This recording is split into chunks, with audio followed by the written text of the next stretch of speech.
Good evening, good evening. How's everyone going? Everyone doing? How's everything going? That's what I meant to say.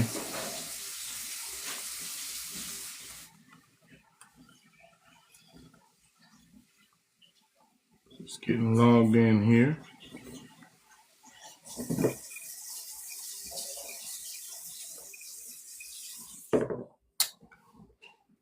Let's see.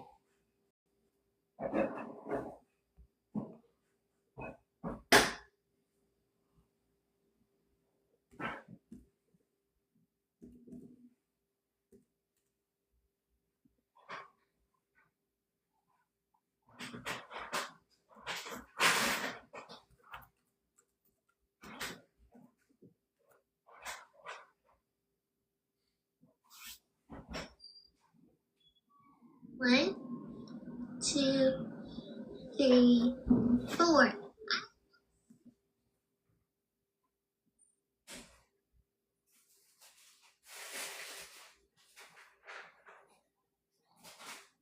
Let's see.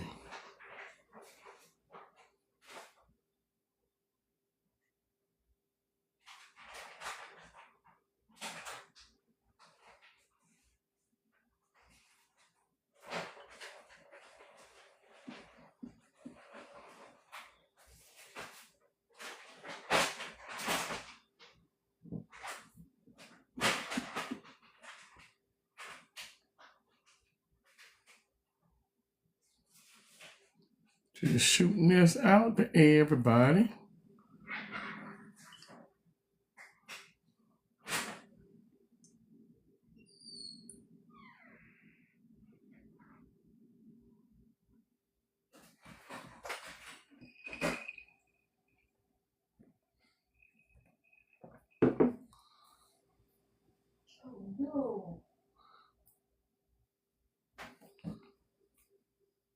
Misty, what's going on? Let's see. I gotta get this out to a couple other people here.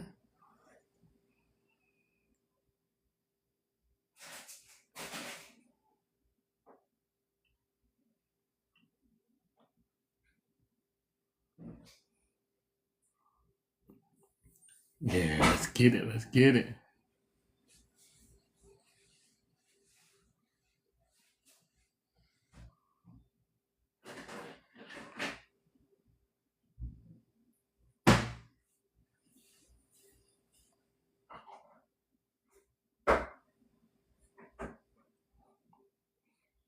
Carefree, what's good? How are you doing tonight? I keep saying carefree. It's K-free. Carefree. I don't know. Did I say it right? Keita, what's good? What's good? Man, how everybody doing tonight? Hope everybody's doing good. Carefree. Okay. All right. I'm on it. Yeah. I feel accomplished now. You know, saying people's name. Yeah, man, we got a good topic for tonight. I gotta turn my light up. It's a little dim in here. Oh yeah, much better. I can see now. Oh man. So yeah, we got a good topic tonight, guys. Disciplining children while you're in a relationship. You know, those different disciplining styles. Yeah, it's different. Let's see.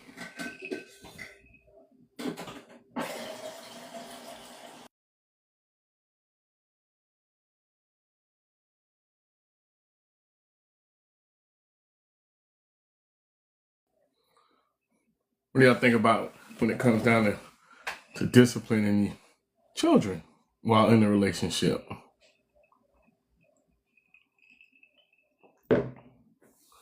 I had somebody specifically ask me about this right here.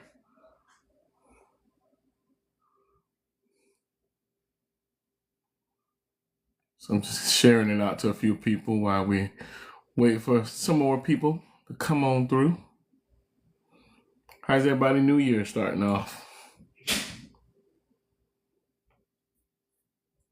I know, right? Happy New Year. Man, mine is starting off pretty good. Pretty good. I ain't got no complaints. You know, ain't nobody gonna listen to me complain anyway. So there we go. So Carefree, how's your New Year starting off? Keita, how your New Year starting off? Classy Lady Texas, how are you doing tonight?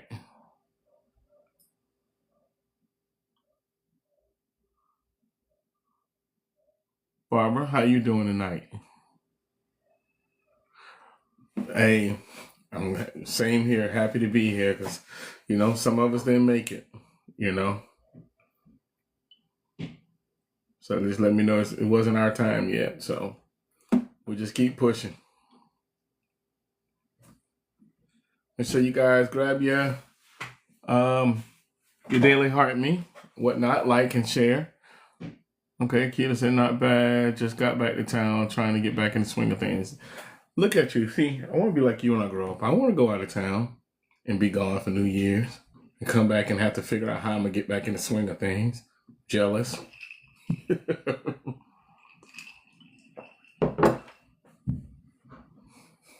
See, that's what them rich folks do. Rich folks do that.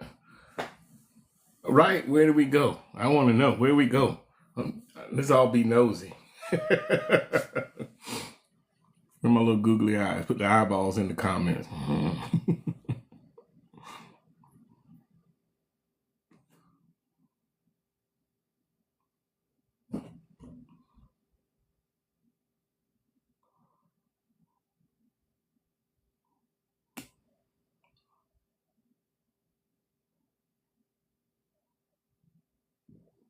All right.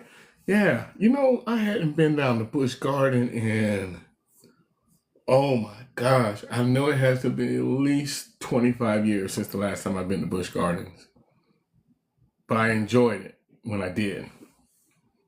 Absolutely.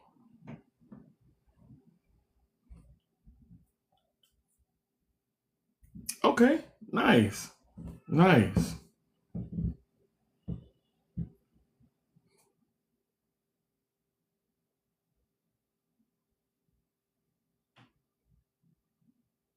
Deidre, what's good? How you doing tonight, love?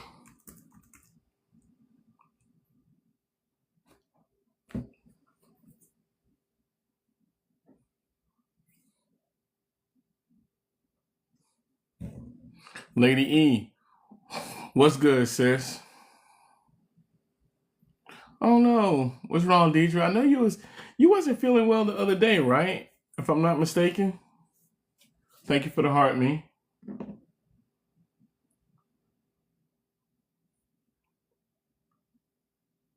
Man, I hope you feel better, man.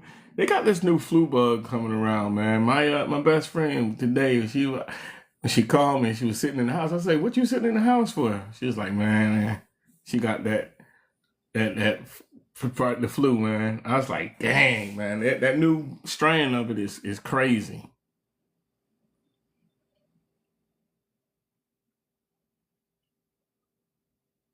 Oh, well, you gotta definitely take care, man. Take care. With the diabetes and everything, man. Take care. I need you to take care of yourself. All right, that's all I can say. Take care of yourself. Do whatever you need to do. I ain't gonna preach, but I care. So take care of yourself.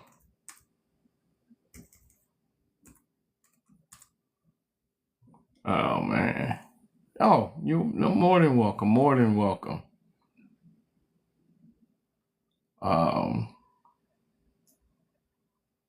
Lady E, what you got going on? How was your New Year?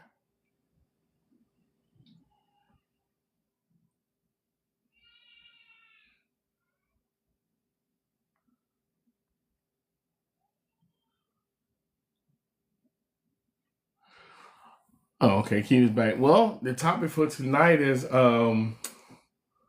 disciplining your children when you're in a relationship. There go Jazz. I was just talking about her.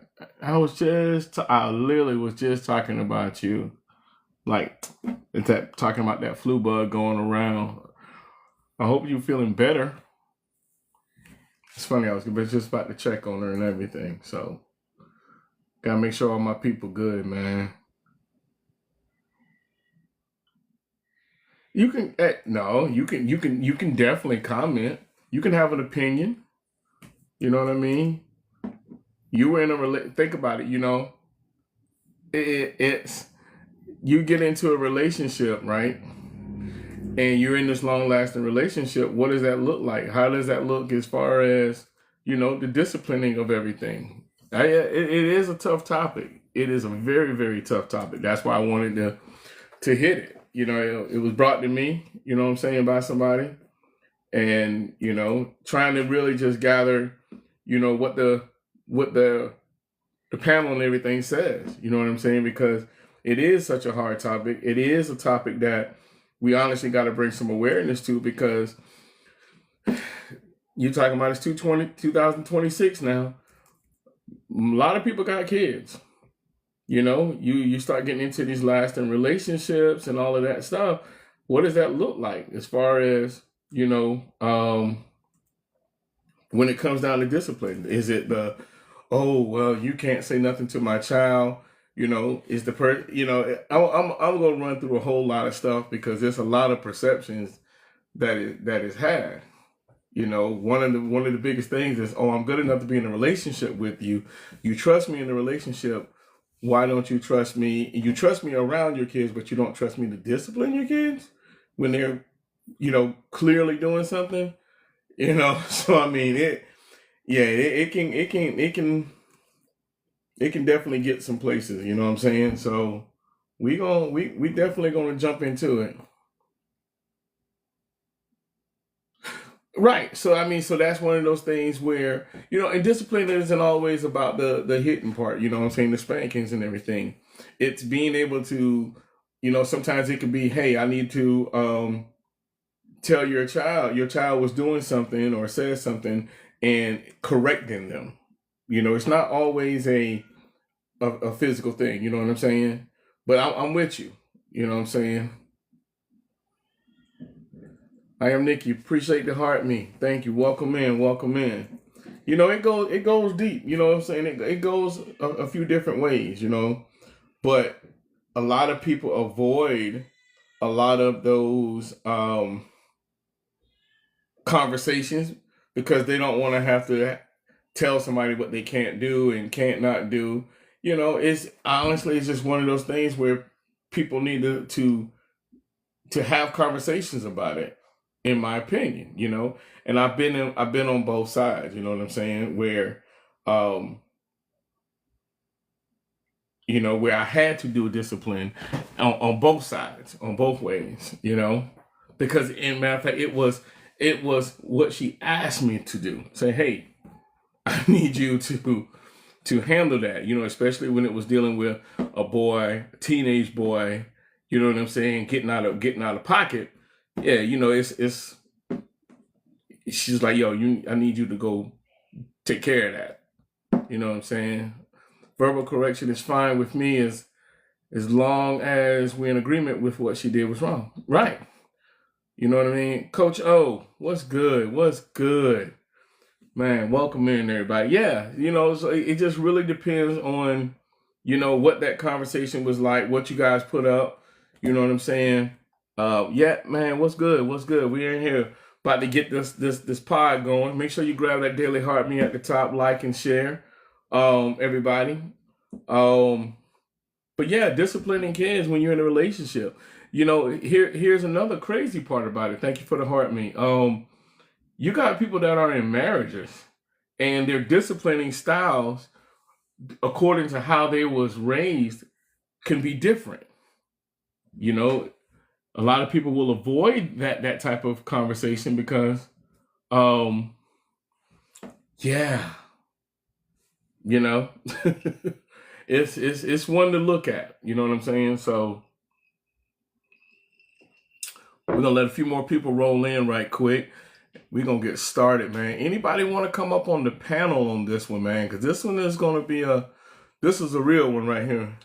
You know what I'm saying?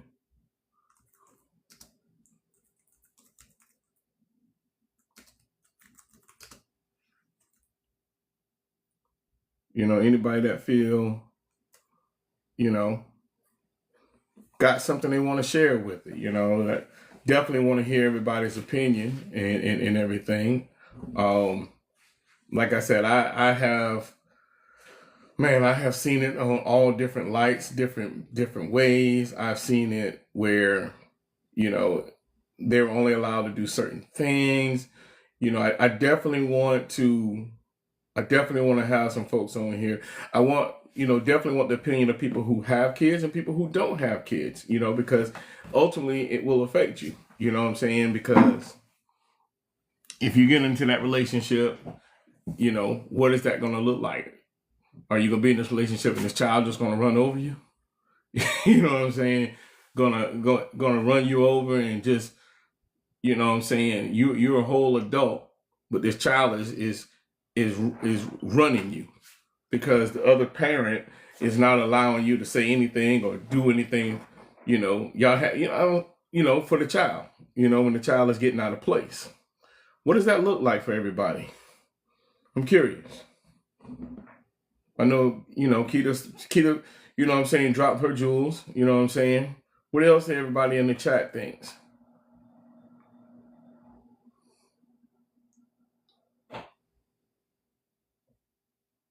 Coach O, what you think?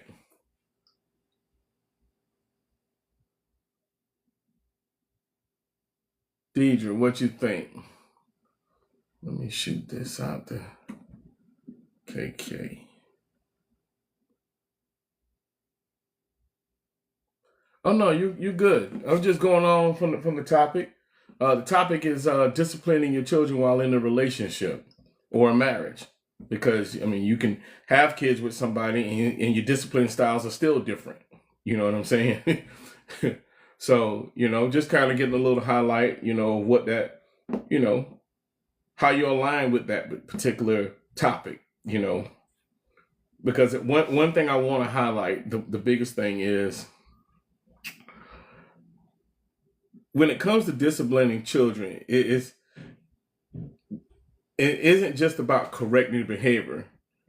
A lot of times it often reflects on, how aligned the couple is, how conflict is handled, the power dynamics that's in your relationship, and a bigger one is unresolved childhood trauma. And respect or lack of thereof of between the partners. See, Coach O, it is a hard one, but so often we don't talk about it. Deidre said, "I'm raising boys, and I know I need help with them." Yeah. It's a challenge with boys, man, especially when they start getting to a certain age. All kids, when they get to a certain age, they start smelling themselves, but boys, they can be a little challenging, but yeah, let's jump into this thing, man. Let's I don't know who's available to come up. I think this one of them from talking when you say I had to get something to drink on this one, because this is going to be a good one. I'm shooting this out to some other people too. Let me invite some more people right quick.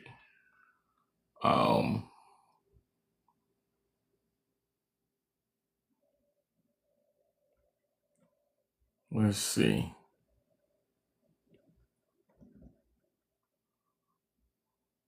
All right, let's just shout it out to some people.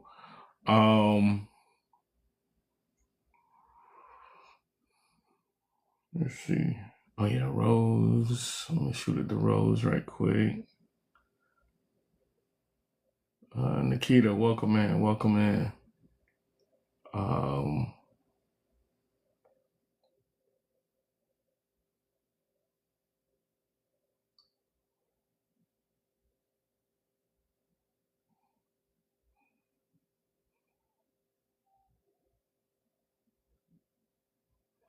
Valentine Love, welcome in.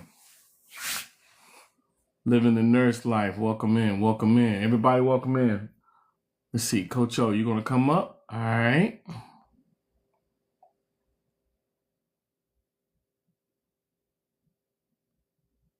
Let's see. How do I bring you up?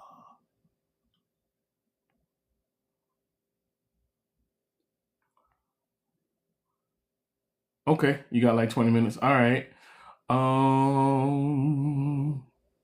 Got you right here. I sought you an invite to bring you up. July, welcome in. Hello, hello. How are you? I'm good. I'm good, love. What's good? Good. Nothing. I'm just at the gym trying to get this little cardio in before I head home. Okay. All right. Get that workout on. Yeah, a little bit. Hey, man, Trying. look, I commend you. That's what's up. I need to go do that. Yeah. Stop walking around here looking like a Teletubby. That's I'm just funny. talking. Hmm. So Yeah, yeah, no. what you think about this, Oh man? man.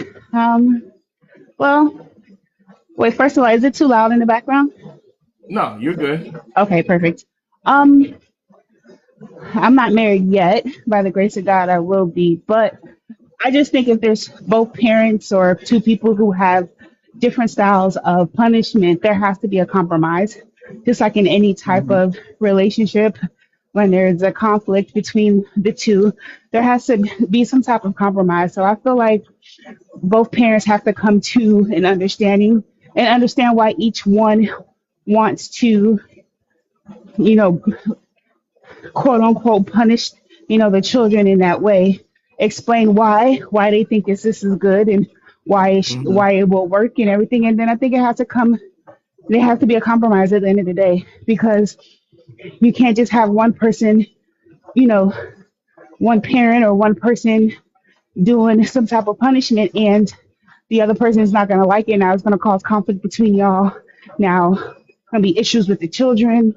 So I just think it has to be a compromise between the two and try to find a middle ground to where you both are okay. And at the same time, it's going to benefit the child as well. Yeah, you know what? You make a valid point. All that stems around, having conversation. Yep. You got to It's, have conversation. You got to talk about it. You know what I'm saying? Tony, what's good, bro?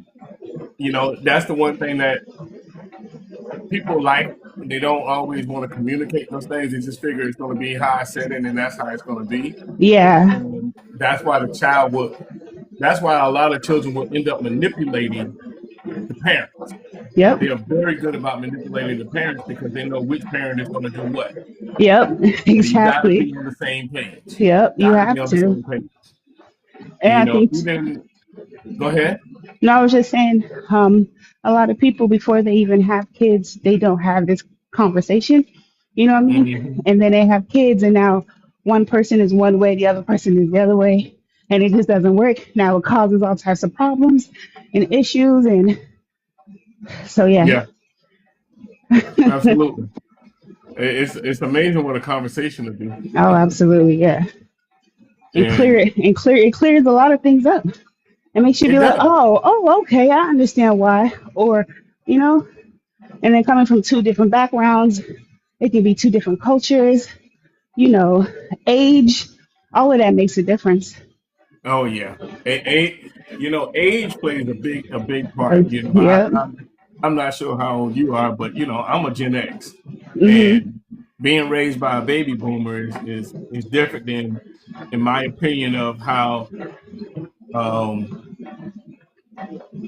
I'm looking at some of these millennials raising their kids. You know what I'm Yeah. saying? It's, I'm it's I'm I'm a different. millennial, but I Yeah, feel like yeah, I can but your see. parents were still probably boomers. Yeah. Yeah. You know what I'm saying? Your parents were Mhm. probably still boomers, and Mhm.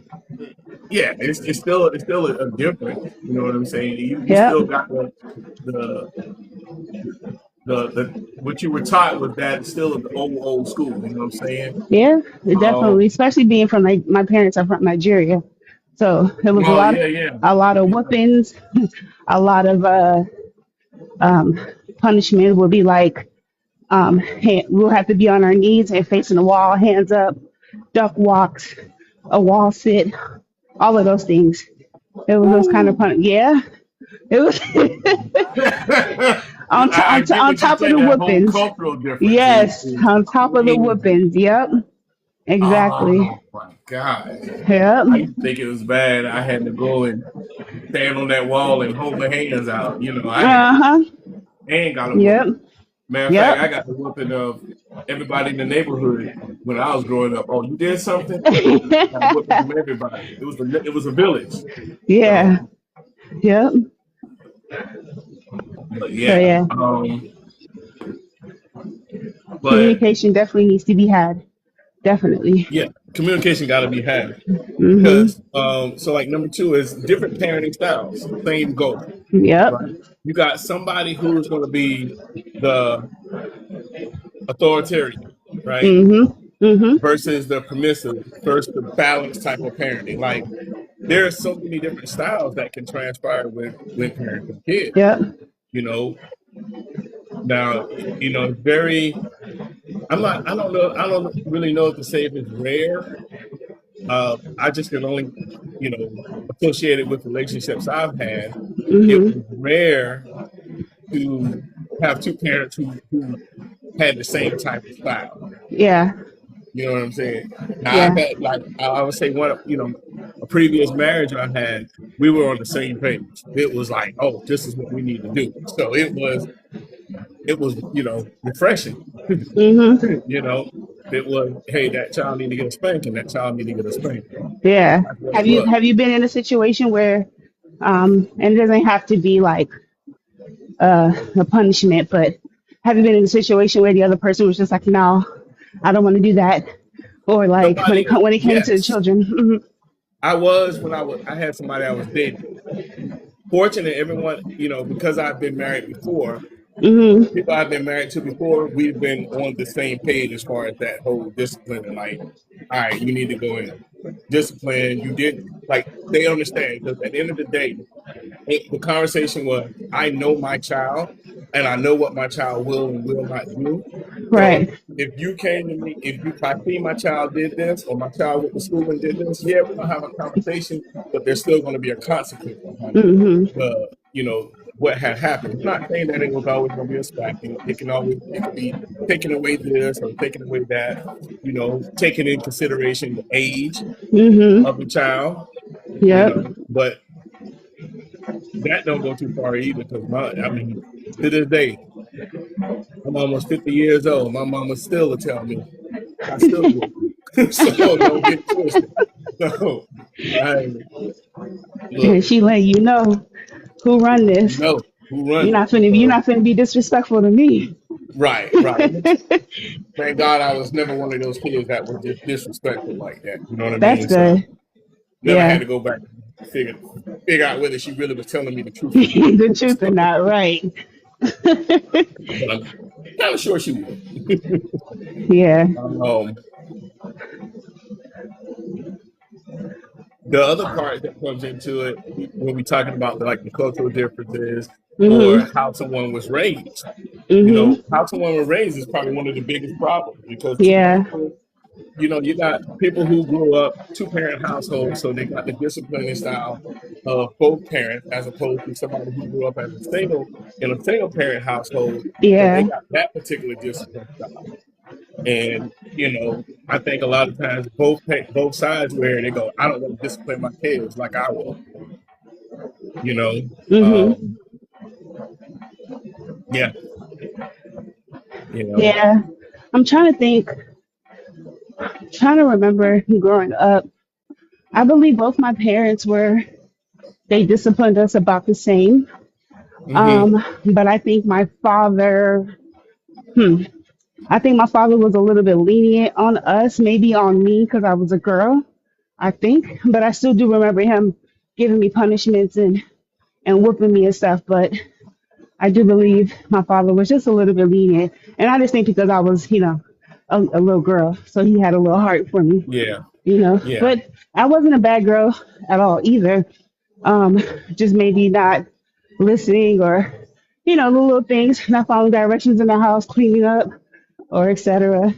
or going to a friend's house, you're not supposed to go to. You come back home and they Yeah, there yeah, and they there. So yeah. Whew, no doubt, no doubt. yeah. Yeah, it's a little. It's different, man. Everything, like I said, you got to have a conversation Mhm. um, to kind of get down to the end. Get the balance of where it's going to be at. Yeah. Um, Number three is correcting the child versus correcting each other. Ooh. Yeah. So So the so what go do you for mean it. by that? No, I'm just asking like what do you mean by like correcting? Like can you Correcting the explain that child and question? correcting Yeah. each other. Mhm. Erica, welcome in. So undermining your partner. Undermining your partner Oh, damages the trust.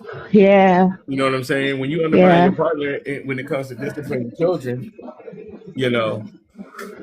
Welcome in, Erica. Welcome in. We got a good topic for tonight. Make sure you grab your daily heart me up at the top. Topic for tonight on the 100 is disciplining children while in a relationship. Um, and we're looking at it. We cracking this thing open from all sides. So whether you married, you're gonna have uh, different parenting styles. But if you're single, you're starting to get with somebody. Yeah, it's crazy. Hassan, what's good? What's good, brother? Welcome in. Welcome in. Yo, I shot at the KK, Hassan, man. Shoot at the KK for me again. Um, but yeah, so yeah, correcting the child versus correcting each other. It's a okay, cool. Do that, Erica. Do that. Love to get your opinion on it. Um, yeah, when you undermine your partner, um, again, it goes back to what I was saying before. The child is going to recognize that. Yeah. Yep. Okay, Marlon, I'll catch you on the next one, bro. Enjoy your night. Yeah, Hassan, we had a dope time, man. Definitely had a dope time. Get her on this one right here because I like to get her input and have you come up on this one too, man. Um, Correcting the child versus correcting each other is addressing disagreements privately. Like when you have different type of disagreements, you know what I'm saying? Mhm. Mhm. You can't do that in front of the child. Lil Mo, what's up? Welcome in. Oh For yeah, real. no, you can't do that. Because then Yeah, they're gonna learn, yeah. they're gonna pick up. And one of the parents are gonna get disrespected all Uh, the time. right, right. Tell her up and finish cooking. Get on it. Yeah, yeah. One of the other parents are gonna be disrespected. Yeah, yeah. Because like I said, those kids will see that man and they're gonna go, "Oh, okay. Mhm. Well, I seen mom disrespect him. I'm gonna do the same thing. Mhm. Well, I seen dad Yep. disrespect. I'm gonna do the same thing." And Yep. then that's gonna come conflict because then it's gonna be like, "Well, don't you talk to my child like that. Don't say nothing to my Yep. child." And then, you got to be a unified front when it comes down to these Yep. kids. You know what I'm saying? Like that's the one thing. Like my wife and I having a blended family. One thing we did was we stayed on the same page with everything. Like, Oh. nah, and if it's something that was presented, Mhm. we'll correct whatever's going on in the state at that moment, and then we'll have Mhm. another conversation later on and say, okay, what we did, was it the best thing, or do we need to regroup and try to do something different? How You was that know, in the beginning though? Like blending families like that. How was that? And how did you feel about having to may have to discipline her child? well, because of the age of the children, at the time, it wasn't so Okay. much of a.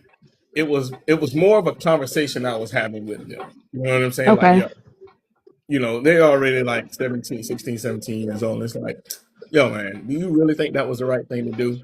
Mm. It was me having a man-to-man conversation with Okay. so it became a little different. And then vice versa, like when my son came to live with us Mhm. after his mom passed, it was that was kind of a different type of scenario. Kind of, it was a little challenging in the beginning, but the good part that came out of it that made disciplining easier was he cleaved to her. So Oh, okay. he cleaved to her, because his mom passed, so he kind of gravitated towards her. So it was like he kind of welcomed the disciplining part of it. Even though there was still That's some other challenges, he welcomed it because it was still like a mother figure, a and mother she figure. loved Yeah, him. You know what I'm that's saying? nice. So, That's nice. um, so I say, I mean, even overall, it hadn't been, as far as the disciplining and everything, it hadn't been a challenge. You know what I'm Mhm. saying? Um, Mhm. again, but there were already conversations we had prior to Yeah. even cohabitating, and I think that's where people have to have conversations, you Mhm. know, or even if it's a thing of let's say a mother or a father gets their child on the weekends or something like that, and that child you're being around this child. There's a conversation you should have before being around someone else's kids. You need to have that Yeah. conversation.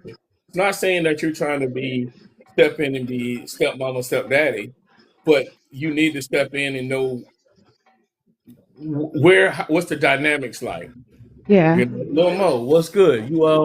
What you think about this topic, Lil Mo? Hassan, can you come up? Can you come up and uh give some input on that? Just want y'all to know Hassan is in hunt season right now. He looking for his wife. Just want y'all to know that. And man, he looking for a wife. So Okay. be careful. So um oh Lord. All right, I won't say it again. Luckily, she ain't on here right now. You said don't let KK hear that. All right, bet. Um, but a lot of people, as I go on like number 4, discipline or control.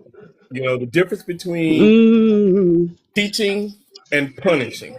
It kind of yeah. goes back to like I was saying when like when my wife and I got together. Even though we've known each other since I known us for almost 30 years beforehand. Mhm. It still was a different dynamic when it came down to like her son, right? Mhm. So I appreciate the necklace, man. Um, it was more of me being a man going into a teaching mode. It wasn't a punishment. It was, Mhm. hey man, let's have a conversation. And I Mhm. gained more respect for him for that because I came to him as a man. I'm looking at you as a young man, so I'm gonna treat you accordingly until you give me a reason not to. Right. You know what I'm saying? And she was fine with that. Um, Lil Mo said, "Don't let the kids be the head of the house." I know that's right. Do Mhm. not let the kids be the head of the household. And I'm I'm glad a that real you man. did that instead of coming in there talking about I'm the man. This is gonna go like this. It Yeah, made things so much easier for y'all as a family and y'all absolutely, relationship with your wife. It just makes sense, absolutely. you know? Yep. What's good, Lil Mo?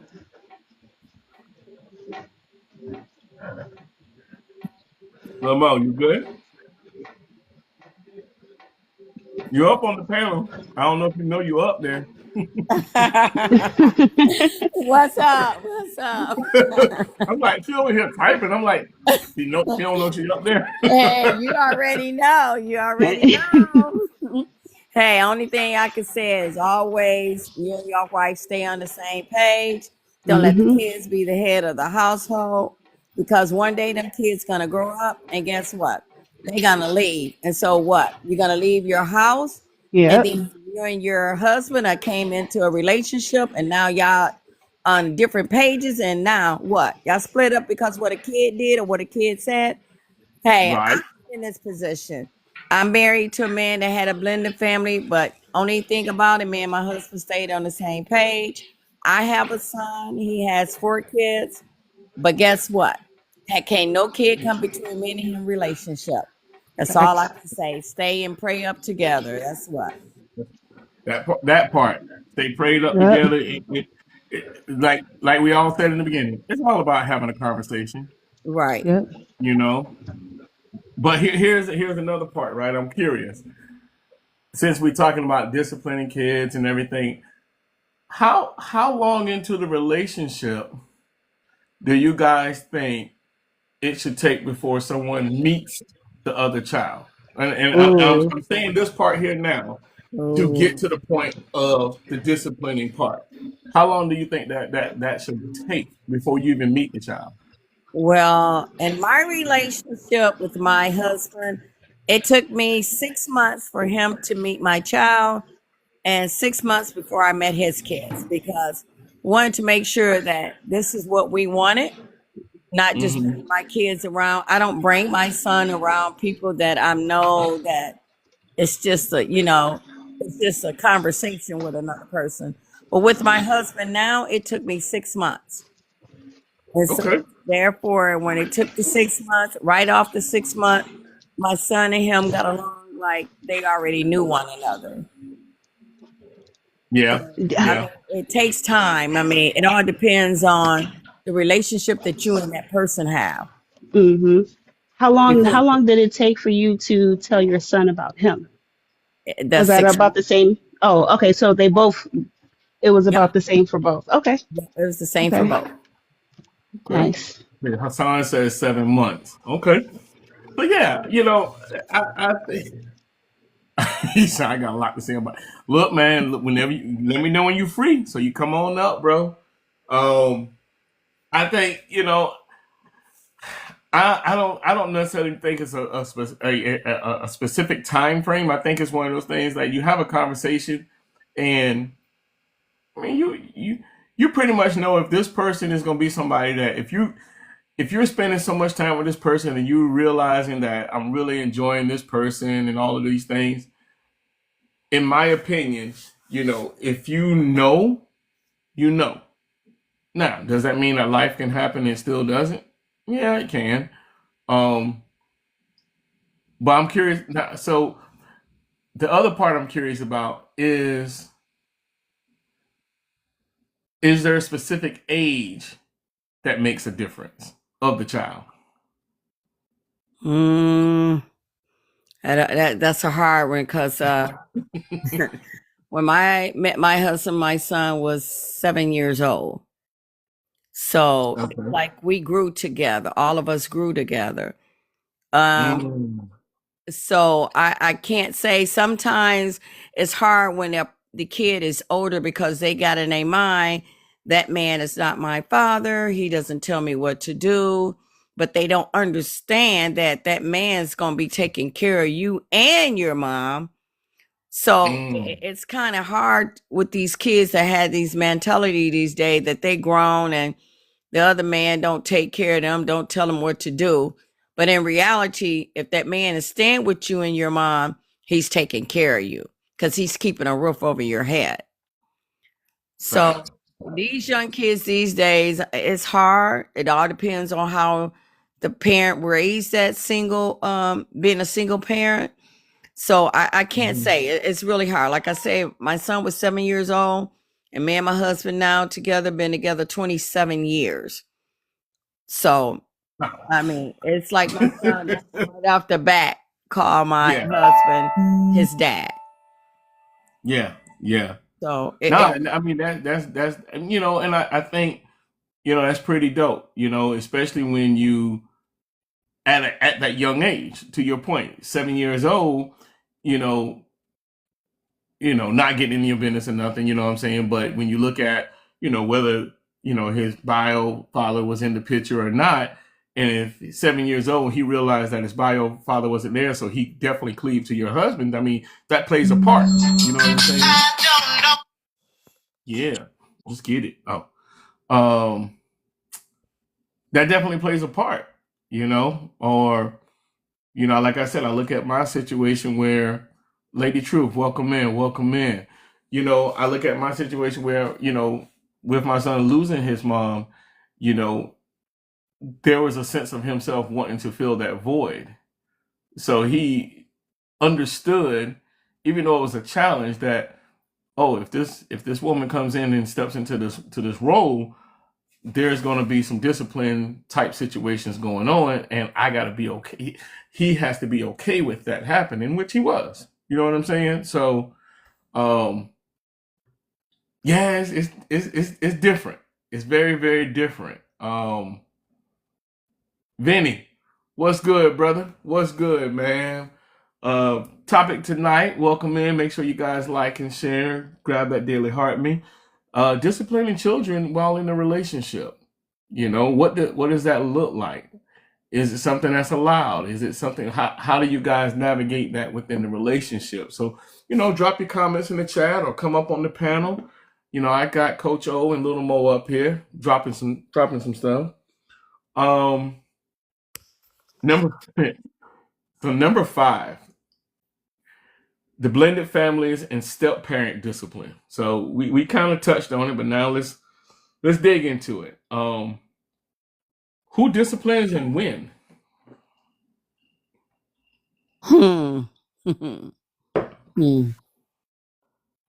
That's a hard. Well, straight off the top, me and my son had a talk, and I explained to him, this man is here taking care of not only just me, but you too. You need to obey, and if it's something that you don't like or you don't agree, then you come to me. If you feel like he's not treating you right or whatever, you come to me, talk about it. But right off the top, I knew the type of husband that I have. He was very disciplined. He was more lenient with my son than I was. So I was much harder on my son than he was. I mean, he'll let him get away with stuff that I wouldn't let him get away with. So it's kind of hard. Like I say, it's all depend on your household, how you raise your child, how the other person is, how that other person really was raised, and how he or she is raising their kids. So, I mean, I was blessed, and I'm not bragging or anything, but I was truly blessed with the man that I asked God to send me. Gotcha. So, I mean, it all depends on the relationship that you and that kid have, and the relationship that you and the man have. No doubt. I definitely agree with that.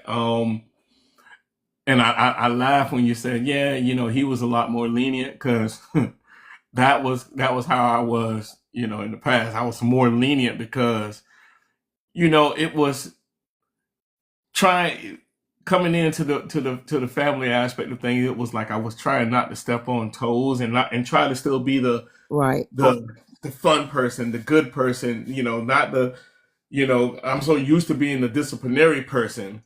Correct.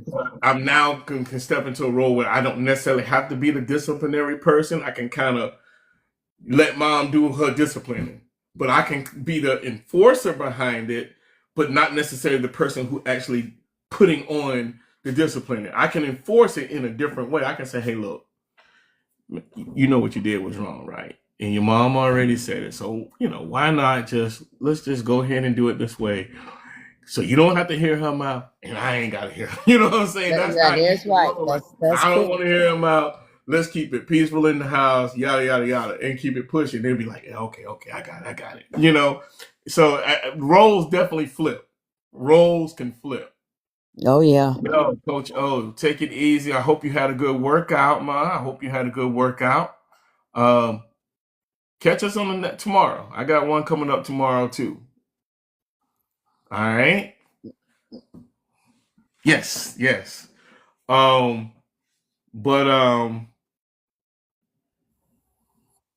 2 on that is respect before authority. Respect before authority. That respect has to be there, because if you don't have respect for them and they don't have respect for you, authority, they're not going to respect the authority figure. That is correct. They're not going to look at you as an authority. You can have fun, joke around, and all of that, but you still have to assert your authority over that child, because they're still a child. The child has to stay in a child place regardless. And my next point is, KK, welcome in. My next point goes on with the other part you were just saying about, you can't rush into authority because it often backfires. No, you're good.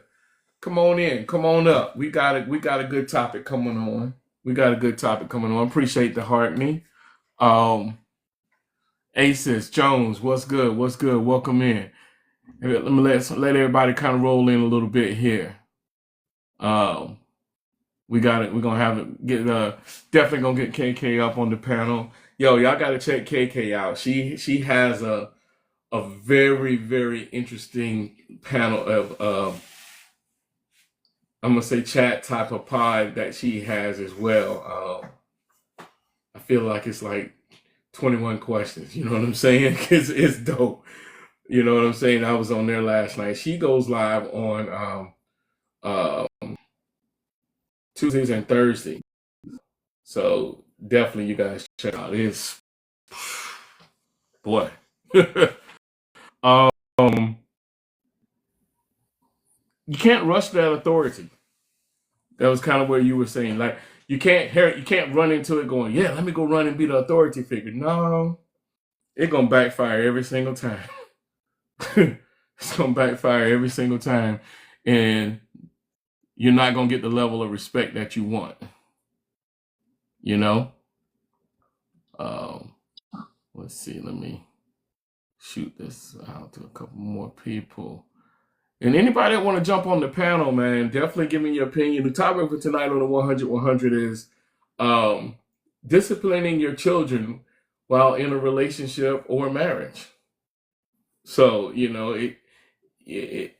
disciplining your kids when you're married versus disciplining your kids when you're just in a relationship, they all are deemed to have a conversation beforehand, just because of the simple way that you were raised. It could be from the culture. It's the different parenting styles. It's a conversation, You're just getting what everybody think. Number 6, disciplining your children while in a relationship or marriage. You got to think about what the long-term impact it has on the child. Because there's an impact. You have the impact of emotional safety versus a fear-based obedience. A child can be disciplined and feel safe. You don't have to instill fear in them for them to still, you know what I'm saying, feel safe. Big guy, what's up, bro? I can't call it. What's happening? How's everybody doing? Man, everybody's chilling, man. Got Lil Mo up here on the panel too. You came in for a good topic tonight, boy. Uh-oh. We're getting into this thing, man. This topic for tonight is disciplining your children while in a marriage or relationship. Ooh-wee. Yeah. Ooh-wee. Okay, KK. See you in a second. What you think about that, big guy? How does that look to you?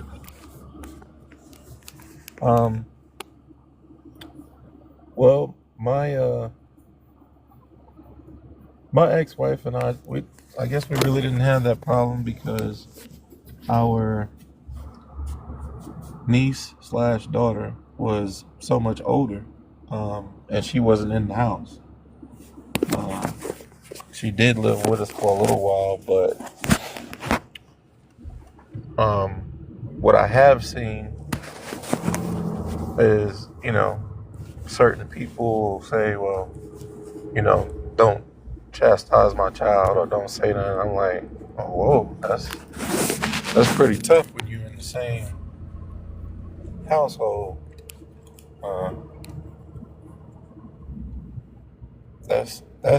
That's hairy because if you're together, then I feel like your kids are a part of it. So I mean, discipline is needed, and it definitely has to be handed down, this is the man of the house. This is his rules. You need to abide by them. This is the woman of the house. These are her rules. You need to abide by them. Ain't no, if, ands, buts about it. It's, if you were to take it to the street, Right. you either get down or lay down. Yeah. Get down or lay down, you know? You know what I mean? So it can be. I think it's a very, very sensitive subject, um, especially with the younger generation, and dealing with, forgive me, panel chat and please don't think that I'm being, you know, male chauvinistic in any way, but a lot of women are very protective of their sons. Like, don't talk to my son like that, or, don't put your hands on my son. No, that's what he needs. That's what you can't do. It's a little different when it comes to females and males who aren't their father, because I mean, you shouldn't be putting your hands on girls anyways. But if it's your daughter, it's a little different. Of course, you got to Yeah. tighten them up here and there, but still, Yeah. girls you handle differently, Yeah. um, Yeah. and in all cases. So, Right. but still, if you're not the biological father, you need that leeway to be able to do so, and the spouse has to understand that either Yeah. way, vice It, versa. So, it's like we said, it's all about a conversation. exactly, It's a yeah, and it must conversation. be You had. got to discover your discipline inside, Yeah, yeah, absolutely, yeah. you know? Um, As I said before, I think mom and the other spouse need to have a conversation up front when it comes to having kids that's not this other person. You know, I came together with my husband, we spoke about it, and I gave him the okay. If my son was out of place, he's okay to discipline him. I mean, why not? mhm. He's taking care of us. So, Right. and whether my son's dad was in his life or not, still, this man came over here to take care of us, not just me, because I'm a package. Whatever person I spoke to or dealt with, I'm not by myself. I have a son. Either you accept us or you can move on around. That's just what it is. But you have to have a conversation with the other person about discipline the kids, period. If they get out of Well, line, if you feel like the girl is out of line and you don't want to put your hands on it, which is a good thing, then you go to the mom and have the conversation with her. That's right. That's yeah. Or right. y'all That's right. sit at the table together. Or y'all sit at the table together and have this conversation. That's right. I agree 100% with Yeah. everything. I I agree, think absolutely. everything is about a conversation. You know what I'm saying? I think sometimes people like the oomph to just sit down and say, "Let me have a conversation." And sometimes people come into an assumptive role. You can't come into an assumptive role. You got to come in with a conversation about it. Monica, welcome in. Welcome in. Um, yeah, Good man, glad evening, to everyone. What's up, KK? Hey, What you got? Hi, this is a great topic to discuss. I agree with Little Mo. Um, my ex-husband, when we with before we got married, we did discuss about discipline because we both have we're different culture. He's Costa Rican and I'm Haitian. And we both came to an agreement of how we're going to discipline our kids. But of course, once we had our firstborn son, things changed because he became softy and I became the mean guy. But we still, came together when it comes to discipline. Like right now, I'm currently with a partner. So it's like we talked about this too. Like, you're going to be the stepdad, I'm going to be the stepmom. Like, I feel like we need to talk about how we're going to discipline our kids, have a case scenario. Me and him, we talk about it. And then, before marriage, we're going to sit down with all our kids at a table and discuss the rules and the Mm, boundaries oh yeah. and We're gonna Yeah. use, and we're gonna communicate first before we take actions, you know? Right. And then my kid's gonna have to know, like, you're gonna have to respect the man that I love because now he's the head of the household, you That's know? right. I'm not gonna love you any less, you know, I'm still gonna love you the same. And that it's gonna be respect in the house. That's gonna be the number one thing. It's going to be respect both parties. You're going to respect him. He's going to respect you too. That's Just like I'm right. going to have to respect his child. So communication is the big key. And I think if we address that to our kids and have them, you know, involve and get them at the table and talk to them and communicate with them before anything, I think the kids will actually learn to adapt. It's going to be a huge transition, but they're going to say, you Mm-hmm. know what?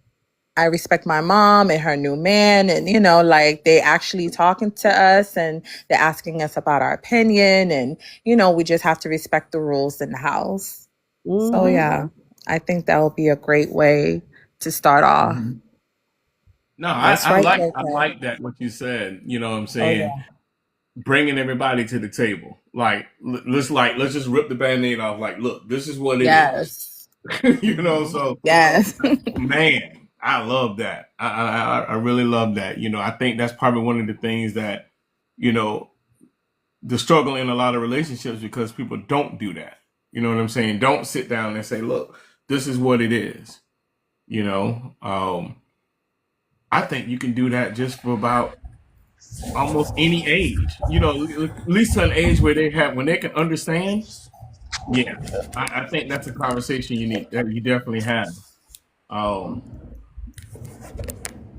I especially Yeah. if you know definitely, like a kid is 5, 6, 7 years old, you can definitely have that conversation. What you say, 13? I was just gonna say I definitely agree with what KK said, but there's one thing that I'm shaking around in my head. I'm like, would I actually say that? And I probably wouldn't because it's it's you guys, and by far I'm not trying to tell you what to do. I'm just saying that and I understand what you're saying. I would probably word it different. I would definitely word it differently because those are your kids. They're going to respect you regardless. You don't have to respect them. You're the parent. You have to care for them, not respect them. But I understand what you mean when you say that. That's why I said I'm kind of like, I teeter with that because I'm like, Mm-hmm. you're going to respect us as adults. And, if I have to say respect to you, then we're going to respect you as kids. But we care for you. We take Right. care of you. That's respecting you. So No, let's. I agree. When I say respect them, I'm meaning respecting their privacy. Like if they got to use the bathroom or they changing, respecting their feelings. Roger Because that. even though we may Gotcha. not agree with, our kids, I mean, they can't tell us what to do. We're going to tell them what to do. You know what I'm saying? But Right. I do want them to know they do have a voice. I may not agree. Like, I'm not going to agree, but Absolutely. I want them to Absolutely. know they have a voice. So if they Yeah. feel some type of way with my future husband, and I don't see that, I want you to feel comfortable to come and tell me. And so that way we can go back to the table, back to square one, and we all gonna talk about it. You know what I'm saying? Like Well, I now just want to. you helping me. You definitely helping me because I don't have kids. You know what I'm saying? I don't have kids Mhm. that I've reared from birth. So Mm. when we say I want them to have a voice, I ain't had no voice. A voice? You Exactly. get a I didn't have fist no in your voice either. mouth. I grew up in the You know I what Haitian ain't I'm no home. voice saying? either. They Yeah, was I ain't you no but couldn't voice. even that's what think. we talk. We too Get your ass lenient. time to go do what Like I we too say. lenient. We too Right, lenient right now. Like you get right, your. right. I would taste my mother's ring in my mouth That's if I right. said something That's sideways. right. Ain't no. Oh, What do you mean? you I got can a voice. even look Yeah. a different way. I can You even look in a different direction. I would have And get I it. and yeah. I You was better go raised. out. You better go outside and yell if you want a voice. Yeah, What oh That's about right. what? breathing? You couldn't even breathe at a certain way. Nah. Oh, you Man, breathing you heavy? get your Oh, what you You got? breathing? goddamn throat That's shot. disrespect. You talking back?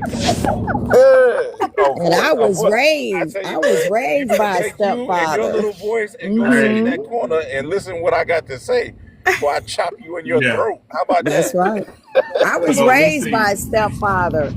And hey, yeah, say They do what very. you I'm gotta sorry, do. little Mo. Go ahead.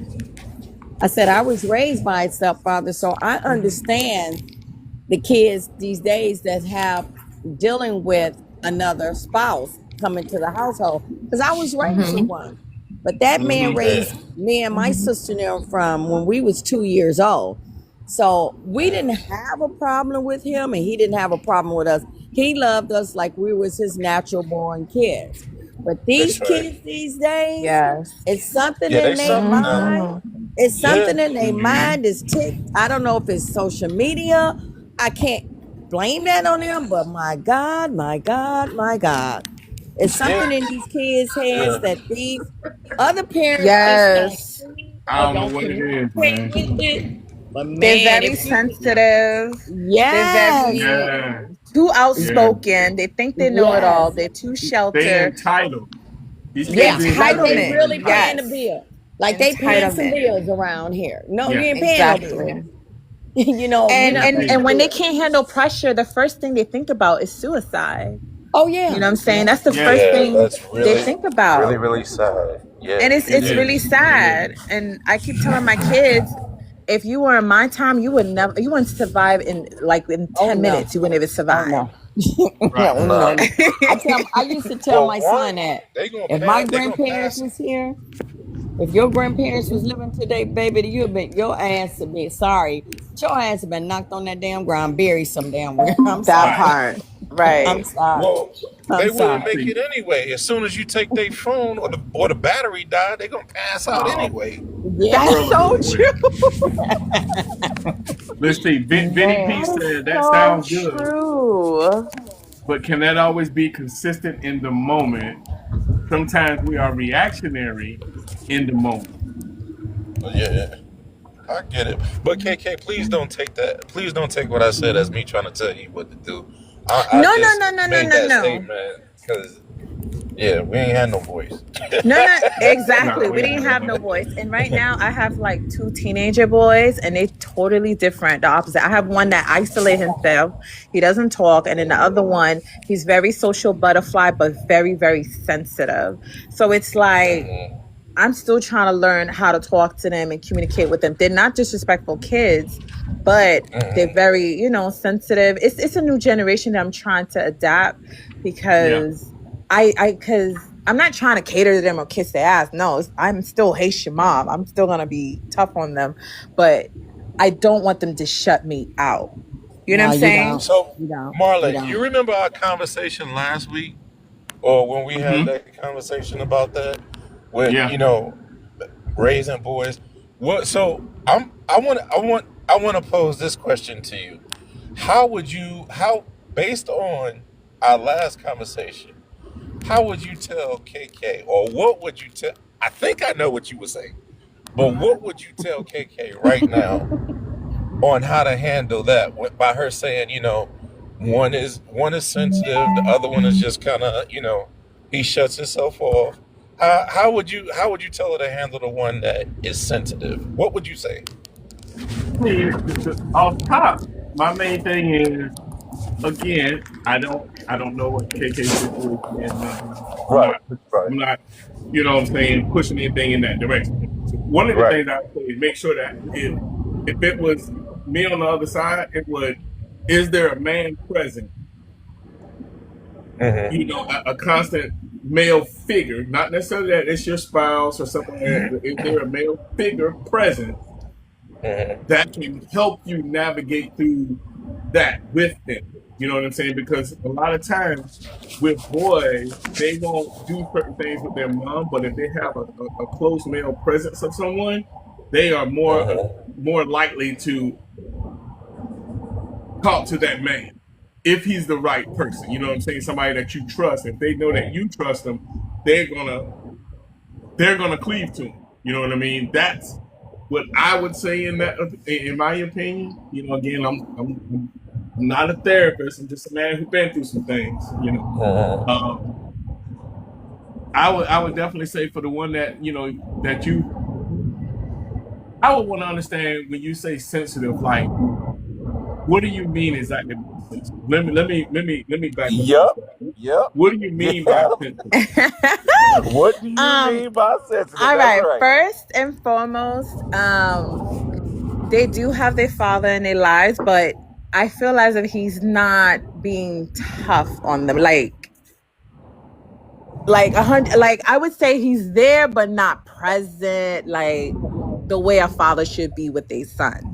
Okay, I got a question then, KK. Stop right there. Why do you think Mm. he has to be so tough on them? What's the reason for you want him to be tough? It's not that tough, but it's like it's okay if you get rejection. It's okay if things All right. doesn't work out. Instead of like whining and like you know what I'm saying? Like more like not man up. I don't want to use that, but like No, you No, should. Use use the term what you want to you use. do what say You're what not you got to talking say. I because mean, the reason why I hey, say that it is is so because what I it grew you're up is. not okay. talking. So You're I not grew up talking to another male, like as hmm far as your counterpart. You're talking hmm to your kids, so it is a man up thing. Like, right, tighten right, up. You know what I'm saying? Don't be afraid right, to tell them that. Like they right, Mm-hmm. your boys. right, See, that's Yeah. the thing. They're your boys. Yeah, You you can say want right. them this to to grow up your and be a good boys. man. But You I want feel them to like grow up and no, be a good because man. anybody could say like I'm really tough on my kids. Like I said, I'm a Haitian mom. Like I'm old school, so I'm really tough, and but it's like my youngest, he's tough. Like he's not gonna cry, but my oldest, he's more like emotional and sensitive. Like he'll quick to cry, not cry all the time, but he quick like Mm-hmm. to be emotional. And I'm like, yo, like I'm not even What's like the that. age difference Like between them? Yeah, but they're only let me. 1 year apart. They're only 19 months apart. Not even. So let me say this real quick too. Be hmm careful of the one that you saying is very sensitive and he might be quick to cry. Because with hmm guys, sometimes that can be a counter. Like they do that because they don't want to lose control. Mm-hmm. Mm-hmm. Yeah, So Yeah. Okay. yeah, be very that's true. careful with that. Because if Yeah. he has does he have a temper? No, he doesn't. He's good like communicating and stuff like that, but you can tell he gets frustrated. Like, oh, like he Okay, get, like yeah, he's you need breathing to be heavy. careful. He's like, oh my gosh, like I You like. need to be careful with him. You need to be careful Mm, with him because see, he's one that he's putting it together, so he understands what he's doing. See, there's a difference. yeah. If he doesn't Yeah. allow himself to lose control like that, then you need to be careful with that because that can go left real quick. Yeah. It True. can, but what True. kind of relationship, KK, does he have with your new man? What kind of relationship do they have? Do they have a relationship? No, because I haven't introduced. So my kids just only know that I was only with their dad. That's it. I've never bring any Oh, guys into our Mm. home or Mm-hmm. into the circle. Because I always say, like, if I know, like, I'm engaged and I'm close to getting married, then I'll introduce the kids to him. Mm. Yeah. Gotcha. Lady E, I'm very what's up? okay, What's overprotective of up? my KK. Welcome in. boys. Okay. Wait a Yeah, minute, that's KK. that's I'm really protective of my boys. Like, you don't know. I mean, I've You're dated being and very I'm like, protective. You're being protective. You're being yeah, protective. yeah. Yeah, You're and, being very, there's very nothing wrong with being protective. protective. Um, and I get it, but you also don't want it to be a surprise. Like, That's oh, right. hey, You Right. now don't I'm want it to be engaged, a I'm getting surprise. married, so now here's this man. You know what I mean? Like, all right, here No, you no. go I now. feel like if I'm engaged and they have enough time to know him for a few months or 6 months or a year until the marriage, right? Mm-hmm. No, no, Okay, no. here's the thing. So my sisters, me and my sisters and my cousins, we're totally different. They're quick to introduce their kids to their new man after new man after new man after new man after new man. It's ridiculous. And That's sad. to see my nephews and my cousins like to grieve, like it's grieving when because they get so attached to the guy, to the men that that comes to home, they get Right. attached, and then for them to leave, they break up. It's like you're breaking up with the kids too, and to see them grieve in that process, it's like I can't imagine like seeing my kids get attached to the men that I love, and then we're not together, and they're grieving too. Okay. You can't base your relationship on that, baby. You can't. You just can't. Whatever. How long have you and your guy been dating?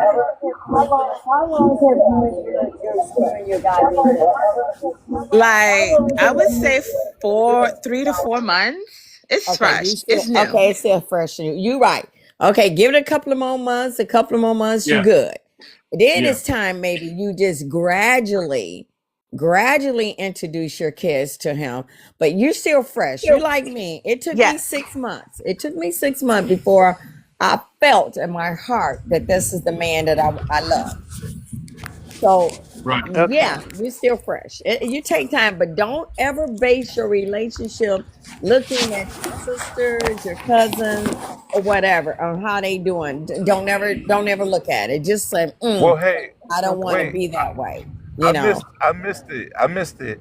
How long? How long have you? No, I had because I had to. I had to log off. It started getting the echoes. I had to get out of there. Okay. But so, how long have you been in the relationship with the gentleman? 3 to 4 months. Oh, okay. Okay. All right. So, all right. Let me add, or let me say this to see if you ever thought of it this way.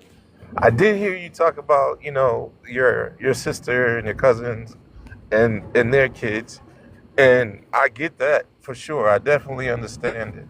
But with you having two boys, did you ever think of it this way? No, you're not a male, but it would give them some sense of learning how to hold hold their ground on protecting a woman by protecting you, by introducing them to whomever. And it is still very new, so I get that for sure. I understand. But did you ever think about it like that? Like, No, I okay, never thought of it. I can teach my boys without teaching my boys that, this is how you look out for your mom. This is how you look out for your woman. Right. I mean, eventually I am gonna introduce him to, like, but maybe, I mean, like Little Mo say, 6 months. I was thinking about a year, but okay, 6 months to a year.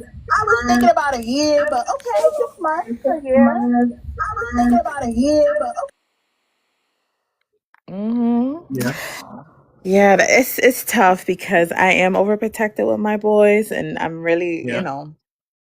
but And it is. I mean, as you should. You're like you say, you're single and you're a mom, Yeah. but you're not like a single parent. You know what I'm saying? Look, their right. parents, like you said, their dad is in their life or whatever, you know, in whatever capacity that looks like. So yeah, you're gonna have that overprotection, but I'm gonna make you laugh though. You know when it's gonna get really. This is when it's gonna start to really show some differences. Of course, with your ex-husband and everything. Once you actually truly are like, yeah, I'm into this particular guy and XYZ, that's when you're gonna see your ex-husband step in a whole lot more. He gonna step in hard. He gonna step in real hard. Like, I'm not about to have another man raising my kid. You know what I'm saying? Mhm. It's bound to happen. Nah, not necessarily. It all Not depends. necessarily, but I mean, There's a big you're looking possibility at your that yes, he situation. will. It's a possibility. I mean, Lobo. I Yeah. mean, you got 27 years. It's Yeah. your husband came into your son's life at 7. You're talking about these kids now. I don't know how old KK's kids are, but I'm assuming that they're like teenagers. So it's a little different. Yeah, Ooh, that's different. yeah. Yeah. Where it also depends on too, if the dad has a relationship with someone already. Mm-hmm. And No. that can play a big part, because then he can probably be more ease. Well, I'm dealing over here with this person, in my life. Now I can understand she trying to get somebody in her life, but I still want to be there for my sons. And I'm gonna let her know and him know I'm still a part of their life. That don't mean Mm. he's gonna do no more or no less. Whatever he's doing now, he's gonna keep doing it. And we just hope and pray that that's what happens. Yeah, But you have absolutely. to understand that some dads just like, okay, if he can meet the guy and look at and see that the guy is a good dude, sometimes they'll step back and say it's time for him, Hmm. to handle his business with my son, but I'm still gonna be their dad and do my part. Right, right. So it all depends on the guy that you're dealing with, KK, and their dad. Now, deep down in Right. your heart, if you feel like this is the man for you, then I'll say introduce my kids later on to him, and further on, and then it's time for you to Yeah, introduce the dad to them, because you always want to keep that door open with your kids. You never want that door Absolutely. closed. Absolutely. So yeah, Absolutely. But yeah, their yeah. dad never, like, their dad dated, but he never introduced any of his women to the kids. So the kids never seen neither one of us like date. They just know dad and mom single, you know? right. Hmm. Um, but yeah, you're absolutely right, Little Mo. I didn't even thought of it that way. Oh yeah, I Yeah. learned from experience. Like I said, I grew up with a stepfather, so I Me understand. My too. my dad was in my life. My dad was in my life, but my stepfather and my dad, you couldn't. They was like cool friends, and back in the day, Yeah. it wasn't the drama that it is now with men. Some men, Mm-hmm. Right. this how. Right. But back in the day, it's a different thing. But my husband today grew up with his grandfather, so he's old school.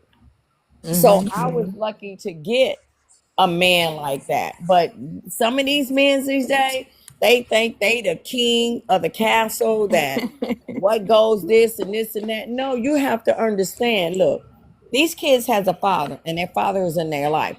Yeah, you're here to Mm-hmm. take Hmm. care of us, but he's taking care of them also. So, like I said, just Right. keep the communication door open for your That's kids. Do what's not up. Welcome shut in. it, and don't Mm-hmm. let nobody else come in shutting that door for you. Absolutely. Absolutely. Yeah. Absolutely. I agree. That's kind of it takes me back to when my oldest son, when his mom started dating somebody else, and this guy, and my son used to be like, well, he was telling me this, and this, and I never forget it. I remember it like it was yesterday. I called dude and I said, hey man, let's have a conversation, man. And what I gathered from that conversation was this was a man, and he was just straight up, you know what I'm saying? And I said, look, I said, you have my blessings. I know my son. And if he gets out of pocket, I want you to handle that accordingly. Let me know what's going on, but go ahead and take care of it so that it's not something that just keeps going and going and going and going. And I mean, this dude was, I mean, they're not together anymore, but I had respect for that dude. He had respect for me. We was, you know what I'm saying? When I came down and went to go visit or whatever, hey man, here go a beer, dog. Let's sit down. Cool. It was always it was respect. I understood what his role is. He understood what my role was, and he never tried to be me. He continuously to Hmm. be himself. You know what I'm saying? That's key when you have a present parent. You know what I'm saying? Don't try to be the other parent. Just be a parent. Right. Just be. You Right. know what I'm saying? And so I relate. I definitely understand that. I am love support. Welcome in. Welcome in. Anybody that just joining us, this is the 100 podcast. Topic for tonight is disciplining your children while in a relationship or a marriage. I am not a therapist. I'm just a man who's been through some things, as my shirt says. I like You your know. shirt. I need to get that shirt because I'm not a therapist too. And everybody keeps sending me messages. Yeah, they keep sending me messages because on Tuesday I do confessions, and then on Thursday Yeah. I do confessions and anonymous, and the stories is just crazy. And they're asking me Yo. for advice. I'm like, I'm not even a therapist. I just want to talk about fashion and celebrity. Like, Hey, so I yo, want that y'all shirt. gotta check out KK on hers, man. Yo, last night was Yeah, I'm gonna have to crazy. check her out. Yes, I Crazy. follow you guys. Yeah. So Okay. definitely come because Okay. I have crazy story. Tomorrow's gonna be crazy because I have this cop story that he needs help, he needs advice, he's anonymous, and I can't even figure out what's happening. But yeah. Oh, wow. Wait. What's the story? Why do I keep missing this stuff? What's You the gotta story? tune in tomorrow. You gotta So- tune in tomorrow. Yes, and check out the tune in story. So that means tomorrow. You get what's the time? half of the time with me So- and half of the time with her. Yeah, What's the topic though? So there's no topic. People will send me private messages and they confessing about their affairs, they that's what's craziness, stealing, you know, like you know, Jesus. yeah, having a baby by somebody else, not their husband or wife. Like Oh, last my week Lord. was crazy because last week got everybody Oh, my God. crazy. Because this lady, she was Yeah. married for 29 years, but she was also cheating on her husband for 29 years. And no, that's not the worst part. The worst part is that she's been spending more time with him than ever because he just found out he got cancer, so he only got a few more months to live. So the husband's been like, yo, you're not around, like you know what's going on. So the husband was like, all right. So they went to like a Christmas gala, and he went up to her friend and say, hey, I know you've been going through cancer, but you look great. She's like, I don't have cancer. So she had to make up a lie and say, oh, that's not the friend who has the cancer, it's the other friend. So now the husband's like, well, let me go visit your friend at the hospital and pray for her. And so she's panicking because for the first time she thinks she's going to get caught after 29 years. And she just want to spend time with her boyfriend before he dies for 29 years. Y'all got, there go the tea, y'all. So Yes. check KK out. Yes. So it's I'm gonna a lot of twisted I'm gonna have to pour stories. some oil over me, Marlon, before I catch that phone call. I might have to It's tell a you lot.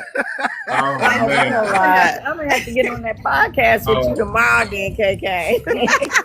Yeah. No, it's a lot. Listen to Lil Mo. Hey, You just want the tea. You just go for the tea. That's some No, good the tea there. No, it's a let me tell you, it's a lot of tea. So like last night, I told you, Marlon, I was like, listen, I can only read 4 because I'm drained, I am tired. I read the rest of the story because I get like about 20 to 40 in my inbox. Like people want to confess, people need help with their relationship. Like I had like this bingo guy, we had part 4 of his story. This bingo guy, he was dating his father's old time fling.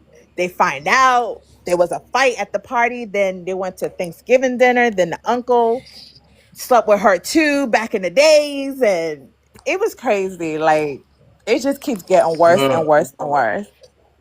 Lil Mo, big guy, everybody in the comments, KK goes live at 8 p.m.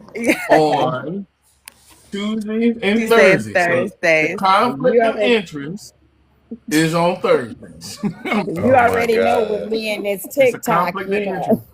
So we gotta figure out how we're gonna split our time. Cause I want to be on that too. I definitely like to invest on Tuesday. I want to be on that one too.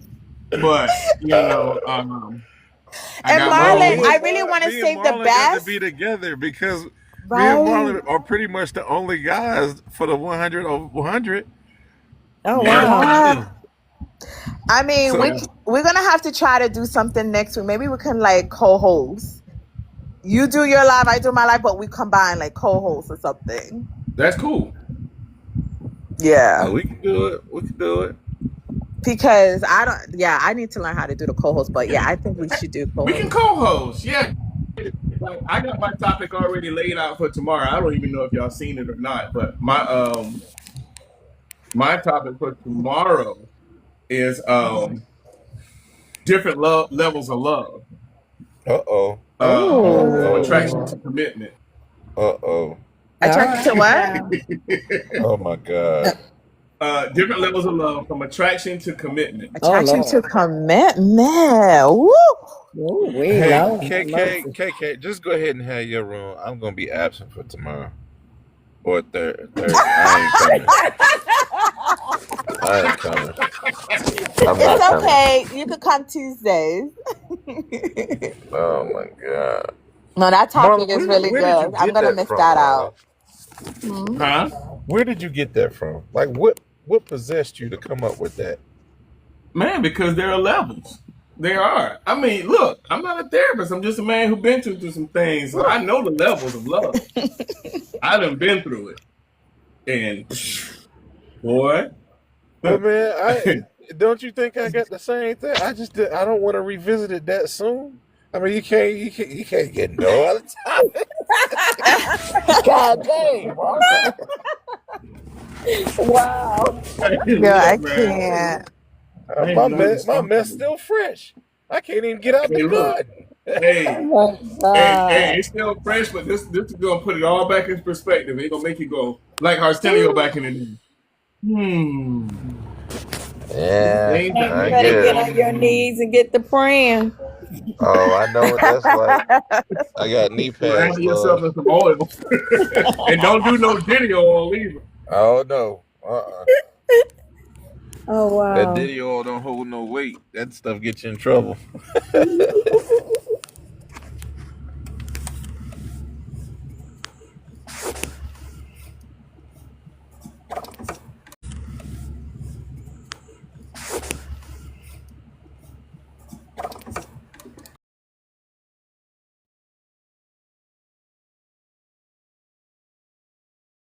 Yeah, yeah. Oh, okay. I thought it was me. I'm glad y'all said something. Oh, where you from? Hey, Marlon, you changed your glass for a coffee mug. Come Yeah. back. Oh, he's out of here. Well, I guess we'll wait for him to come back. Hey, Happy New Year, you guys. Happy New Same to Year. you. Same to you. Same to you. Happy New Absolutely. Year's, KK. You Maybe. all have a blessed 2026. Oh, there y'all Oh, go. Amen. This is same to you. everybody's Thank year. you. Same This to is you. everybody's year. I couldn't hear nothing. So if y'all was talking, I ain't hear nothing.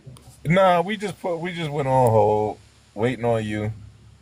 Hmm. Oh man, that was weird. Okay. Um, where we at, man? Oh, back to the topic. so, Yeah. um, number 7, discipline reveals power struggles in relationships. Mm. When discipline becomes a competition instead of cooperation. Mm. Hmm. Because and it can, you know, Yep. that competition of who is the better disciplinary parent, or who is the parent who is the cooler parent. Hmm. Instead of both people just cooperating and saying, "Look, let's parent this kid." You know what I'm saying? Oh, this is the big one. This is the big one. This is the huge one. I know that's gonna hit everybody here. Mm. My house, my rules mentality and how it damages me. Say that again. My house, my rules, that type of mentality and how it damages unity. Oh, absolutely. I Oh wow. agree. Yep. Absolutely. I agree. 100%. Hmm. That is I think that is an ingredient for failure. 100%. Oh yeah. 100%. Oh yeah. 100. It's not my house. It's our house. Not my house. It's Yep, not no mine. It's not exactly. single. Because It's both. when you do it as a single, those kids are sensing the tension and they're going to exploit on that division. Oh yeah. Oh, Oh they're yeah. going to exploit on it. So that's So, why it should never be just one. It's both of our houses. absolutely. and then we come together as one. We don't separate Absolutely. here. I agree. No separation here. Nope. We None. grow as one. We handle this as one. Where we at? We about 4,000 likes. We got to get up at least 10,000. Got to get up at least 10,000. Tap, tap, tap. Tap, tap, tap. One parent becoming the bad guy and resenting it. Mm. I think somebody said something about that earlier where it's like, now I became the bad guy because I'm the only one. I think, matter of fact, I think KK said it where it was like, now I got to be the bad guy because I got to crack down on every single thing. But the other person just sitting back like, oh, okay, I'm going to let you go ahead and do it. Or was it? It was a little more that said it. One of the No, it was KK, and I'm gonna expound on that too because that's I ain't gonna let you get away with that now. That's a KK thing right there. That's a KK thing. She feel like it's not being handled the way that it should be handled, so she's taking on the responsibility of saying, Yes. "I gotta be the bad guy." And no, you don't. No, you don't. I mean, if I'm not the bad guy, then the kid's gonna get away with it. I can't have that, And that's another thing that's more challenging because we have different rules, different home. Like my home is like strict military. Come home, take a shower, do your homework, eat dinner. And his house is more like you can sleep whenever y'all want to. Y'all make your own food or order Domino's, like, and I have to be the tough guy. Like, not too long ago, my son got a C- in his grades. I was pissed. I took everything away from him, and his dad was like, "Well, it's Christmas, so he could play with his technology." Like, what the hell? And when he came back home after Christmas, he was all happy. He thought he was gonna. I said, "No, give me back those laptops. Give me everything." Oh Nah, wow. until the grades change to a B minus or even a B, then I'll take it. But C or C minus, no, because I know what my son is capable. He's smart, but he's just being lazy. So I'm like, nah. I don't blame you for that one. The Like he's grades. been an honor roll all his life until he turned 16. Nah, you're gonna be honor roll until you graduate from high school. How about that? No. I know that's right. You better ask my grandkids because I'm hard on my grandkids when it comes to grades. Yeah, Look, that's you all I gonna ask either is get your grades. grades. You gonna get your grades, or you gonna take the. I'm gonna take this stuff. Which one you want me to do? You That got your part. choice. I'm not playing no games. I grew up on the honor roll. You're gonna grow up on it. I ain't saying you gotta be a straight A student, but or That's you're right. gonna stay a B average student or something. You're not coming in Right. with all these damn C's and D's. I'm not doing that. But No. here's And the I, thing, I little don't care Mo. about their mama and daddy. I don't care what their mama and daddy say, because I'm the one to run here over here. You're I gonna agree get with them you. grades. You're But gonna here's get the them thing. grades. If I see my kid his weakest, like he's not strong at it, like in academic wise, like say math. If I see he's always struggling and he's really not good at math, like he's terrible, he's just not good at math, then I said, okay, I'll settle for a C. I'll Right, settle for a right. C. You know what I'm saying? But if I Yeah. knew every single academic you're excellent at it, nah, you gotta give me A and B. I'm not gonna settle for But C. I have to tell you, KK, I'm just gonna tell you, looking at these kids' homework, man, sometimes I struggle with it myself. And I I know. It's graduate something and I different. graduate with a Oh, master and yeah. working on a master. So Yes, little these Mo. It's I it's kids' love something that. homework, different. sometimes I have to say, AI, help Ain't no me. sometimes. I'm You're not going even at AI. lying. How you do this? Heck, yeah. You're not even lying on that part. That is so true. I do Yeah, be their struggling. homework look like it's totally different from what I grew up with.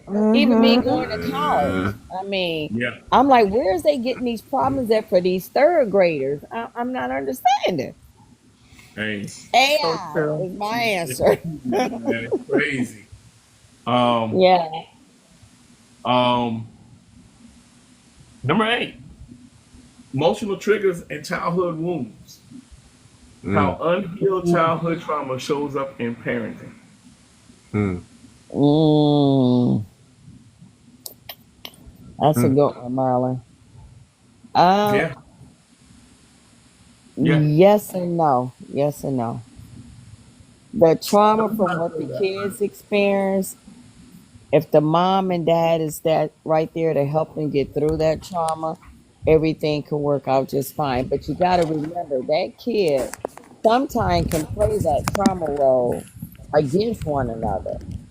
So you have to be Oh, careful absolutely. with that one. You have to be careful with that one. I mean, I think all of us grew up with some level of trauma.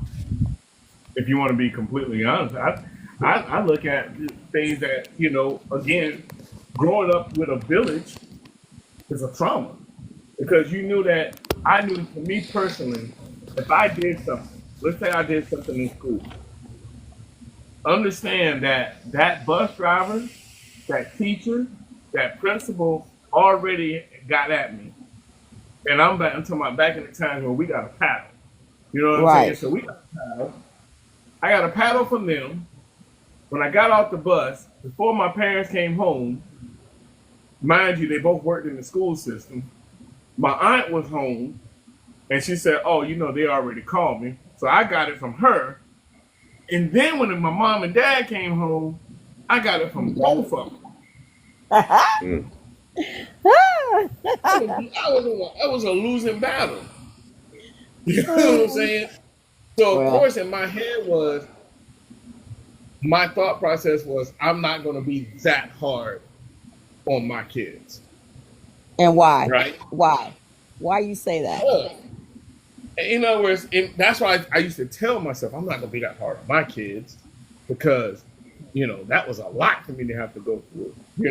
And I began to tell myself like, nah, I'm not going to let everybody else have a play a part. I'll take care of it in house. Yeah, when I had kids, nah, mm-mm.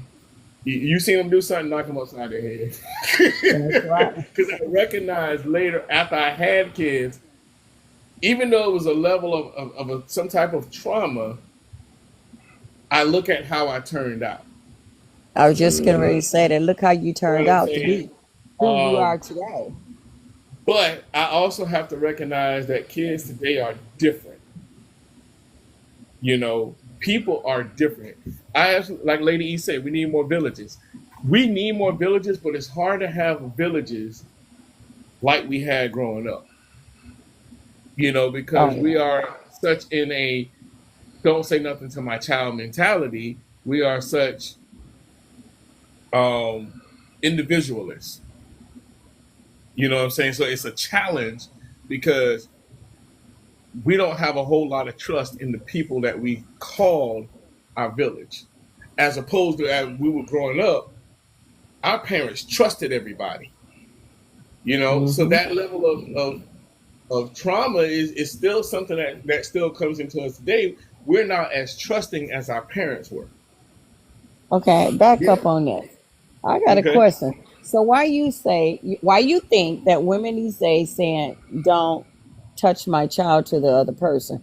What makes that woman say that about that man? That man must have done something or said something to make her feel that way.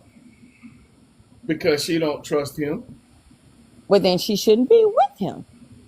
That's the and that's what I was getting to. We tend to sit here and want to be with people knowing dang on well we don't trust them fully. That's why we don't trust them with our kids. Because we don't No. trust them all the way. Well, you need So to move that goes on, so that find you goes to a someone part else. of what's that? They need to move on and find someone else. Oh yeah. But people keep people out of convenience and oh well they're a good guy because they got a good job. Oh they're a good woman because she got a good job. Da da da. But at the same time, they're such a good person, but you don't trust them. Mm. That's that's a different thing. Sherry. Uh-oh. Sherry coming to get 33. Sherry don't play, boy. But Brenda said, yeah, no, gotta be in agreement. Absolutely. Gotta be in agreement. Lady E said, You trust the people in your village, though I trust my village. Like my village now, oh my anybody that's around. Like my best friend is sitting here watching this right now. I trust her with everything. My wife's best friend, trust her with everything. You know what I'm saying? Like if I can walk away and I know that my village, which is a very small village, got it. I don't have to worry about anything. Yeah, Brenda, definitely, definitely. Yo, we get it chopped up in here, man. Um, Topic for tonight is disciplining your children while in a relationship or marriage or relationship, however you want to put it. Parenting styles are different. You grew up different, and sometimes when you grow up different with different type of parents, you tend to do a lot of the things your parents did, or you try to not do the things um, that the parents did, whether it be from trauma or you just want to try something different. However, where we at? 7.8. Okay. Um, this is a good one. Emotional triggers and childhood wounds within this category. Over disciplining because of fear and under disciplining because of guilt. Mm, mm, mhm. Yeah, we've been there. We've been there. Over disciplining because of fear and under disciplining because of guilt. We carry both of those. We all do. You know, um, and admitting it is the biggest part. You know what I'm saying? That's the biggest part, admitting it. Um, I know, becoming a parent for the first time, you know, I figured, oh, I gotta make sure because I know how much dumb stuff I did. I'm like, yeah, I need to over discipline. But then at the same time, I'm like, I can't do it like this. I'm not a bad person. I didn't turn out bad. Let me ease back a little bit. You know what I'm saying? So yeah, it's it's different. It's definitely different. Yeah, I kind of felt that way. I kind of felt that way when I was single. I had to be the mom and the dad, but I had to make sure it equaled out to one another. My Hello. son didn't give Hold me on. You any said you had to be the problem mom and the dad. at the time when I was single. Uh-oh. Big At guy the about to time get when I hurt. was single. At the time when I was single, I had to play the mom and the dad role. But I had to make sure I equal it out. I couldn't just take one side and then do the other side because my son dad was not there for him. So I had to play that role. But it equaled out, and I thank God that it turned out for the best. Um, my son didn't give me any problems. He understood that it was just me and him. And if someone Yeah. come into my life, I would let him know, and I hopefully he had accepted it. But like you say, today and what we grew up in is messed up. I really don't understand where these kids get this mentality that this man ain't none of my dad. He don't tell me what to do. But this man is here paying the bills. He feeding you. He clothing you. I just don't understand that. But it's the parents that has to step up and let the kid know what is what. You can't hide anything from a kid. That's the Right, bad thing. You right. can't hide anything from these kids. Nah, When you you gotta be hide, transparent. yeah, you got to be This upfront with these this kids. this generation now, you gotta give them the matter of fact. You just gotta tell them straight up because us growing up, our parents didn't tell us everything. It was that mindset of stay in a child's place, which kids still need to remain in a child's place. But when they said stay in a child's place, uh, it was stay in a child's place. You ain't have no no say in nothing. You didn't have no opinion. Your opinion wasn't even, you never had a voice. Nowadays, these kids try to have a voice, and we want to give them a voice to have. But I think a lot of the times, us as parents, the struggle was how far do we let them go with it? You know what I'm saying?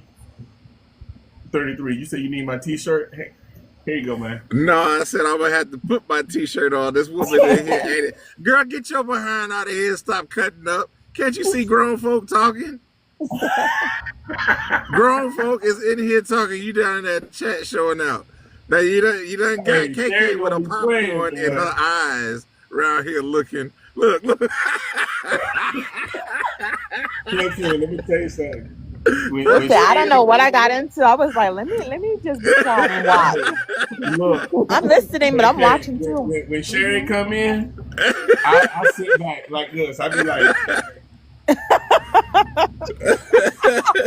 That's what I'm doing. I'm like, hey, this popcorn is I kind of get good. quiet. Hey, I get quiet. I be like, I Just was she's like, in here trolling me. Just trolling me. I Leave me don't alone, know. woman. All I know is you in trouble. Oh no, I'm gonna get in trouble. I don't get in no trouble. No, ma'am. Ma'am. Okay, so now here's the you question. have the I'm gonna floor, pose the Sherry. question. Huh? I told her, I said she got the floor and here mess. What is this? What I'm trying to. What? Look. All right, so I'm gonna pose the question because I don't think I necessarily asked a question. Gonna be on time. So, do you think we are disciplining your child? Do we discipline our child out of? Let me see how I want to pose it. Are you disciplining your child or reacting to your past?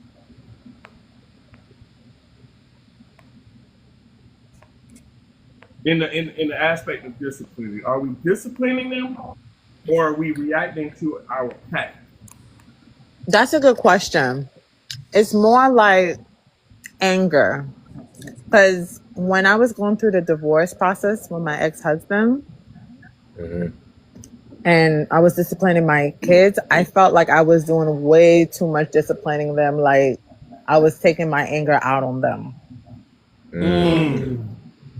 You know, it's like you look just like your daddy and you just, you know what I'm saying? Like I would, because I was grieving. I was grieving because it's like, I didn't want to get a divorce, but I had to. And it's like, I was grieving during that time. My kids was like 4 or 5 years old.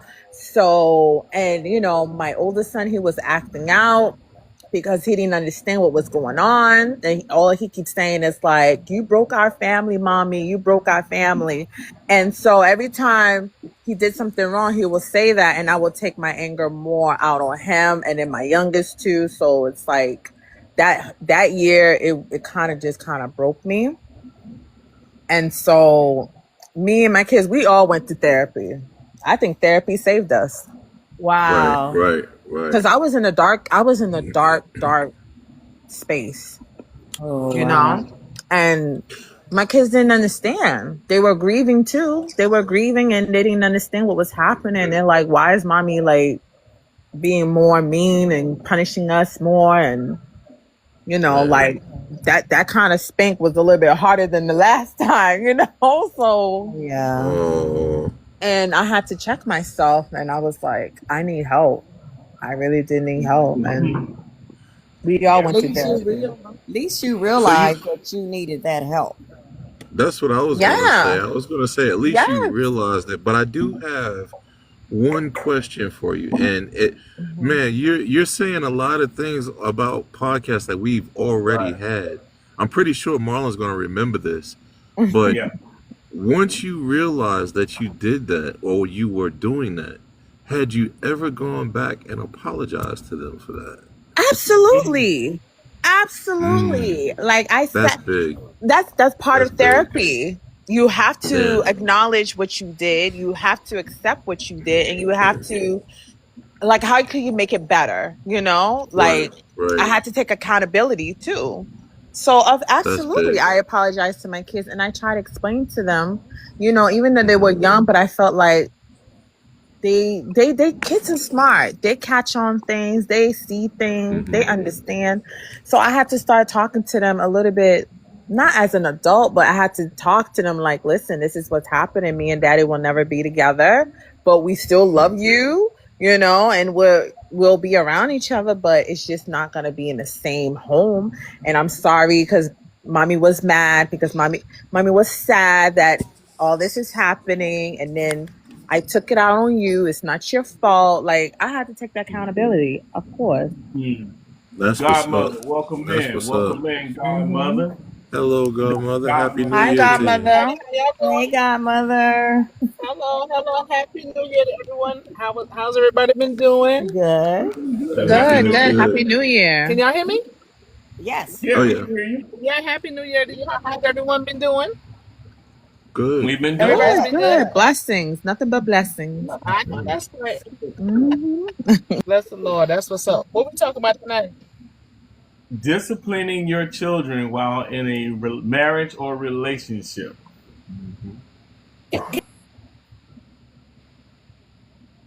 Did you catch that, Godmother? Disciplining your children while in a marriage. Disciplining your children. Disciplining your children while in a relationship. No, disciplining your children while you're in your marriage Oh, or okay. just a relationship. Let me go back to a quick comment. Quick, Brenda Right. said, "I think we acting out our own issues. I've worked with special need kids, and this is the main issue with the parents." And she says, "There's some very beautiful people on this live from their pictures." So, there's some very beautiful people, y'all. Well, y'all some very beautiful people. You know, y'all pictures. I'm just. Thank you. Thank you. Thank you. But yeah, so that's the topic. We've been kind of just chopping it up, Godmother. You see, we got 33 up there, Little Mo, KK. That's the rest of your panel up there. True. What do you think, Godmother? What does that look like to you? Disciplining children within your marriage. You know, the person that you had kids with, as well as, you know, you may not be with this person, but you're into the next relationship. What does that look like for you? And I know your kids are all grown, so I mean, the time when, I don't know when that time was, when could have been when they weren't grown, you know? I don't know. Yeah. It definitely was because I was married to my daughter's father, so for sure. And got married again right over there. I mean, I don't really know that it looks. I mean, I just think regardless of whether you're in a relationship or not, you still do. You know, you still discipline the kids. They still gotta, be dealt with. So that's why I'm like, I don't know if I kind of mix it. So you mean like me myself disciplining my own children while I'm married or in a relationship? Is that what I'm understanding? Or how do you think that, how would you do it now, right? If you were dating someone now, let's say, in which I know you're not, but what if they had a kid that was 10 years old? Ooh. You know, I know I'm pushing the envelope on it, but you know, let's just say you was with this guy, he had a 10-year-old, you really like him, and you know, what does that look like? You mean so far as me disciplining his child? Or yes, that, as well as what does that conversation look like before you can get to that? Well, my thing is I personally love children, you know, and even though I probably would not date a man with a 10-year-old, but if for some strange, crazy, odd reason that was the case or whatever, maybe we got together, he didn't think he had one, and then one popped up out the blue, and it was 10. You know what I'm saying? And so, you know, we end up, it would be fine. Because I mean, I love kids, you know, period. And I'm the type of person that I don't really need permission to discipline other people's children. And I feel like because it takes a village. So, you know, I mean, a conversation I would have.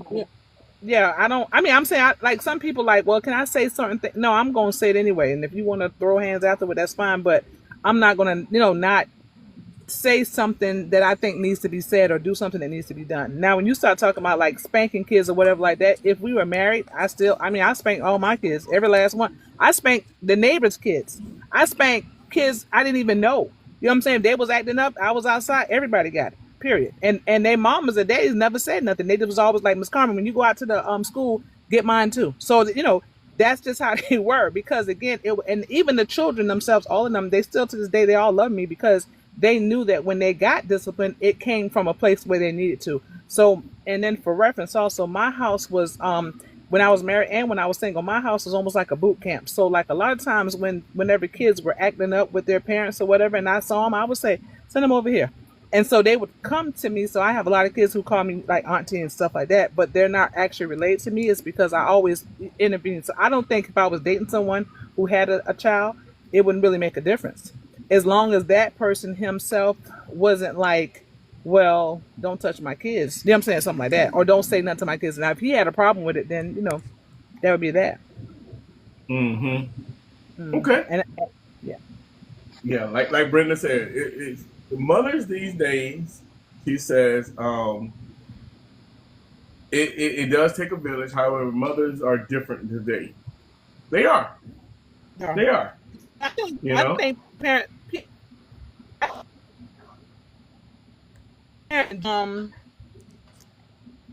Godmother's having a connection problem. don't do whatever with my child, and you can't. I don't understand that mindset, but I know a lot of people have that. Oh, I'm sorry. Can y'all hear me now? Yeah, we can hear you now. What you saying? Yeah. Okay. Cool. So I was saying, I think I do agree with what Brenda was saying is because a lot of times it's like I said, Marlon, like us in our age, in our time growing up.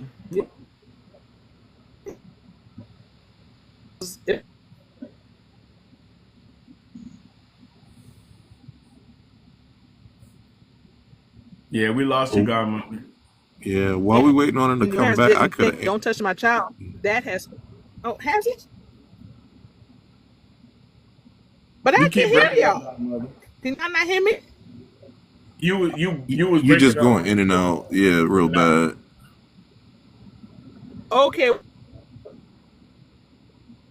Yeah, like right now we can't hear you. We know you're talking though, because you started out talking.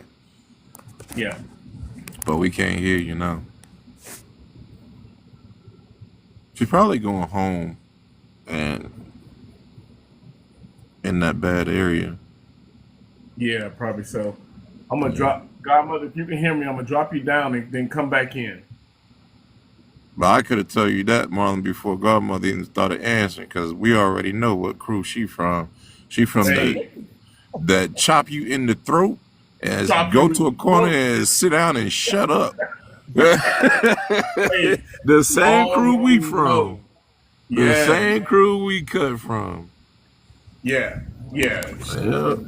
No, and she is cutthroat, hard to it. You know what I'm saying? Yes, sir. Hey, but yeah, man. Here's a good one. Here's a good one. Discipline when one parent is overwhelmed. You got one parent carrying a mental load, right? Mm-hmm. But they're suffering from discipline fatigue. They're tired. This is very key to recognize that they are tired. Because, and I say this, because if you got a parent that's tired and they're trying to discipline, they're not going to be themselves in the disciplining, and it can go probably a little bit too far, in my opinion, with something. You know what I mean? And it's very key for the other person to recognize they're tired. They're not going to be in their complete mindset, and they may discipline in a whole different way, and it may not be the right thing. You know what I'm saying? Mm-hmm. This is where you have to support your partner instead of criticizing them. Brenda, I'm sorry for your loss. So sorry for your loss. Can y'all hear me Man, now? we can hear you now. Yeah, we hear you now. So I was in the garage just now, so that's what it was. So I came on in inside. So yeah, I was saying when it comes to like all of us in our ages, when we grew up, we had a village, and people now have this thing of don't talk to my child, don't do this, don't do that, Yeah. and that has hurt. That has hurt, children as a whole. Because when mine was growing up, they was, Mama, I didn't do so and so. Yes, you did. Because if an adult told me, we always had a respect for that adult, and that adult had authority to say something to the kid. But now, a lot of these mothers and fathers don't want anybody to say anything to their kid. They want to be their Yeah. kids' friends. And don't get me wrong, you're friendly, but there's still a line. You know what I'm saying? Right. Right. And I think a lot of times people don't understand that. So that's where the sense of community and our villages, that's gone away for the most part. And so then the kids are just, I mean, it's a free fall. And that's the demise for sure. Absolutely. Nowadays, so here, I'm glad you made the point about how parents are nowadays, right? Because that goes right there into my next point. Point number 10: public discipline versus private correction. When public discipline embarrasses rather than teaches. So often I sit here and I watch a lot of this stuff on social media where parents want to put their kids out on blast to embarrass them, not realizing that, in my opinion, I'm not a therapist, I'm just a guy who's been through some things. That is actually more damaging to embarrass them like that, because that will make them resent you. It's going to make them turn on you. It's going to make you, especially when it's a step parent or something like that as well. They're going to hold so much resentment and hatred towards you. You know what I'm saying? That disciplining, like when I see parents do that on social media, I think it's the most tactless thing in the world to me, in my opinion. If you did it, you did it. It's just my opinion. Well, I'm gonna say, in our time we didn't really have social media. I think the only thing they had was MySpace, and I never had a MySpace, so I don't mean that was a thing. But if I was to, but I know I embarrassed mine. I know I embarrassed them, and so even to this day, when I see a lot of the kids, they're like, Miss Carmen, you remember the time when you? So they all got the stories. And I remember one time Deandra's grades were not good. She had like some B's and C's on her progress report. So I said, bring me your phone. And I put it on her voicemail. When you called it, I said, Deandra's grades are, and I read out each one of the grades. And I said, you can tell she don't have time to be talking. So don't leave a voicemail, because she's not going to call you back. Okay. And this is her mother. And I promise you listen, to this day. I'm talking about I'm talking about social media, but that voicemail, now that was because that was their social media. So she was the laughing stock of the school. You know what I'm saying? She really was. And so kids constantly called, you know what I'm saying, so they could listen to the voicemail, and they laughed in the whole nine or whatever. And she just turned it around, because here's the thing. I think what's important is that your kids being, now the only thing I don't agree with, I don't believe, like sometimes say, oh, you want to be grown, and a grown person start fighting a kid like you would fight another adult. I don't believe in that.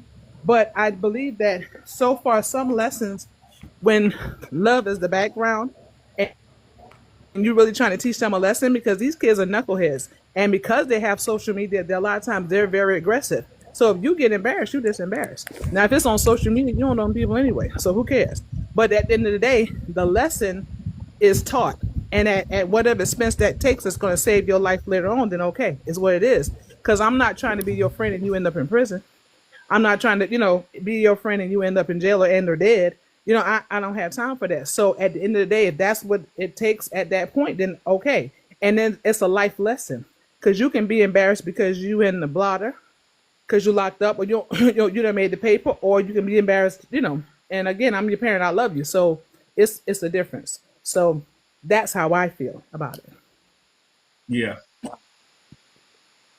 Welcome in, Brenda. Welcome in. Welcome up. Hey, How Brenda. you doing?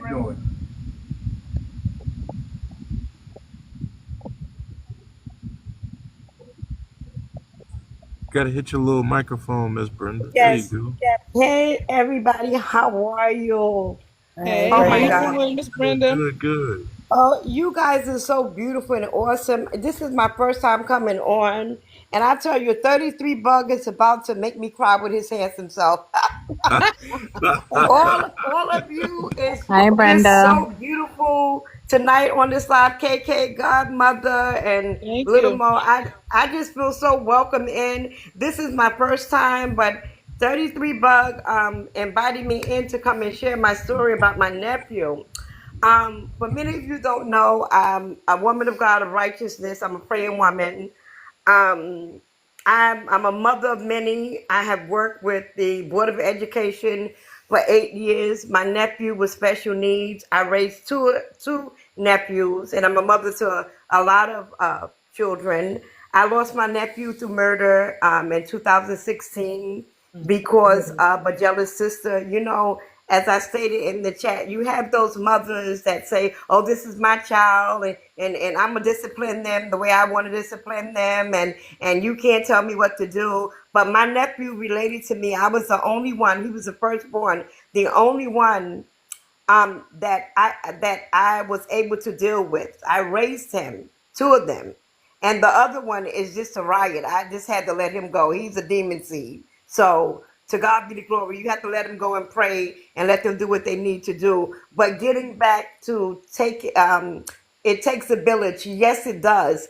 But in these days and times, see, back then when Godmother was talking about when the teachers came and the parents came and neighbors, you got your behind whooped by your mother, then you got your behind whooped by your neighbors.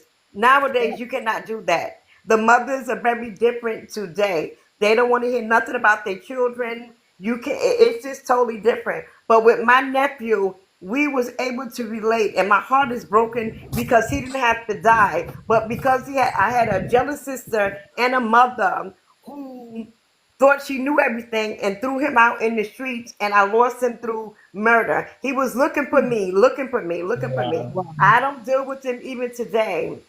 But my point is that we need to gather ourselves. Our children are suffering because of the parents, lack of maturity, divorce homes, broken homes. It first starts with the parents. You can be separated, but you still have to come together to parent. You have to put aside all that nonsense. And this is why our children go through special needs and all the emotions, because they're picking up on what the parents are dealing with. And we don't talk about that to our children. We just tell them, shut up, be quiet. We don't want to hear you. It's not your business. But we need, and I talk to my nephew and I explain everything to him day by day so he can understand. Kids are a lot smarter than we think we are. I never shared my divorce with my nephew. Okay? He knew I was married and I never said anything. You know what he told me? My nephew said to me, he said, Aunt Brenda, forget about him. He's a lame bum. You'll get somebody who's going to love you. I never said anything. Kids are a lot smarter. They observe. And this is why we have to train them, teach them, love them, communicate with them. Me and my nephew, I think one of the reasons why he loved me, and I got hired at his school in 1997 for volunteering, coming up there, staying on him. We used to have every night together. I said Friday night is date night for us. It's just you and I. We would have popcorn, his favorite movie, coloring, whatever he wanted to do was our night. And I told him, you the man, you the man, you the man. And he used to, when it started pouring down rain, he would charge out the school and with an umbrella up and come and get me under the umbrella. So I miss him. I miss him so much because he was truly a gentleman. He watched me, and he used to say, Aunt Brenda, I'm the man. I said, baby, you the man. You the man, baby. And I used to give him allowance for taking out the garbage, and he used to wash the dishes with me, and he called himself trying to make a sandwich for me, but messed it up. It was okay. I said, you still a man. You still a man, baby. And he tried his best. And I built him up because that's what kids need. Men need to see an example. I'm not a man, and it takes a man to deal with our boys, but I did the best that I could with him because the father was somewhere else. But I took him to church with, he was around other men, but I lost him, and I did not have to lose him because of a jealous mother, of a jealous mother. And it is sad, it takes a village. So I preach, I don't even know why I stumbled across y'all tonight. This is my first time on here, and it must have been the grace of God. But my heart is still broken when I think about it. And 33 Brooke almost had me crying, sending roses. See, your men is just too much tonight.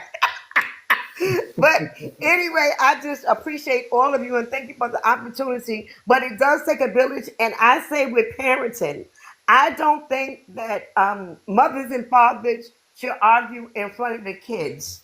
Whatever have to be said, do it in private. Then take the kids on the side and explain to them. I always communicated with my nephew no matter what, even though he was in special ed because he was abused. Right. And we have to communicate and talk to our children. Don't tell them to shut up. Don't tell them it's not your business. It is their business because it is how they grow. It is how they communicate and understand. They do have a voice. They do have a mind. They do need to communicate with us. We need to explain to them what's going on. Okay, baby, the sky is blue. It's snowing tomorrow. And whatever it is, tell them what is going on.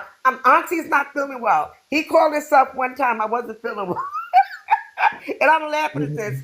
He called us up and fixing me up some breakfast. He brought me some Cheerios cereal and some orange juice. Here, Auntie, I brought you some Cheerios cereal. That's all he knew how to make. But that's training. He was being a man because I told him he was a man. And I used to feed him the Cheerios in the morning. So that's what he brought me. Okay? So they learned through us.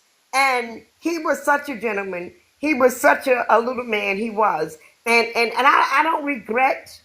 I don't regret anything. I raised him, but he didn't know the streets. And that's what got him in trouble. He didn't know the streets and he was in jail. And this is where a man comes in. A woman can only do so much, but we need the men. We need our men. We need that masculine man to say, hey, I'm going to beat your butt. Don't disrespect your mom. You know, we need the man. We need the man. And I grew up without my father, but I grew up without my father. I knew my father, but he wasn't in the home because, like I said, sometimes the women, and I'm not against women, sometimes the women can run the men away. They can run the men away because of their behaviors, and they don't want to listen. They don't want to listen. Submission only means respect to a man. I respect you as the leader, and I'm going to allow you to lead me, but only if you're not blind. Only if you're not blind, because the blind can't lead the blind. I'm going to submit to you. I'm going to respect you, and I'm going to allow you to lead me only if I see the truth.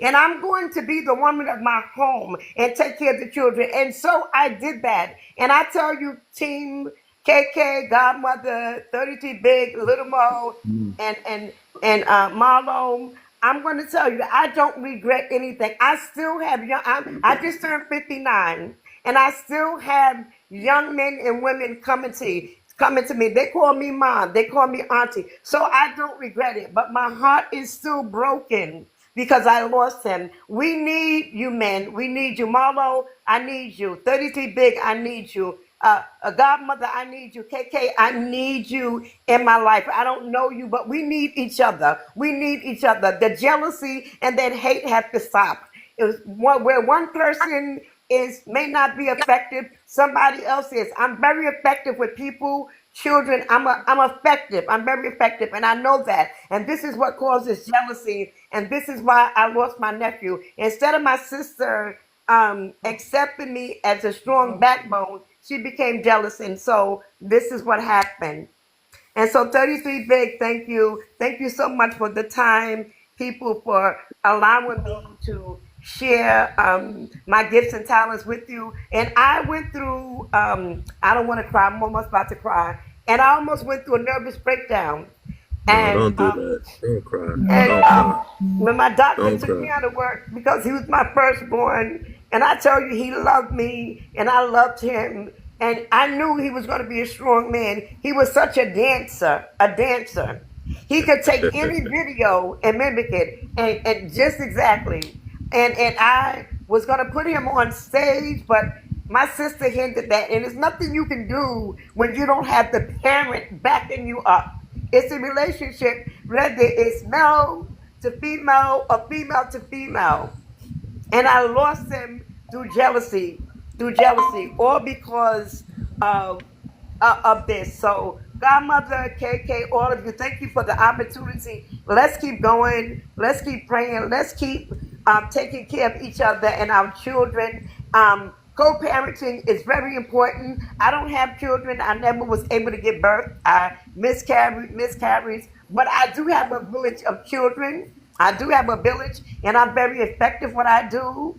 And I'm proud of myself, and I don't regret it. But some things you don't have control over. But if you can be a father to your daughters, and if they need you, your son's mother, they need you. Co-parent, don't argue and fight in front of them. Do the best you can, and just let them fly. And thank you so much, and I appreciate all of you. And Happy New Year. Happy New Year. Well, The same to you. Same yes, to same to you. you. Well, thank you, Miss Brenda, for coming on. You said so many things, and they are pretty much all key. And I'm sorry, obviously, we all condolences for the loss of your nephew, because I have my nephews also that I love like a son. I had two sons, but they died at birth. So Oh basically, Lord. yeah, when I remarried, my husband had two sons, so they pretty much were obviously my sons as well. So I definitely know, Okay. that whole setup. But what I will say too, and the jealousy, I've gone through that as well sometimes, and as opposed to a parent is not strong enough to be what their child needs. But if you say something, they want to get in the way of it, and they don't want that, yeah. So that is very, very unfortunate. And unfortunately, a lot of times they don't see until something does happen. But thank God for the light that you are, and Yes. the love that you do have and that you do give. And so we definitely appreciate you joining us as well. And Yeah. hopefully I can come back again, all because of 33 Bug making me cry and singing roses. Oh Lord. This man done got You my attention. absolutely can, Miss Brenda. You absolutely can. Anytime that we're here, you are Anytime. more than Yes, welcome to come. definitely join us. Yeah. Yeah. I'm glad that you did come up and that you did share, because I just want to say to you, you were just as much of a mother as anyone up here that has a child. For Right. the things that you've done, the opportunity, because you did give an opportunity to that young man, and Yes. you did the best that you could do with what time you had with him. So hats off to you, love. Thank you.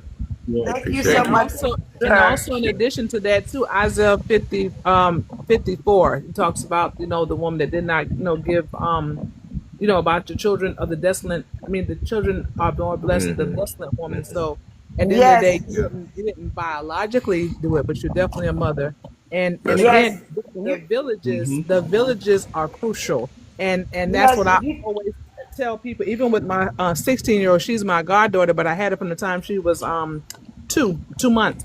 So she don't. I mean, it was me who potty trained her and the teething and everything. I was always there. Her mother is still to this day jealous, which is so stupid. But at the end of the day, it doesn't matter, because her whole thing is being around me, because she always know the love. So we Yes. she's. I would be say, if I was a teen mom who had two children, would I be glad that somebody took my child and didn't try to take the child from me, but just Yes. add to what I had? But it's just a mindset. So you pray for those types of people too, because God Yes. forgave us, and so you have to be And prayerful. you guys have me crying over here, especially 33 Bugs sending those roses and all. Y'all got me crying. But Godmother, the scripture you talk about is single barren woman. For you Yep. shall have many children of a married woman. That's what I believe the scripture you're talking about. But Single barren woman that did not bear for more destiny. yes, Yeah, that's Isaiah 54 yes, and you 2. guys got me in tears tonight. I really, I'm just over here weeping, and I don't normally come on live and cry because I'm very private. It's But okay. It's just I, emotion. Let it out. Okay. It's just Come I emotion. Let just it on. out. flew, I That's why just this Yeah. flew, platform is what it is. It's just Yeah. for that. If you I need just flew to just so let it much go. love on live, Yeah. and especially All the right. 33 bug. I don't know why I keep mentioning, but especially him. He really know how to reach a woman's heart, don't he? Oh gracious. Oh, oh my God! But You'll have his all head of real you big. just have what you say, Godmother? Now I said you will have his head real big. you were being okay now. Calm down. That's all right. He Let's can get a big head. He can get a big head. It's okay. I give him permission. But I just Well, look. appreciate I'm on your all of you brother's when thing. Godmother. What you say? Yes. No, it wasn't me. Somebody else said something. All of The you, I can live see all of you all is podcast. gorgeous. Everybody picture up here is gorgeous. I don't have mine up because I got a scarf and I'm over here crying. So y'all Yeah. don't need to see me tonight. All good. But I just appreciate all of you tonight, and I thank God for you. But can I ask a question, Marlo? I need help with you know, I'm so old school. When I want to come on Barbara. She's talking about with my Barbara. Cash App, how do I don't know if this is the right time to say it, but you have to go on and buy, right? And then send what you You have want to send no. gifts. No. Gifts is something different. A lot of times with the gifts and everything, like if you're selling the like the flowers and stuff like that, I have to take it to you sidebar. I'll take it to you sidebar because it's a little bit I personal. didn't You know, even. 33 I can saw that explain it. shirt this morning when you Oh came wait, in. I can't. What you say, Fly, Marlo? fly I can't chick might hear need to you. be muted. I think it's fly chick Hold that's up. with Fly chick, let me Oh, move. yeah, she fly chick. Yeah, she is fly chick yeah. with that Okay. picture. But what Yeah. did you, Mama? I'm Fly. sorry. What did you say? I said I can explain it to you offline, or 33 can explain it to you offline. Either one of them can explain how the gifting and everything works. Yeah, because I'm so old school and I'm not really. I'm so old school and I'm not really a social media person, so I'm just getting. And for somebody to have a laptop, you know, I'm just so old school. But yeah, anybody who can help me with that, I just Yeah. don't want to be embarrassed. That you know, that's it. No, I And I got know you. I maybe it's got not the you. time, but if you can, you know, anybody, yeah. We got you covered. KK, I hate to see you go. Oh no, a little more left. I should have dropped it. I should have Oh dropped it yeah, down. KK said I it too. know. It was nice meeting you, Brenda, and everyone else. Thank you for having me. I had such a great night, but I Yes. have to go. It's past my You too, curfew. KK. And yeah, my live is on every Tuesdays and Thursday at 8 p.m. Eastern Yeah. Standard Yeah. Time. And yeah, have a good night. Good All night, right, Cool. KK. Miss So yeah, KK. Thanks for coming KK, I'll by. drop you down. You guys Thank down. you. Coach Thank you, Fly Marlon. Chick, welcome in. Welcome in. Give me a second. Let me drop KK down and let me drop Brenda down. Right quick. So they don't lose their coins. Coach I Nikki, hope. what's good? Well, Fly Chick, what's I don't Hey, good? know hey, what's hey, up with hey. Marlon. I don't know what's up with my screen, but I can't see nothing. I can't get. I can see. I can see y'all, but I can't see none of the chat, and I don't have my gifts or nothing. I can't. Oh, you got a lot. You gotta go back out and come back in. Oh, Yeah, okay. let So me you drop you Hello. down. How's everybody doing tonight? well then let me down and Good. bring How me are back. you? We good, sis. We good. How are you? I'm good. I'm enjoying. I'm just listening. I'm all ears. Yeah, man. So the topic for tonight on the 100 is disciplining your children while in a marriage or relationship. That's the topic for tonight. Mm. So that's what Brenda was sharing her story. KK was talking earlier. What does that look like? Especially nowadays where if it's a blended family, how does that discipline look? You know what I'm saying? How does that look as far as how Yes. you discipline a child or whatnot? You know what I'm saying? Yeah. Okay. Welcome, So Watson. you're asking if it's a blended family, discipline Well, I and mean, blended it family. can be it can be both, right? Because you get some parents. We all grew up. Different. different, right? Mm-hmm. And different type of parenting from parenting styles that we grew up with, right? Right. So you may discipline one way, this person may discipline a different way. How do True. you join that together? What does that communication look like, right? Because the end result is you need to keep the child in the child's place and to keep the child in order, but you don't want to make the child feel like let the child have control. You know what I'm saying? All right. Well, I could go off of my experience. I can only speak from my experience. Well, as you know, I'm married and we have a blended family. Right. So my husband's way of disciplining his daughters was different from the way I discipline my daughter. So I'm big on, I don't allow my daughters to make C's. It has to be A's and B's. I don't allow C's in my house. So, and I do not reward them. I do not reward them when they're doing something bad, or they did something bad, or they messed up, or got in trouble in school. I don't reward them for that. And his was the opposite. You know, his was the opposite. Think Chantel was making bad, his daughter was making bad grades and stuff in school, and he rewarded her. He would reward her. And I just say, well, I don't do that. You know, I don't do that. And then I guess me and him, we have to come to a compromise or whatever. But I try not to step on toes because they had their way before me and him got together, and I had my way of disciplining my children before me and him got together.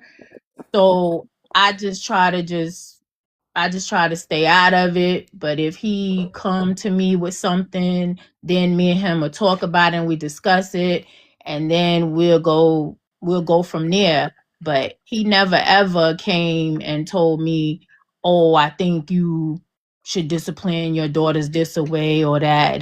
The only thing he had an issue with is because I allow my children to watch whatever they want to watch and let them listen to whatever they want to listen to. Like I grew up in the Bronx.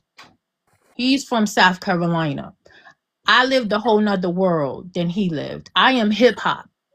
I am diehard hip hop. I listen to rap. I listen to all of that. I allow my kids to listen to it. He don't allow his kids to listen to it. He didn't allow his kids to watch rated R movies. And then one day his daughter was like, well, I watch it when I go to Columbia. So I was like, oh, she watches it when she go to her grandmother's house.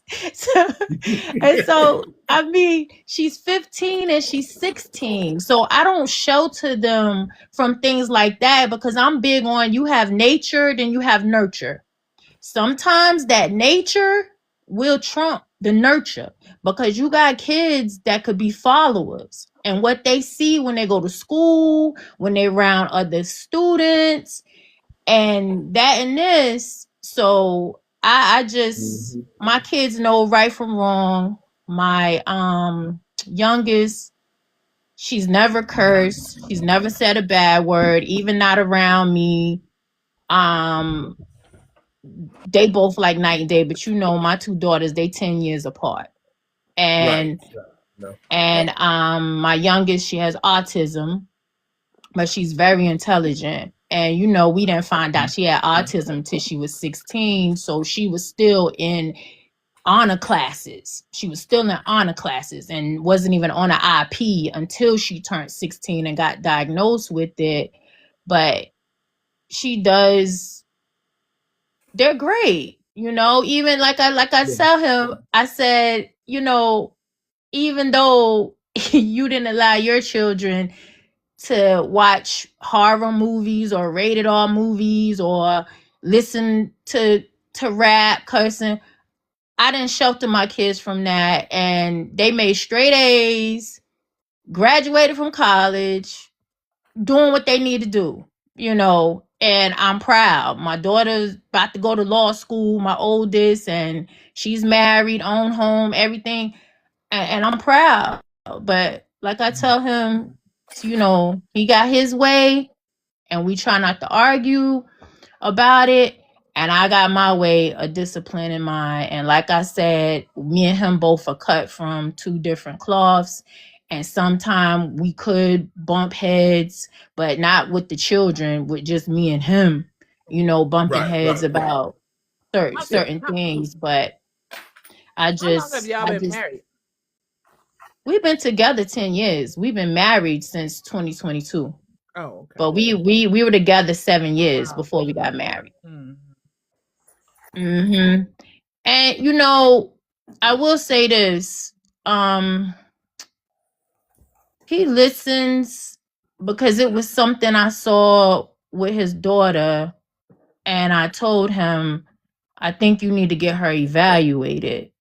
And he went, he got her evaluated, and they diagnosed her with ADHD, but I still don't think it's that. I think she has autism.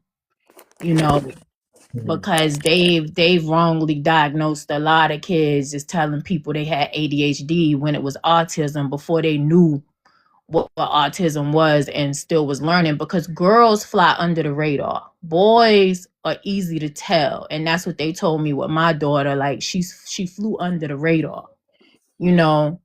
But he did listen with that because I was seeing signs, I was just watching her, being around her, and I was just seeing signs. And I told him, I just had to talk with him, like, I think you need to go and have her evaluated, and he did listen with that.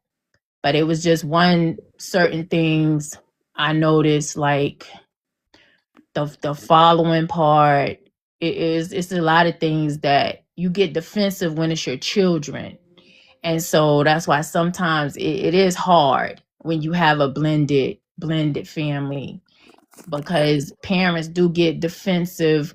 Cause I've gotten defensive when my oldest was seeing signs about my youngest, like, mommy, take her, because she's doing this. And I had to be like, well, I got her evaluated when she was in the 3rd grade, and they told me wasn't nothing wrong with her. So when my oldest started seeing things when she was like in the 7th grade, 8th grade, of course I got defensive, because I was like, I got the paperwork. They says nothing wrong with her mentally. We went there for 2 days. They evaluated her. And so when I took her when she was 16, Marcus, autism down in Atlanta, told me to bring the paperwork. I still got it, phone book size paperwork. They went over all of that, and they said they missed it. It. And on that report, they got it right. Because everything they said she does, and how thoughts just stick in her head, they got it right. So That's you think, knowing what you know now, with all of that, does that change how you discipline? How you guys discipline now? It does. Absolutely. Because now that we know what it is, because I couldn't understand. She would come and she would ask me something, and then I would give her an answer, and then she'll come back and ask me the same thing again and again and again. And I would snap, like, I just told you the answer to this. And even with her, I never really disciplined her. I never had to really discipline her. She was 2 pounds when I had her. She's always been sickly. And she never, that was my child. My sister was talking about this. My sister has 4 sons, and my sister said, Michelle, did you notice that baby doll, out of all our children, she the only one that never got into anything? Like when she was 2, 3, 4, she never, I didn't have to child-proof the house. She never did any of that stuff. And then she's just quiet. She don't talk back. She don't roll her eyes. She just, okay. Her and my 27-year-old, like night and day. And so she's never got a spanking. I've never had to yeah, discipline her in that manner. You know, I just talked to her, and now that we know that she has autism, but she's on good medication to where the thoughts do not stick in her head. Because the thoughts that used to just stick in her head, to where we did go through the suicidal. She was having thoughts of committing suicide. Before And Archie, sorry to cut you off, but I want to make sure I get this across to you.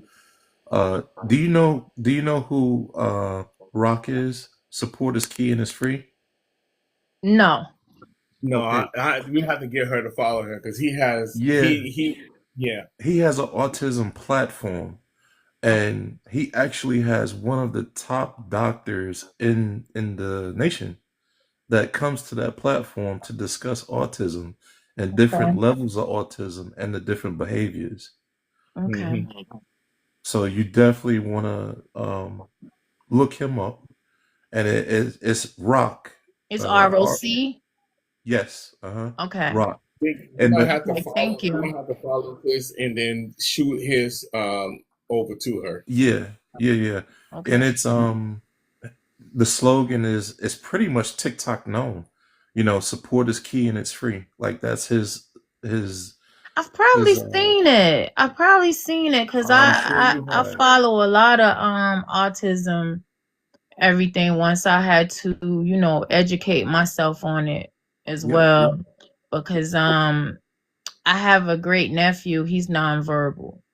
Okay. He's nonverbal, and he gets good support. Right. I'm just blessed that we realized when she got diagnosed at 16 that she also was nonverbal. Okay. But what happened was she had so much other health conditions going on that when she wasn't talking and she wasn't making noises or anything, I asked the doctor, I said, is she deaf? What's going on? I don't even know if my baby hurt, crying, in pain. So they just checked her to see if she was deaf. They was like, no. But I put her in speech therapy from when she was 6 months old. And she didn't start talking till she was like 3. And so we just thought back. Me and my daughter thought back on that. My daughter was like, Mommy, she was nonverbal. And then we thought back how when we gave her the iPhone, when she just took the iPhone, she was about, I think she's about 2 or 3 or 4, something like that. And she just knew how to work the iPhone and how to work the iPad. Just like, you know, we just think back on all that stuff. But I'm just blessed that she stayed afloat through all these years of school, that she was in honor. She was in made A's and B's and honor classes, just stayed afloat. But I will say, since she got that IEP, that support, it's so much better for her this time around. Like, she's not that much stress. Her workload, you know, is not as heavy as it was with the school. But yeah, we just that the blended family, having a blended family is tough regardless. Because you don't know what you're gonna get with them kids. You don't know what you're gonna get. You might not know what you're gonna get from the man bringing his kids or the woman bringing her kids, because I done seen children break up relationships. So I've done hair over 30 something years. I'm retired now. So, you know, women sit in my chair and they don't gossip, they vent. Let me say, I'm going to say 88% is venting. not gossiping. Godmother know about that too. and do 100. Right. And so I just be a great listener, I guess a therapist too. But I hear stories, and I heard, you know, about blended families, and I'm not even gonna hold y'all. It used to scare me. It really used to scare me from getting in relationships with someone who had children, and Da da da. It used to scare me, but I'm just blessed that me and my husband worked it out, and everybody grown except for my 18-year-old who will be graduating May. The one with autism, she's the only one, the only minor that we have now. So everybody else is grown and doing their own thing. Right But there you Yeah, with I know, you. used to hear a lot of stories when I did hair as well. But I think a mhm, lot of things, whether it's that or even sometimes in real estate, the thing a lot of times people are in love with the idea of being in love, and this goes back to the subject too, Marlon, also. But a lot of times people are in love with the idea of being in love. And so they tiptoe around things that, when they they overlook should it. actually discuss from the beginning. And so, and then also a lot of times they don't watch a person that they're dating or whatever the case may be, because then they're so googly eyes or whatever. And so they don't watch like how that person responds when they're angry, how Mhm. if their leaders are, or whatever. So I know I was dating a guy in Columbia. He was in Blythewood, and we dated just about 3 years ago. And so just recently, when my goddaughter bought her house in Columbia, when I was there, he had said something to me on TikTok. And so I was just like, oh, hey, what's going on? I'm in town. So we met up or whatever like that. And he was talking to me about his son, same son he used to talk about from before. His wife was, he was a widow, but his wife she was white. And so his thing was his next, wife, he wanted to be, black, because he felt like his kids didn't have any culture. So the oldest one that he had, he was basically a spoiled brat. Good looking, both of them good looking kids, but he was just really a brat. So he was like, oh yeah, I asked him what he wanted for his birthday. This told me. I was like, what? He was like, he wanted some Ray-Ban glasses, but he don't have no job, and he don't have this, and he don't have that. I said, so it just took me back to when we were actually dating, and I said, well, then why did you ask him? He don't have no job, so why you even ask him what he wants for Christmas? And he's grown, and he don't even live in the house, and he don't have no job. So you enabled it, and then kind of complain about it, and that was one of the things that I said I couldn't marry him, because I knew that the way that he felt like, I mean, even though I could talk to his kids, whatever, when we were dating, but still, the way that he does things, you gotta look for a man to be a leader, and he doesn't know everything. None of us do, but at the end of the day, the good thing about a leader is a leader understands that, okay, this is my weakness, so I'm going to get somebody who's strong in that area, and then maybe they lead in that area, but at the end of the day, they're still bringing the family to where it needs to be. They're still being a good head. So that's why when we talked before, and I missed that segment, because I mean, real estate's been booming, so bless the Lord. But I was talking about, can a man, or a man has to raise only a man can raise raise a son. And my thing was, he was a man, but I didn't think he didn't, he wasn't doing the greatest, because he only had one perspective. And then, just like what Fly Chick was saying too, sometimes you have two different styles. My daddy didn't play games, in general, but he was the one that daddy talked us through everything. He talked you through everything. My mama didn't have you basically, in two words, mostly it was get the belt. She gonna go to shopping. She gonna go to whipping, just like that. Daddy gonna talk to you about it. So the two styles together, you know what I'm saying, they helped, because you had the best of both worlds, but you just already know. Daddy said, hey, Daddy, can I get some cookies? He said, hey, I just ask your mama. You be like, God, why you just ain't say no? This is what she gonna say. That's what you want to say to him, because she Right. definitely gonna say no. You know what I'm saying? But those two with that balance. Now that I'm grown, I understand. I appreciate the two, because I when I had mine, I gave them logic, and I spanked them. You know what I'm saying? People like, you can't spank these kids, they so tall. One of my nephews was he was 6'3", and the other one 6'5". And I said, if I got to punch you in the knees, the nuts, and in the stomach till I get you where we eye to eye, you know what I'm Get it saying? I'm boom. still the adult. I'm still the adult here. You know what I'm saying? Your height don't mean nothing to me. Anybody can get it. You feel me? Hey, well, give me But one it's second. true. Give me You know what I'm some. saying? Watson and CJ Rose, welcome in. The topic for the night, guys, is disciplining your children while in a marriage or relationship. Thank you guys for tuning in. Godmother was going in, kicking people in the kneecaps and stuff. So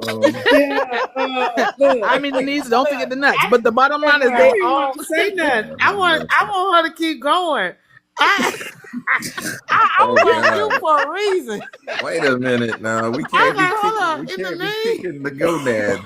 We're doing a lot of kicking of the Look, bring him gonad. down to listen. size. Just And bringing then him I'm Come gonna on, down mute to bring. her myself. I height. Bring want to him hear down this. to I size thought He's you bringing because him Lord down to her Jesus, height. Marlon. correct, Marlon, where correct. the It don't oil matter. at? Where the oil at? Where the It oil? don't. Hey It don't. man. It don't Look. matter how tall you are, right down the side. So the knees and nuts, and guess what? Now we eye to eye. At the end of the day, I'm the adult. I run this. So I Right. always, Okay. I always kept that. But like I said, I mean, he a big guy. He's 6'3". His sons are supposed 6'5". Now, the other one was younger, but the oldest one's 6'5". And it's like I'm like, you have put a not good human into this earth because of the fact that you babied him, because his deceased wife did also, but he didn't help. You know what I'm saying? So then he acting like these is his homies. And I'm like, every time you go through, like, when we were dating, I remember he had wrote some check, put in the bank, and then because I guess he had the check with Navy Federal, when they pulled the money back, because people doing those little those counterfeit checks or whatever. When they pulled the money back, they ended up pulling the $5,000 out of his account. And I'm like, well, you either gonna suck it up or you gonna file charges. He mad with him. He was like, what am I supposed to do? Put my son in jail? Yep, you certainly There are. you go. Because you put him in jail now for somebody else go through and knock him off. You know what I'm saying? But Godmother, yes, I don't mean to yes. cut you off, but let me ask you this question Mhm. because my husband is also a widower. His Okay. wife passed away. So let me ask you this. Do you think, because this is what I thought also, do you think because the mother is passed that he have some type of sympathy for his son and that's why he's an enabler and just let him get away with this, and they could manipulate the Right. dad on that too, Real bad. Yeah. real bad, Yes. because I've seen it firsthand Firsthand.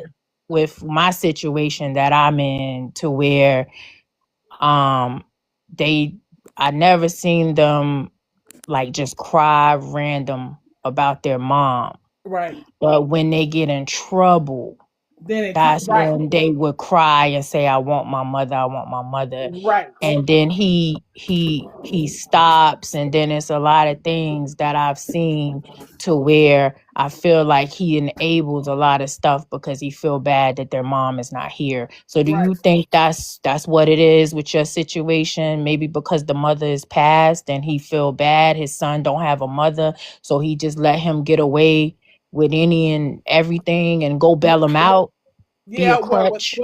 without question, that was definitely a part of it. It really was a huge part of it. And I also think, in his defense, he was also trying to navigate what life looked like, because she passed of cancer. What life looked like, Here without too. her. Yeah. Cancer here too. Oh Cancer wow. here too. Yeah. Yep. And so it was really, it was really hard in a lot of ways, because of course, ideally, that's who he thought was his person. And it wasn't like me, I was single, but divorced. Right. He was widowed, so it was a little bit different. But yeah, definitely that played a huge part in it. But at the end of the day, you putting a person that when you close your eyes, they won't be good, because you haven't given them anything. Mm. He won't be a good man to any woman who he's with, because he's going to be looking for somebody like his grandmother and somebody to do something for him, because he hasn't been taught to do anything, Yeah, to take care of them. including himself. Yeah. All he want to do is look good and smile with the ladies.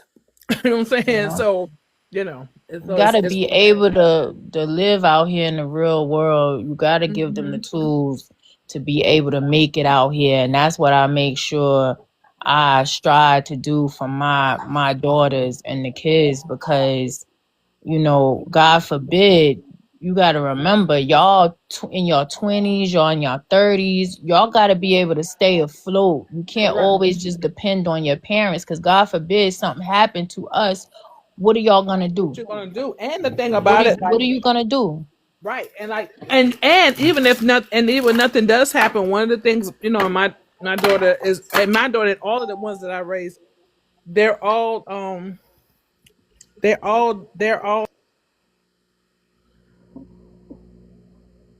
Did she go away? No, I'm she not probably had a phone sure. call or something. I'm not sure what happened to her, but I would like to step in and say something Oh, that please. we all have choices in this life. True. All praises to the Most High, or whatever you believe in, that you get to a certain age of maturity, regardless of your past, regardless of where you want to go in life. We all have choices. That's true. And you can blame your past. Like, I got a million things I can blame on the past that are very ugly. But am I going to allow that? And this is a very important question I want everybody to hear. Am I going to allow my past to allow me to be a loser in life?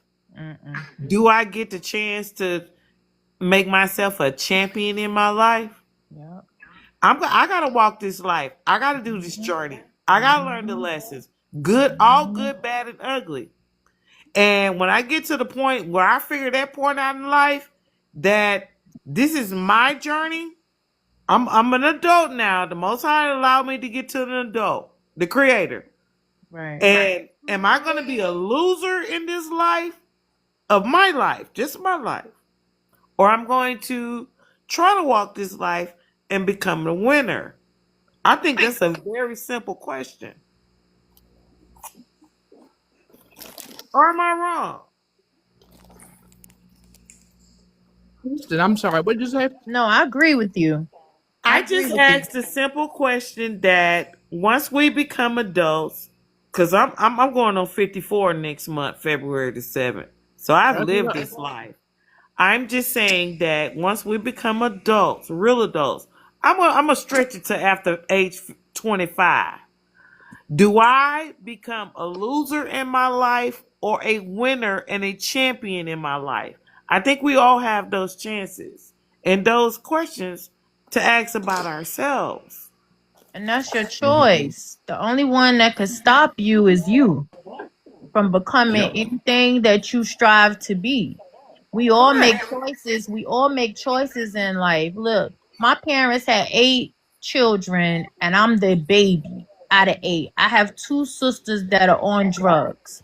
And I tell them every day, that was the choices y'all chose. Exactly. Y'all could have. No. They talk. No. What I'm saying is they talk about what I have and what I have going on, and I just tell them, y'all could have the same as me, but y'all chose a different path in life, and you've done got help numerous of times. You go to rehab, and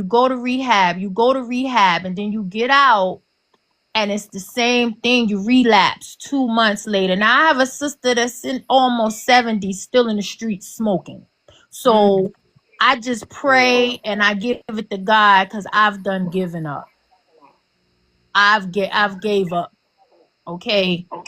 I thought when she turned half a century, when she turned 50, look, you're half a century now. Can you get yourself together? She went in rehab again after COVID. She relapsed 2 months later. So what I had to do with my sisters was I have to protect my peace. I have to control my environment. I told people on Facebook, social media, do not inbox me. It was to the point my chest was hurting. Stress, people calling me, your sister naked walking down the street, all this stuff. So I told my parents, don't call me 4:30 in the morning. If it's anything dealing with my sisters, I don't want to hear it. I have to protect my peace, and I have to protect my energy, my environment. I don't want it around me. I don't want to hear it, because when it got to the point my chest was hurting, I had to go to the doctor. We have a problem, because they my sisters and I love them. And I just can't believe who you grow up with, and this just happens. But like, back to what you said, we all have choices. We all have choices. We all came up and probably saw things growing up, saw things. Look, I seen so much, but that did not make me go out and smoke crack or rob and steal and kill. It didn't make me do any of that because we all have consequences for the choices we make in life. Let And me it's up say, to you. It's up to you. If you're going to be a loser, you're going to be a champion. It's up to you because can't nobody stop you but you. And that's how I see it. well, I Fly Chick, think let me a But just lot I of that want has to do to. with. I think a Oh, lot I'm of that got sorry. to I deal want. with Yeah. what Marlon was saying earlier, and what the panel was saying earlier. It takes a village, Yeah, it because does. when when one gets lost, like Godmother said, "Come here, boy, come here, girl," and knock him upside the head. yeah. That time has come and gone, Yeah. and we need to keep that visible. We need to make that still known that I might not be your mother and father, but I care about you. Right, Respect me. Don't curse around me. right. Act like you got some sense. Pull your pants up. Oh You my know what I mean? God. Cause yeah, Pull your Talk pants to a up. Say female. that Stop louder. calling. Stop but calling these I females disagree with. bitches. I Excuse me disagree for with that. you. But really, okay. I really disagree with you because all of us right now on this panel are adults, and all of us, I believe, that I have heard on this panel tonight have something to offer. Even though we're adults, there are things that we can softly say to one another that can wake us up, that can correct us. So I still believe those of us that are still trying to live righteously and help our brothers and sisters, there's something that we can say to each other to help one another. I really believe that. Well, what exactly I did he say that you disagree with? yeah, I was about to Yeah, say. that's what I was I trying to figure Yeah, out. what exactly did I, he say that you disagree with? Because it sounded like I the same thing that he just said. Thought so it, too. it look in essence it is the same thing, but to cut off one another or cut off a family member or a child because they don't agree or understand at the time. I'm not knocking the brother or what he said. We're on the same accord. I believe in not giving up on one another. Just like I said originally on this panel, we're all adults, and there may be just a snippet of what one of us have said that may have helped one another. Right. I want to correct that.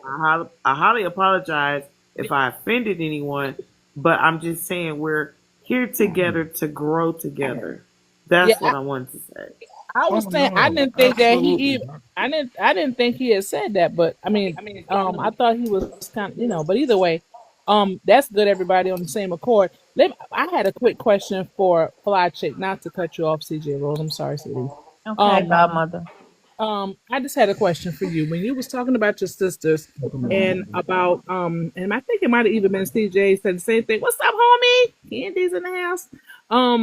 When you were saying about your sisters and what they had going on and about them on the drugs and everything like that, and you having to protect your peace. I do agree with that. What I will say is that I think it was correct me. I think it was you, CJ, who was Rose, who was saying about when you're 20 or 25, the decisions that you make about if you're going to be a failure or a success. Is that the comment that you made initially? Yeah. Yeah. Okay. Well, the thing is, I think. Okay. Cool. I just think, and I don't. I think the thing about this is when a person says that, and we've been all blessed to be successful, but what I will say is that you don't ever know the story, you don't ever know what caused them to be where they are, right? And then a lot of times we can make a decision because we've had the seed. So the Bible says, train up a child in the way that they should go, and if they depart, or when they depart, they'll come back to it because you've already planted the seed. But what if the seed was never planted? So you have some people who don't know no different than what they are and where they are. And then also, fly chick too, real quick, that in the conjunction what I was saying to CJ Rose is that even though your sisters are going through what they've gone through, I've always heard my pastor said that drugs and homosexuality are the two hardest spirits to break. So I get that Mm-hmm. you have to go through and make the separation to make sure that you're good, and I'm not disagreeing with that at all. You should, and continue to pray that God protect them and bring them back, because That's what sometimes I do. That's what yeah, I because do. Yeah. I've seen, people that women, a lot of women and men strung out. I got cousins and stuff like that back home that somebody put something in their drink. They Yeah. drink whatever, and it Mm-hmm. was a trick. I had my nephew not long ago that almost got caught like that. He around his sisters and brothers when their father died, and somebody thought it was funny. So sometimes people are a place and something, and they've kind of lost their mind. So it's no different than the prodigal son. He was out there eating, eating with the hogs and stuff, and then he said, "Wait a Right. minute, what I'm doing?" And he ended up going home, and his father welcomed him just like he had never left. So we have to have that same compassion, especially when we know God, and thank God for the grace that He has given us. That's not our story, and still, Amen. Yeah. prayerful for that, because it's a lot to deal with, I'm sure. Well, the I mean, but good thing about sometimes it is people I'm gotta walk a sorry, path. Marlon. Go ahead. No, I was gonna say, so everybody gotta walk a path. Sometimes people are gonna exit your life at a particular season, and they may not re-enter your life until a different season. You have sometimes experiences are going to be the best teacher, right? That's You're true. going to go through a lot of stuff, a lot of different experiences, and not so much that you have to cut some people off, but sometimes you do have to let some people go and go on their journey, not to Right. live their journey, just like you went on your journey to get you to where you're at, right? So Right. you go allow them to go on that journey and not try to stop their journey. And I think that's one of the hardest things we do. We try to stop people from having to go through certain things. But if that's the path that they want to go, you got to allow them to go on that path. And whatever is going to happen is going to happen. But you give them the encouragement and the things that they need to hear. And you know that, and you can walk away with confidence and say, I showed you this. Now, if you chose to go back to the point of being about a choice, if you chose to go that route, I got to let you go that route. And all I can do for you is pray for you. And if you return, it's like you said, when the prodigal son returns, okay, I can welcome you back in open arms. But even when I welcome you back, I need to know that when I'm welcoming you back, that you have recognized what you have experienced and what you have gone through. You know what I'm saying? That's the key, because I mean we have to be careful about what we keep around us. We have to not just be always so welcoming, but we need to keep our eyes open to what is going on around us, so that we're not interrupting our own peace by trying to bring in somebody else. You know what I'm saying? Yeah, Right. yeah. That's Do we true. have another I time? agree And I 100%. and And in addition to what you were saying too, Marlon, I think the thing about it is, like I said, and I have never, thank God, had any kind of um substance abuse. My worst thing was probably shopping, but that was about it. I'm good. God healed me. Thank you, Jesus. But anyway, mine but the too, retail therapy. yeah, I be in them people's store. I be in them people's store. But but other than that, I've been pretty good. But what I will say is, when a person has an addiction or they have something that they just can't shake for real, when you can have, so you have a person who, let's say, they're mean, or they're hurtful or something to you Oh, like they that. call it a That disease now. that's a choice, yeah. But when they are dealing with something like that, that's a little bit different. So then that's when the time you show love and you just get on your knees and pray, because we don't fight against flesh and blood, but against principalities. So it's a spirit, and that's that spirit of that. And they can't do any better. You know what I'm saying? I mean, we would say, like, when we just had they can't help us. We want to do better, but we just couldn't help it. You know what I'm saying? It just was But what it wait, was. I'm saying, in the oh, sense of an addiction is what I'm saying. Right. But to have just that grace. right. Now I'm not, and I'm not, and I 100% agree with you. You have to protect your peace, because if you're not Right. here, what difference does it make, Right. right? And then you But I'm don't just know saying, how long a person been going through it and what and all they going done through it. went through. You Yeah, don't know and what what all they all the yeah, family members done took you through, but I'm able to sit here and say that me and my mother were able to sit in when they were in rehab. We were able to sit in with the therapist and we heard the story. We found out how they used when they first used and how they got on it. And with both of my sisters, it was a man that introduced it to them. And we were able to sit in on those counseling sessions and to hear them open up and tell how this came about. So when you were saying that, people have put things in people drinks and all that. Yes, that's true. But in my sister's cases, we found out how they got addicted and what happened, because I used to always think too something is a gateway. Like something is a gateway drug first before they get on the hardcore. Like, what were y'all doing? Because I knew my sister, she wouldn't even smoke weed. And that's why I was shocked when she got on the crack. And I'm like, you never even used to smoke weed. Dudes in the Bronx used to try to give you blunts and you wouldn't even touch it. So you moved down south and you start using crack? How? Where did this come from? But I didn't find out until rehab, and the counselors and the therapists let us sit in on the session. And right. she broke down and she told. And that's how I found out. And that's how we found out.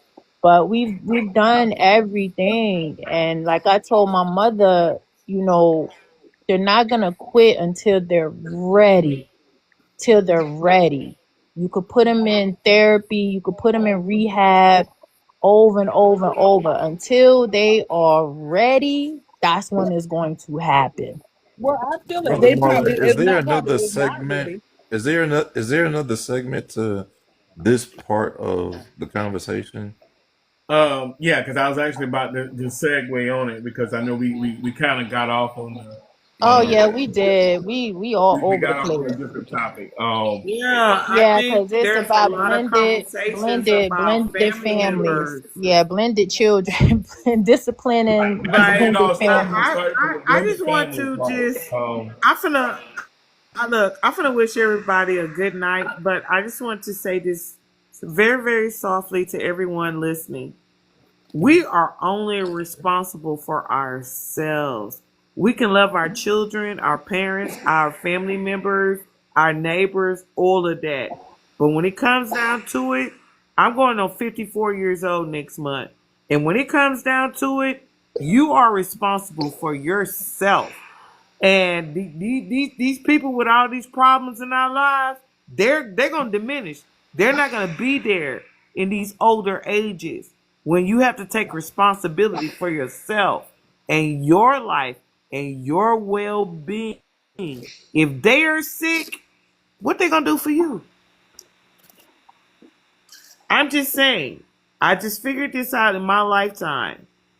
If other people are sick, why would you worry yourself sick about worrying about them? There is going to come a time in your life when you become an older adult, like myself, almost on Social Security. If I get there, I can't worry about other people and their life mistakes. I got to get myself together. And I don't think a lot of people. I think a lot of people worry themselves to death, worried about other people. Even if it's our children, our family members, friends, all of that. You have to get to a point where you got yourself together. Because all these people you worrying about and they ain't nothing, they not gonna be there when you need them. Good night, everyone. Good night, CJ, CJ. I'll talk you down. CJ, thank you for that. And I just want to say I'm already 54. Good And I night, don't TJ. disagree with you, but we do have to kind of look out as well. But don't worry yourself. You are 100% about that. Absolutely. Okay. I just want to make sure I ain't crazy. Like, you gotta look out for No, you ain't yourself. crazy. Because in the end, No, you're not crazy. only gonna be you and the most high when it comes down to it. Yeah. Yeah. No, you spoken on that one. I mean, that at the end of the day, if you carry somebody else's burden as your own, you're gonna drive yourself crazy. Well, you You have to gotta cast all sometimes you you have to gotta let cast all people your go through worries some on things. the Lord. So that's That's 100%. I it. Thank think we you. should You took pray. it right out of That's my it. Yeah. mouth. Give it to Yeah. him. Yeah, That but is amen. not your job. You Not didn't Right. your go to the job. cross. Raise your hand if you went to the cross for all of us. That No. ain't none of us Yeah. on this panel. Yeah. I ain't do That is not none of us. I don't care what you believe. long Okay, story short. And if there you we don't go. believe in nothing, believe in yourself. Amen. Absolutely. Well, let's circle back round. CJ, appreciate it again. God's daughter, welcome in. Welcome in. Good night, Um, everyone. Thank you for having me. I mean, Okay. all right, CJ, I'm gonna drop you down. Um, Getting back to where we was at on it, where were the hell were we at? We were talking about the blend. What were we talking about? Blended family. Where were we Also, at, big Yeah, guy?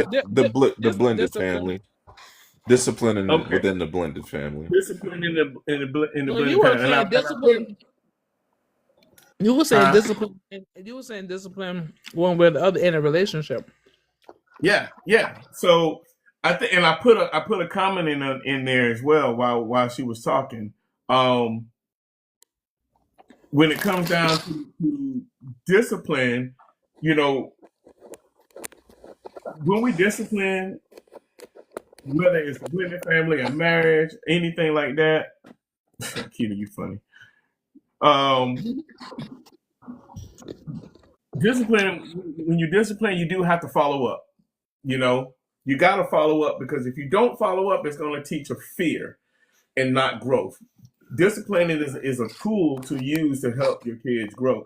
So I've seen people who are married, have kids, and still have different, disciplining styles, right? Right. Good night, CJ. I've seen people have different disciplining styles. Like you said, Godmother. I mean, how we grew up. Come on, it was everybody had an opportunity to put them hands on us. Oh boy. And ain't nothing we could have did. Because if I would have No. went around to your folk house, guess You what? gonna get it. Papa Yeah. Smart was You're gonna gonna give get it to him. it. You know what I'm He saying? sure would. And what brought you back to Georgia, and Georgia gave you more. You know what I'm saying? So that's they didn't play no Absolutely. games. Yeah. Mhm. Absolutely. But to the other part of it, though, we have to remind ourselves, even when we're in these relationships, that there Grapes, don't get Keita. into them comments. No, I just said it when you eating grapes.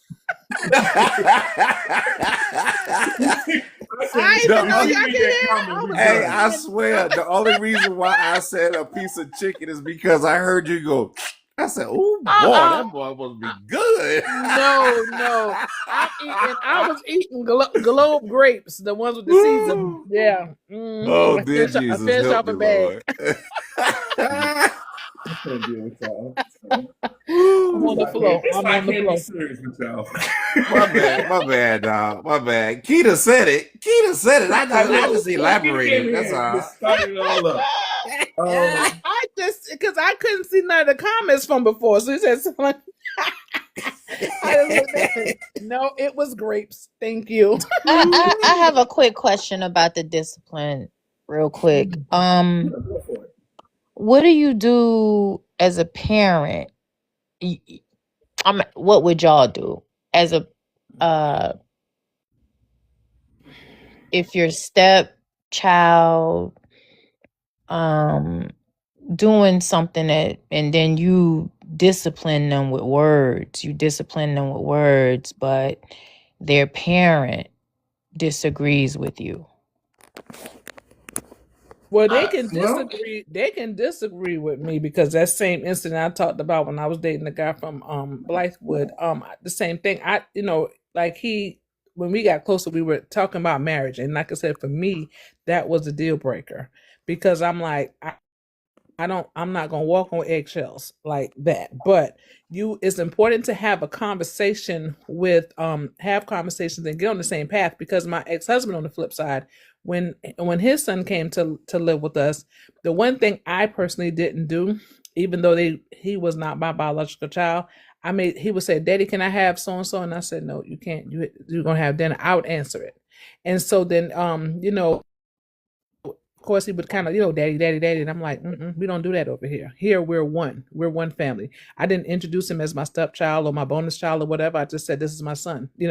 I mean, I'm chocolate, and he was beige because his mother was Caucasian. But I mean, at the end of the day, and my husband is regular brown skin. But I didn't even go, I ain't playing no games with it. I just was like, okay, this is my son. And let me tell you something. When you're in this house, this is how this is going to go. And so when I talked with my husband about it, I said, listen, this is the thing. We have to be as one, because if not, then a child would come and separate us, and that's not going to fly.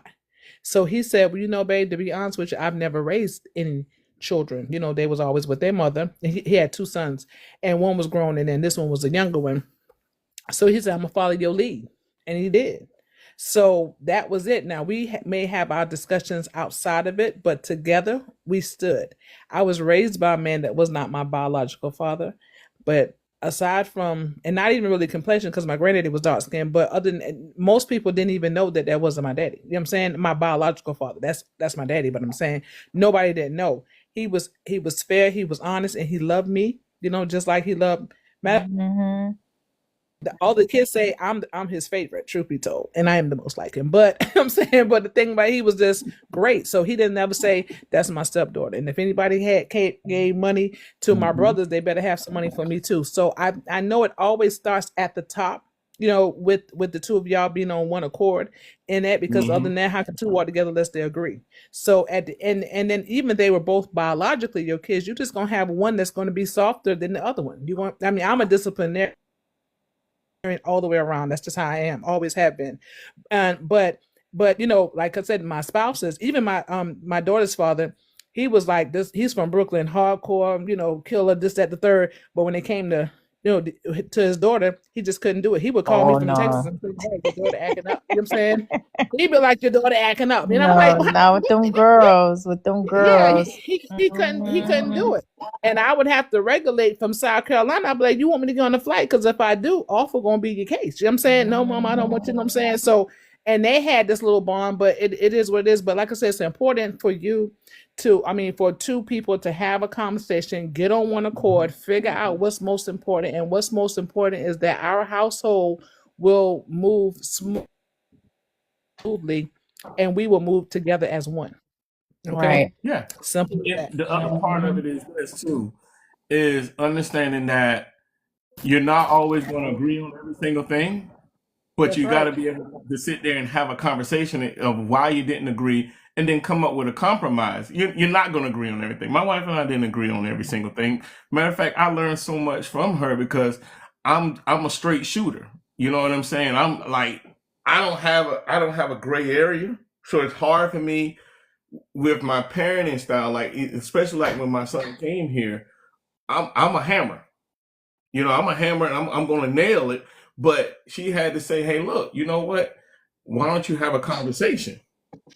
I wasn't a talker, believe it or not. I didn't want to talk about nothing. I just wanted. I'm a man of action, and I've always been action, action, action when it came down to how I display my kids. And then I had to learn a different side, which with the situation I had to deal with, man, it was eye opening, and I appreciated that, because that's when I recognized at that moment that my way wasn't always The right way. the right way or the best way. I needed to understand. I had to take a step back to understand a different way. And I think that's probably where a lot of things are at, is taking a moment to understand a different way of doing things, and not always doing it how doing it the same exact way. Like they say, the definition of insanity is keep doing things the same exact way, but expecting a different result.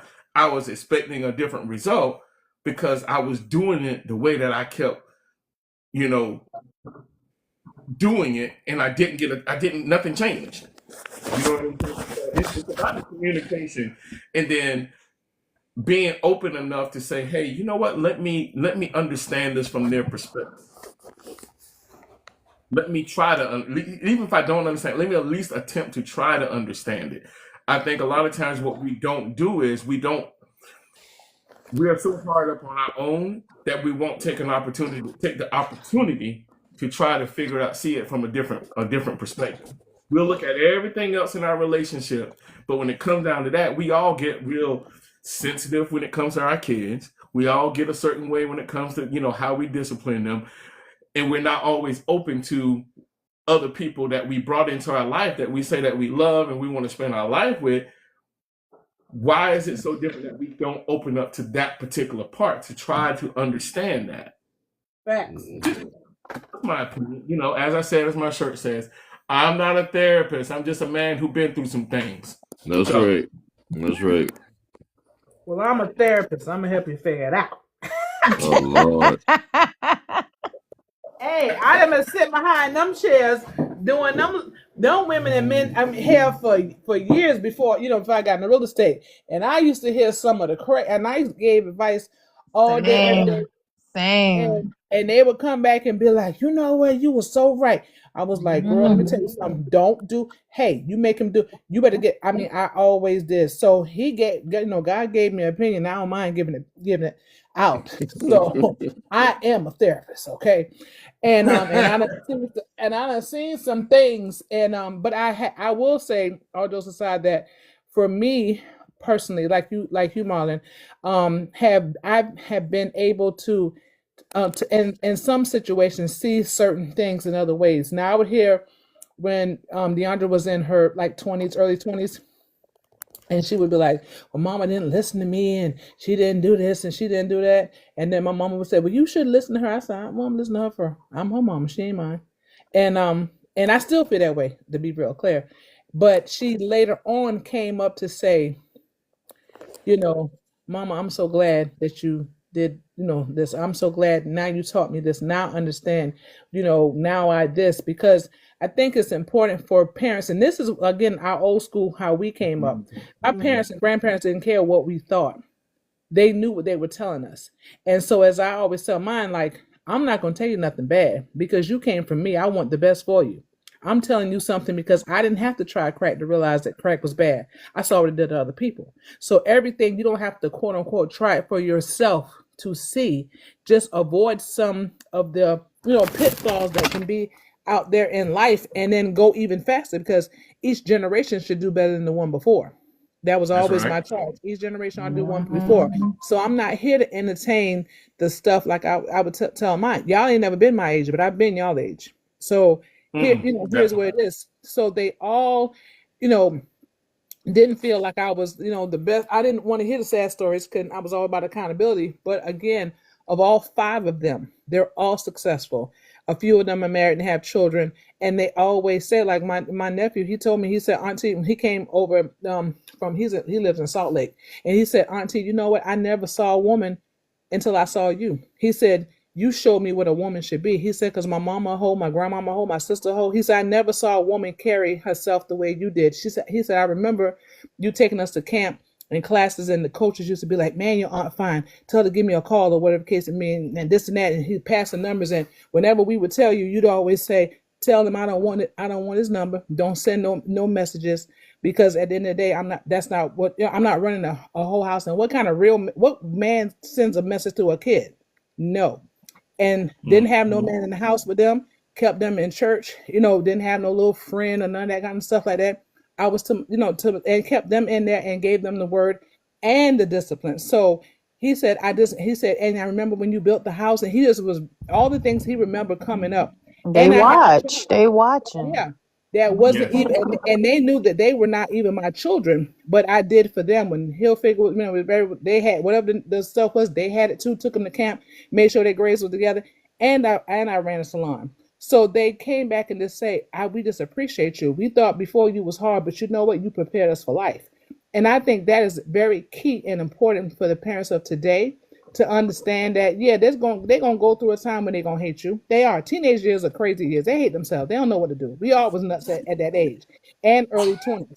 But like old people used to tell us, keep living. See, when you keep living, you'll understand it better by and by. Oh man, now Yeah. Now I understand why mama said Absolutely. it. Now I know why granddaddy said it. Now you appreciate it as opposed to that. And my ex-husband's son is in prison for life right now. And I remember right when after we split up, he called me and he said, "Hey mom," he said, we was talking. He said, "Well, I know you and my daddy ain't together, but let me tell you something.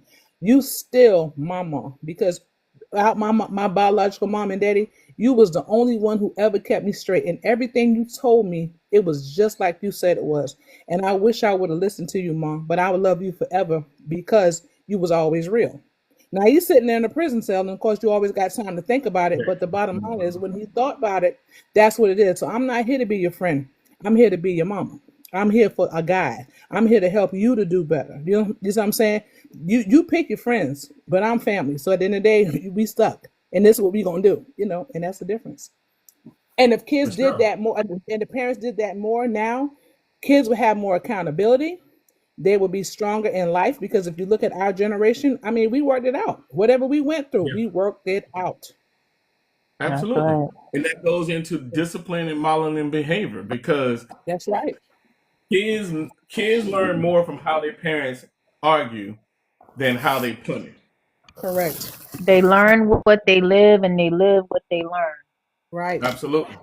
That's right. Absolutely. And when you're tolerating bad behavior, a lot of times, women or men, they will, young boys and girls will also mimic that, and they will, think that is acceptable. That your husband is supposed to slap up on you. They're supposed to do this. They're supposed to beat you. That men's supposed to cheat. That they're supposed, you know what I'm saying? All these types of things because these are bad behaviors on which you've seen. Now, on the flip side, I would tell you that my other sister, well, her brother, my older sister, daddy's kids, and you would know who I'm talking about from Fairfax too. They mama did the most, okay?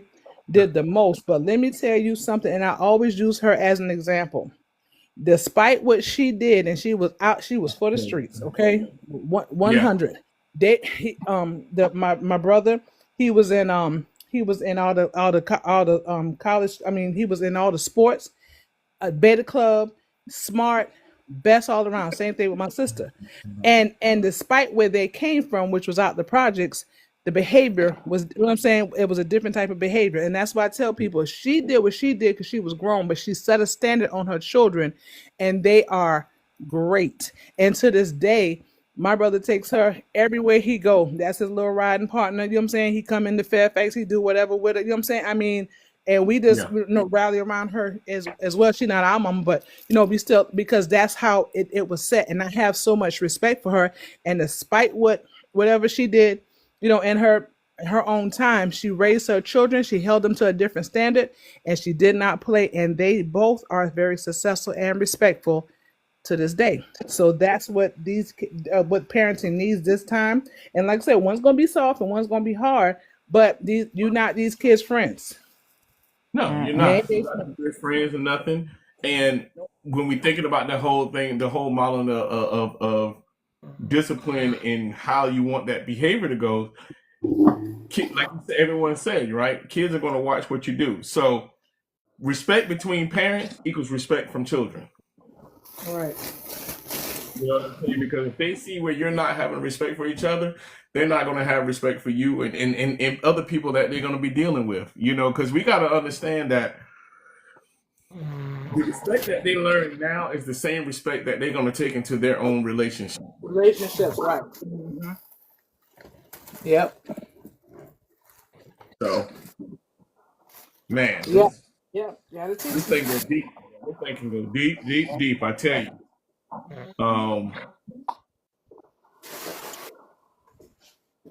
What else on you guys' mind? I got a couple of questions I'm gonna throw out and just see, what you guys think.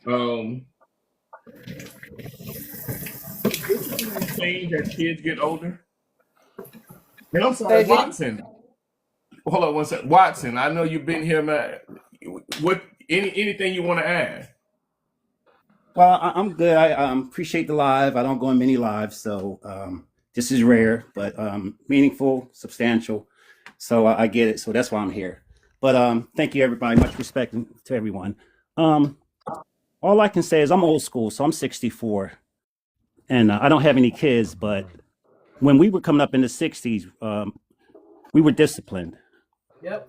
and my mother raised me. So a mom can raise a son. Hello.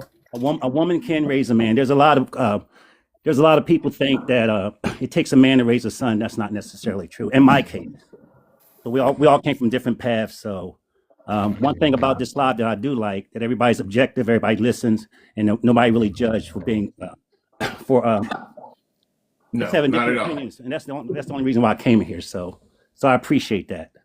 But Yes. in my path, we got behind whoopings. We got disciplined in the '60s, even though I don't have any kids, but I knew how I was raised. So, and a mother knows her child. Mm-hmm. So my That's right. thing is this, that every man, to me, and this is just my opinion, every man don't qualify to be a man. Correct. So, but there are good brothers out there, good men out there, but everybody don't qualify to be a man. So, and if you qualify, then that's good though, and that's beautiful. There's a lot of men that are men, but as far as children, we were disciplined, and we were disciplined up to, I think I got my last behind whooping at 16 or 17, something like that. So, and so my mom told me, like, when I get 17, 18, I have to have a plan. So my thing is this, that parents, single parents, mother, father, if you raise your child the right way, we know right from wrong. And when we get 17, 18 and think we're grown, and then we become grown, then like, oh my God, I wish I could have stayed 17 forever. So if we know right from wrong, and you know how you raise your child, in my particular case, then we have choices and decisions. So for me, the system, if you go out here and if you know you're out there doing wrong, if you're out there robbing, stealing, doing things that's going to get you in jail, that's a choice. Am I That's that. bugging? Is somebody snoring? Or am I hearing things? I was about to say, I think 33 sleep again. He's getting lit. I'm sorry, Watson, for interrupting. I just Oh, no, wanted to that's make good. Yeah, sure. Marlon, mute 33 because he's getting it in. All right. Yeah, he comatose. Yeah. So all I was saying is that that we make choices and decisions, and when we get grown, we know right from wrong. So the system, we have laws out here. So if you go out there and break the law, then you know what you're going to get, but you still do it. And then with parents, that you can tell your children, stop, don't do this, don't do this, and right thing to do. But you go out there, and you make these choices. Sometimes if you make your bed hard, you got to lay in it. Yes, But true. and because those are choices. When you raise your child and he's in his 20s and 30s or whatever, and you taught them right, they know right from wrong, then it's a choice. Mm-hmm. Right. And my mom always said that when I go, you're gonna miss me when I'm gone. So my thing is, we're gonna figure it out. She said, but you're gonna figure it out. Ain't got no And so choice. you're gonna figure it out. So we hear on the news people pass away for whatever reason, young, old, whatever, and I'm sure that a lot of them have children, but they're gonna figure it out. Yep. And that's what she told you. And you're gonna figure it out. So there's a point where every mother, every parent gonna love their child, but there's a point where you become an enabler and have love for your child. There's a fine line in there. There's a very fine line in there, because you can only help people that help themselves. Amen. Fact. Especially when you know right from wrong. That's right. Fact. And none of us, well, me, I'm gonna just speak for me, that we should not feel guilty for making the right choices and decisions in our life. Right. We don't have to, because a lot of people, everybody ain't crazy. Grown people know what they're doing. Right. They know what they're doing. So no one should feel guilty because other people make bad choices and decisions. And so I don't. You can only help people to help themselves. Right. I would say about the choices and making bad choices when we speak on our children as parents. Only thing we want to do is keep them from struggling and keep them from making bad choices. Try to give them advice and because we done been there. We see it before it even is going to happen. If they don't listen and then they go ahead and they make a decision that was a bad decision, yeah, it bothers me. As a parent, it bothers me, especially if I warned you and I gave you the heads up and you still, as an adult, you still didn't listen and you went and did this and it caused you some struggle. It makes me feel bad because I feel like, you know, any decisions they make, even with them being grown, it affects me. It affects me. And it affects me because I'm heavily involved with my children, and with them being adults, I just want the best. I just want the best for them. And I always said when I had kids, I want my kids to be better than me and be more successful than me. We made sacrifices as parents to give them the tools and put them in the position to go to college, to get degrees, to accomplish more than I did. So when she does something that really affects me because I'm your support system and you're not thinking about your support system before you make these decisions, yeah, it bothers me. I can't sit here and say it don't bother me now. If it wasn't my child, then it wouldn't bother me. But being that it's my daughter, yeah, it bothers me. And like I told, I spoke to her 2 days ago and I told her, it don't matter if you're 50, I'm 80, or you 40, however grown you are, things that you do in life will affect me. Because if you was on drugs out in the street, that affects me. That affects me mentally, emotionally, spiritually, everything. And vice versa. Parents affect their children. What parents do, you have grown children who got grown parents that are a mess. And their children are grown and they dealing with their grown parents that are out in the street, that are on drugs and doing this. That affects their children too. That affects grown children unless you just got that type of heart to where you so cold to where you don't care.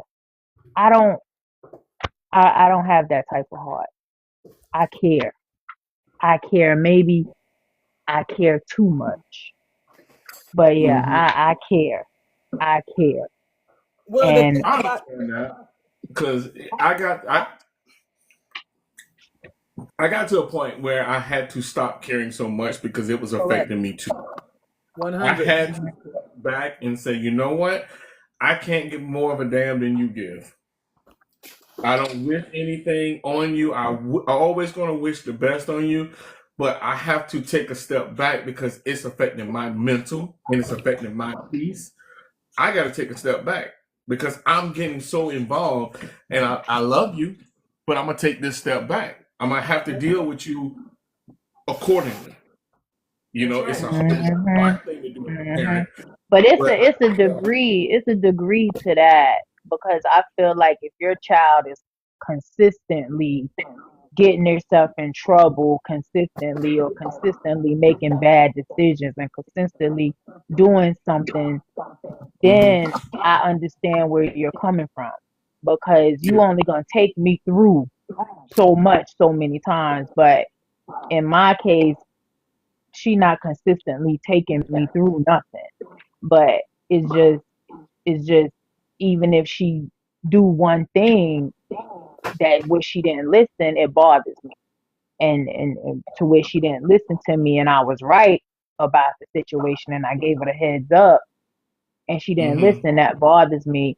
But I get it. I understand exactly what you're saying because my father used to always say, if y'all get yourself in any trouble and you have to go to jail, I'm That's coming it. for you one time. One time.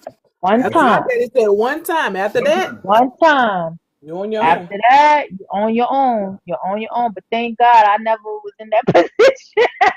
He never right. had to come. He never had to come for me. I was I in hate that But that. position, and I had I used my I card. used my one time. Okay. Hey, that's And why that one I, time was I used my way one good. time. I used my one time. Yeah, I did. But you My know, one time. I was grown and I didn't think it, but I did have my one time and it was all good. But you know, here's the thing I want to add to actually what Watson was saying. And I am 54, so I grew up in the 70s, you know, and 80s. And it was the same thing. It was that sense of community. But the thing about it with our children, we don't want them to suffer, but remember, no different than when we go in the gym to work out. Okay, you do so much to try to keep them from resistant, but just like in the gym, resistance will build what? Muscle. You get stronger.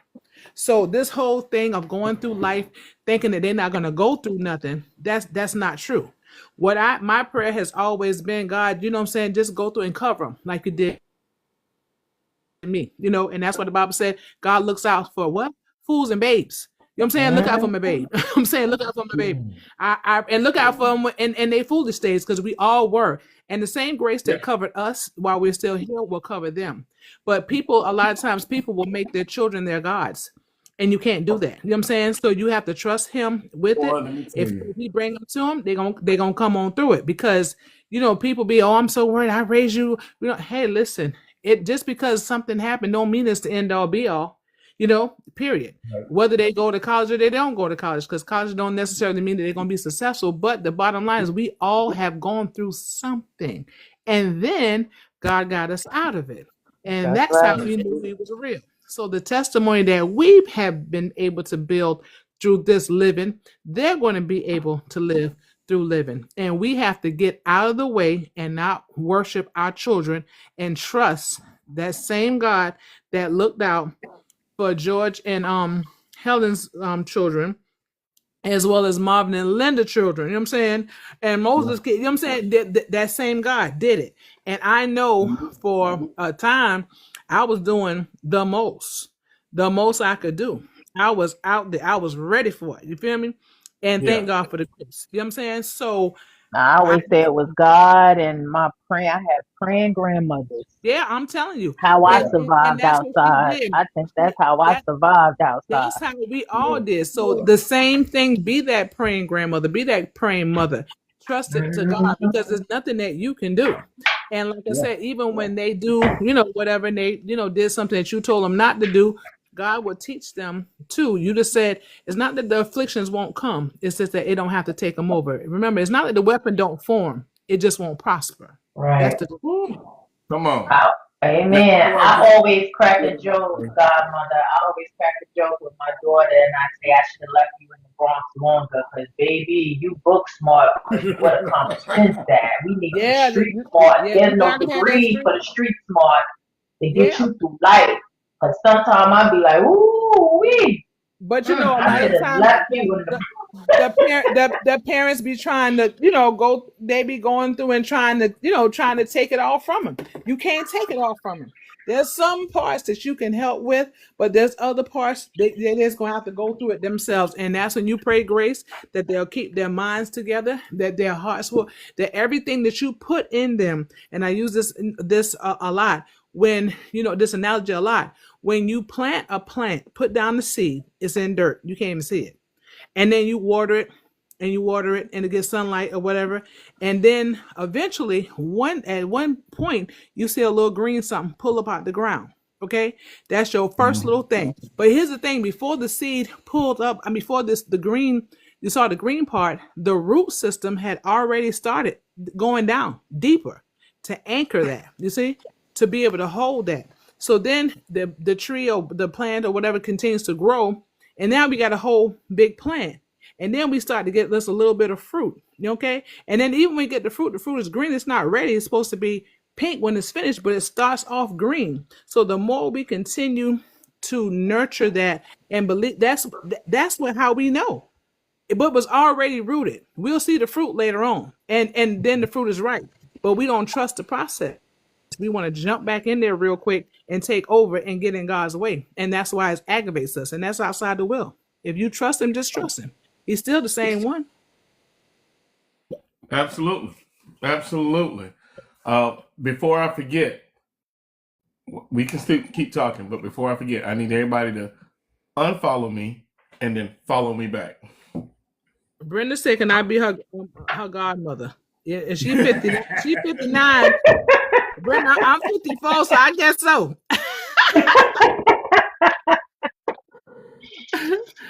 I guess so, Brenda. I can be your godmother. Yes. Hey man, we got good people, man. Yeah, bro, this was real good. I'm glad I joined in tonight. Finally. I know, finally. But I saw it come up, and I had to set a reminder. I was like, oh, let me forget, because I'm gonna have to go on tonight Yeah, and yeah. check it out. That's Did good you send stuff. me one too? Because I've been at the office and business is booming. Thank you, Jesus. So I've been Amen. It's 2026. Amen.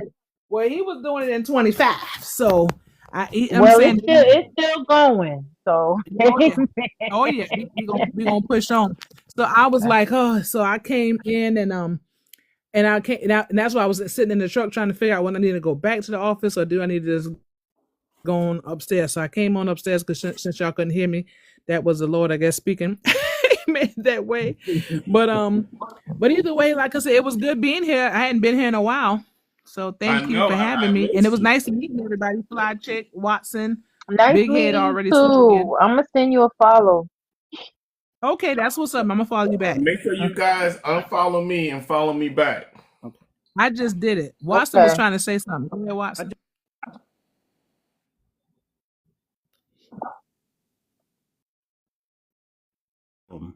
And this is to the panel and everybody on the outside. I have a big problem. Let me just put it this way. The way we were brought up versus what we see in these kids today. When the light we had to be in the house. My problem is this, and it's a little personal, but my general problem is this. Like, when we get back to the parenting, what is a kid 10, 12, 13, 14, 15, 17 outside carrying guns, doing all these bad things, and then they do wrong or get unalived or go to jail, whatever the case may be. And the first thing they say, where's the parents? Where's the parents? Right. And then either a mother or a father goes, oh, he was such a good kid. He would have done everything for he had I have a personal problem. I'm gonna let you know my personal problem, but parents know when their children are bad. Yeah, it is. They know, they start trending. I never got a behind whooping for the same thing. Every time I got my behind whooping by my mother, it was never, ever the same thing. Some of my behind whoopings changed my life, like today. Yeah, it is. So we got discipline. My problem is what happened in our generation versus what it is now. That like, and I'm not knocking nobody. I don't judge. But if you're a grandmother at 41, I mean, my thing is this, that you should know where your children at. And so my problem, back to your question, host, that parenting and discipline, explain to me or give me everybody's opinion on what's the problem with these kids are today? What went wrong? Because I think a lot of parents are being their friend, want to be their friend more than parenting them, and then a lot of parents are afraid of their own children. And I've seen a lot of that with my daughter is a 911 dispatcher, and she's got numerous calls of parents calling afraid of a 14-year-old and afraid of a 13-year-old. And it also stems too when you see those 14 and 15-year-olds attacking teachers. So I can't imagine what's going on at home when you're attacking a teacher. But I've seen the young parents coming up now and this generation coming up now. They're in the club with their kids, they're hanging out with their kids, they're drinking with their kids, they're smoking with their teenagers. They just want to be their friend instead of parenting them. And I do know for a fact, when I was coming up, we did have to be home before the lights came on. And even though I grew up in the Bronx, my daughter asked me the other day, because she watched Stranger Things. And Stranger Things is the plot is in the 80s, 1980. So she said, "Mommy, is it true in the 80s y'all was just able to be outside like that and the Yeah. parents didn't care, y'all was just everywhere?" I told my daughter, I said, "Listen, what hurt me more was when my mother said we couldn't go outside I know than that's me right. get than me getting a spanking. We Yeah, were but always outside. yeah, beating Now your y'all nigga too outside. busy on the internet. Y'all too busy on the iPads, the tablets, and the games, the X5s, and all of this. Besides we were outside and we were everywhere because we had our neighbors that watched us. It was a village. It took a village, but we had to be home before the street lights came on, or we got a spanking. And that was that. But I think the problem with the kids this generation today is that a lot of them also feel entitled. That's why a lot of them won't work. That's why a lot of places are short staffed. They feel entitled, and then they don't have no guidance. Number one thing, guidance at home from their parents, and then they're disrespectful to their parents, and that's something I do not like, a disrespectful child, because I did not raise my children to be disrespectful to adult, any adult. And if you are disrespectful at school to your teachers or anything, I got a problem with that. Real That's bad. gonna be me and you, Mm-hmm. because you're going to respect those teachers like they're your parents. And they just I don't like disrespectful children. I because can't I they didn't can't get behind their tolerate friends. They didn't. disrespectful children. And then it starts at home. A parent is a child's greatest teacher. It starts at home. And Absolutely. that's how I feel. Like they busy wanting to be their friend instead of their parent. And a lot of people cannot be parents. Period. Cannot be parents. Because I've Mm. seen it. I've seen it firsthand. I've had women sit in my chair and tell me they wish they would have put their child up for adoption or Mm. something on that lines. Because I just be like, yo, you very unfit. You are unfit mother. You're Mm-hmm. unfit. What are you doing? I wish I would have put my child up for adoption. I didn't even want her. But that was a So choice. Well, I'm you just know, I'm here's just the like here's the that. thing. Oh, I'm sorry.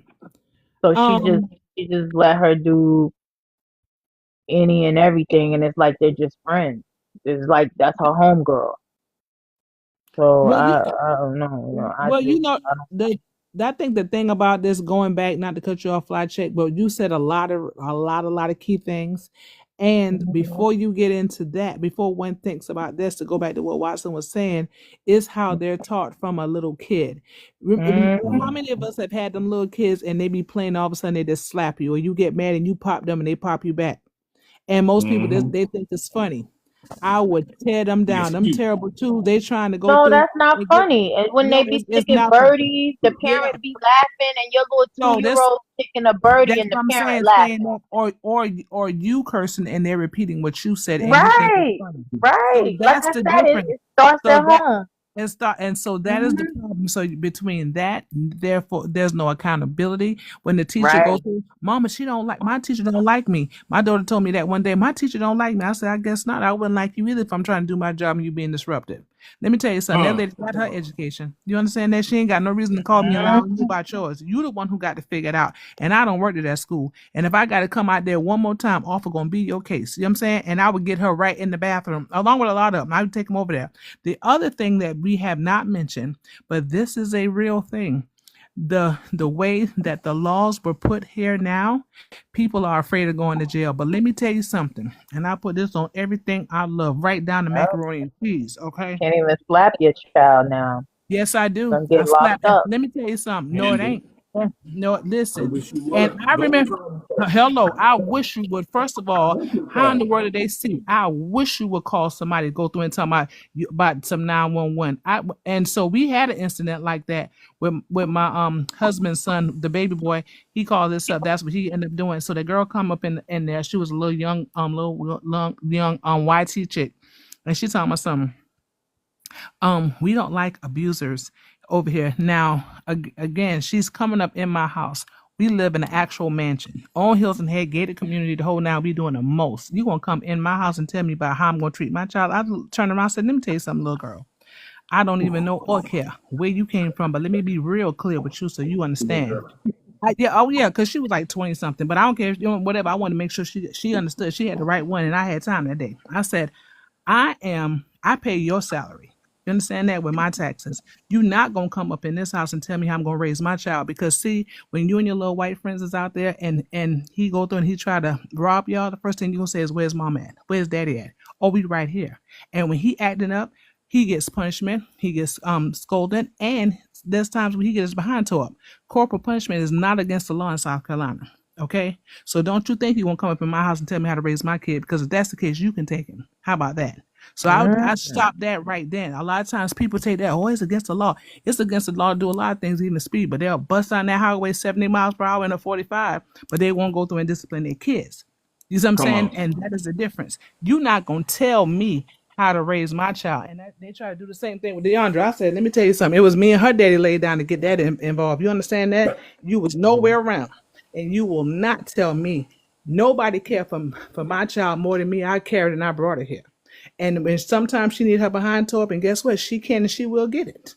Period. And you ain't gonna tell me that I'm not. And I told the police that. And matter of fact, even when my one of my nephews that I raised, I remember one time he wanted to listen to some rap music. I said, "Do not listen to no rap music."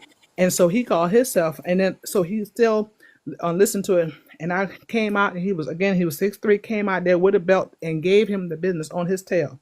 So later on, my daughter said, "Mom, I think he Landon ran away." I said, "Okay, I'll wait till it got dark." Then I said, "You know what? Just in case, let me just call the cops just to make sure." So the cop called the cops, and they came in. He was in the grocery store, and they brought him back. And so when he came over there, and the cop said to him when he brought him back to the yard, "Well, why did you run away from your auntie?" And so he came over there. My mother don't meet me because he was from New York. My mother don't beat me. My father don't beat me. And I said, "Where are they?" And I said, "And you think because this cop here, I won't go through and give you business?" And so the cop turned around and said, "Let me tell you something." He said, he looked at me, he said, we was just talking the other day, me and some other cops, and we said, "Where are the big mamas of this time?"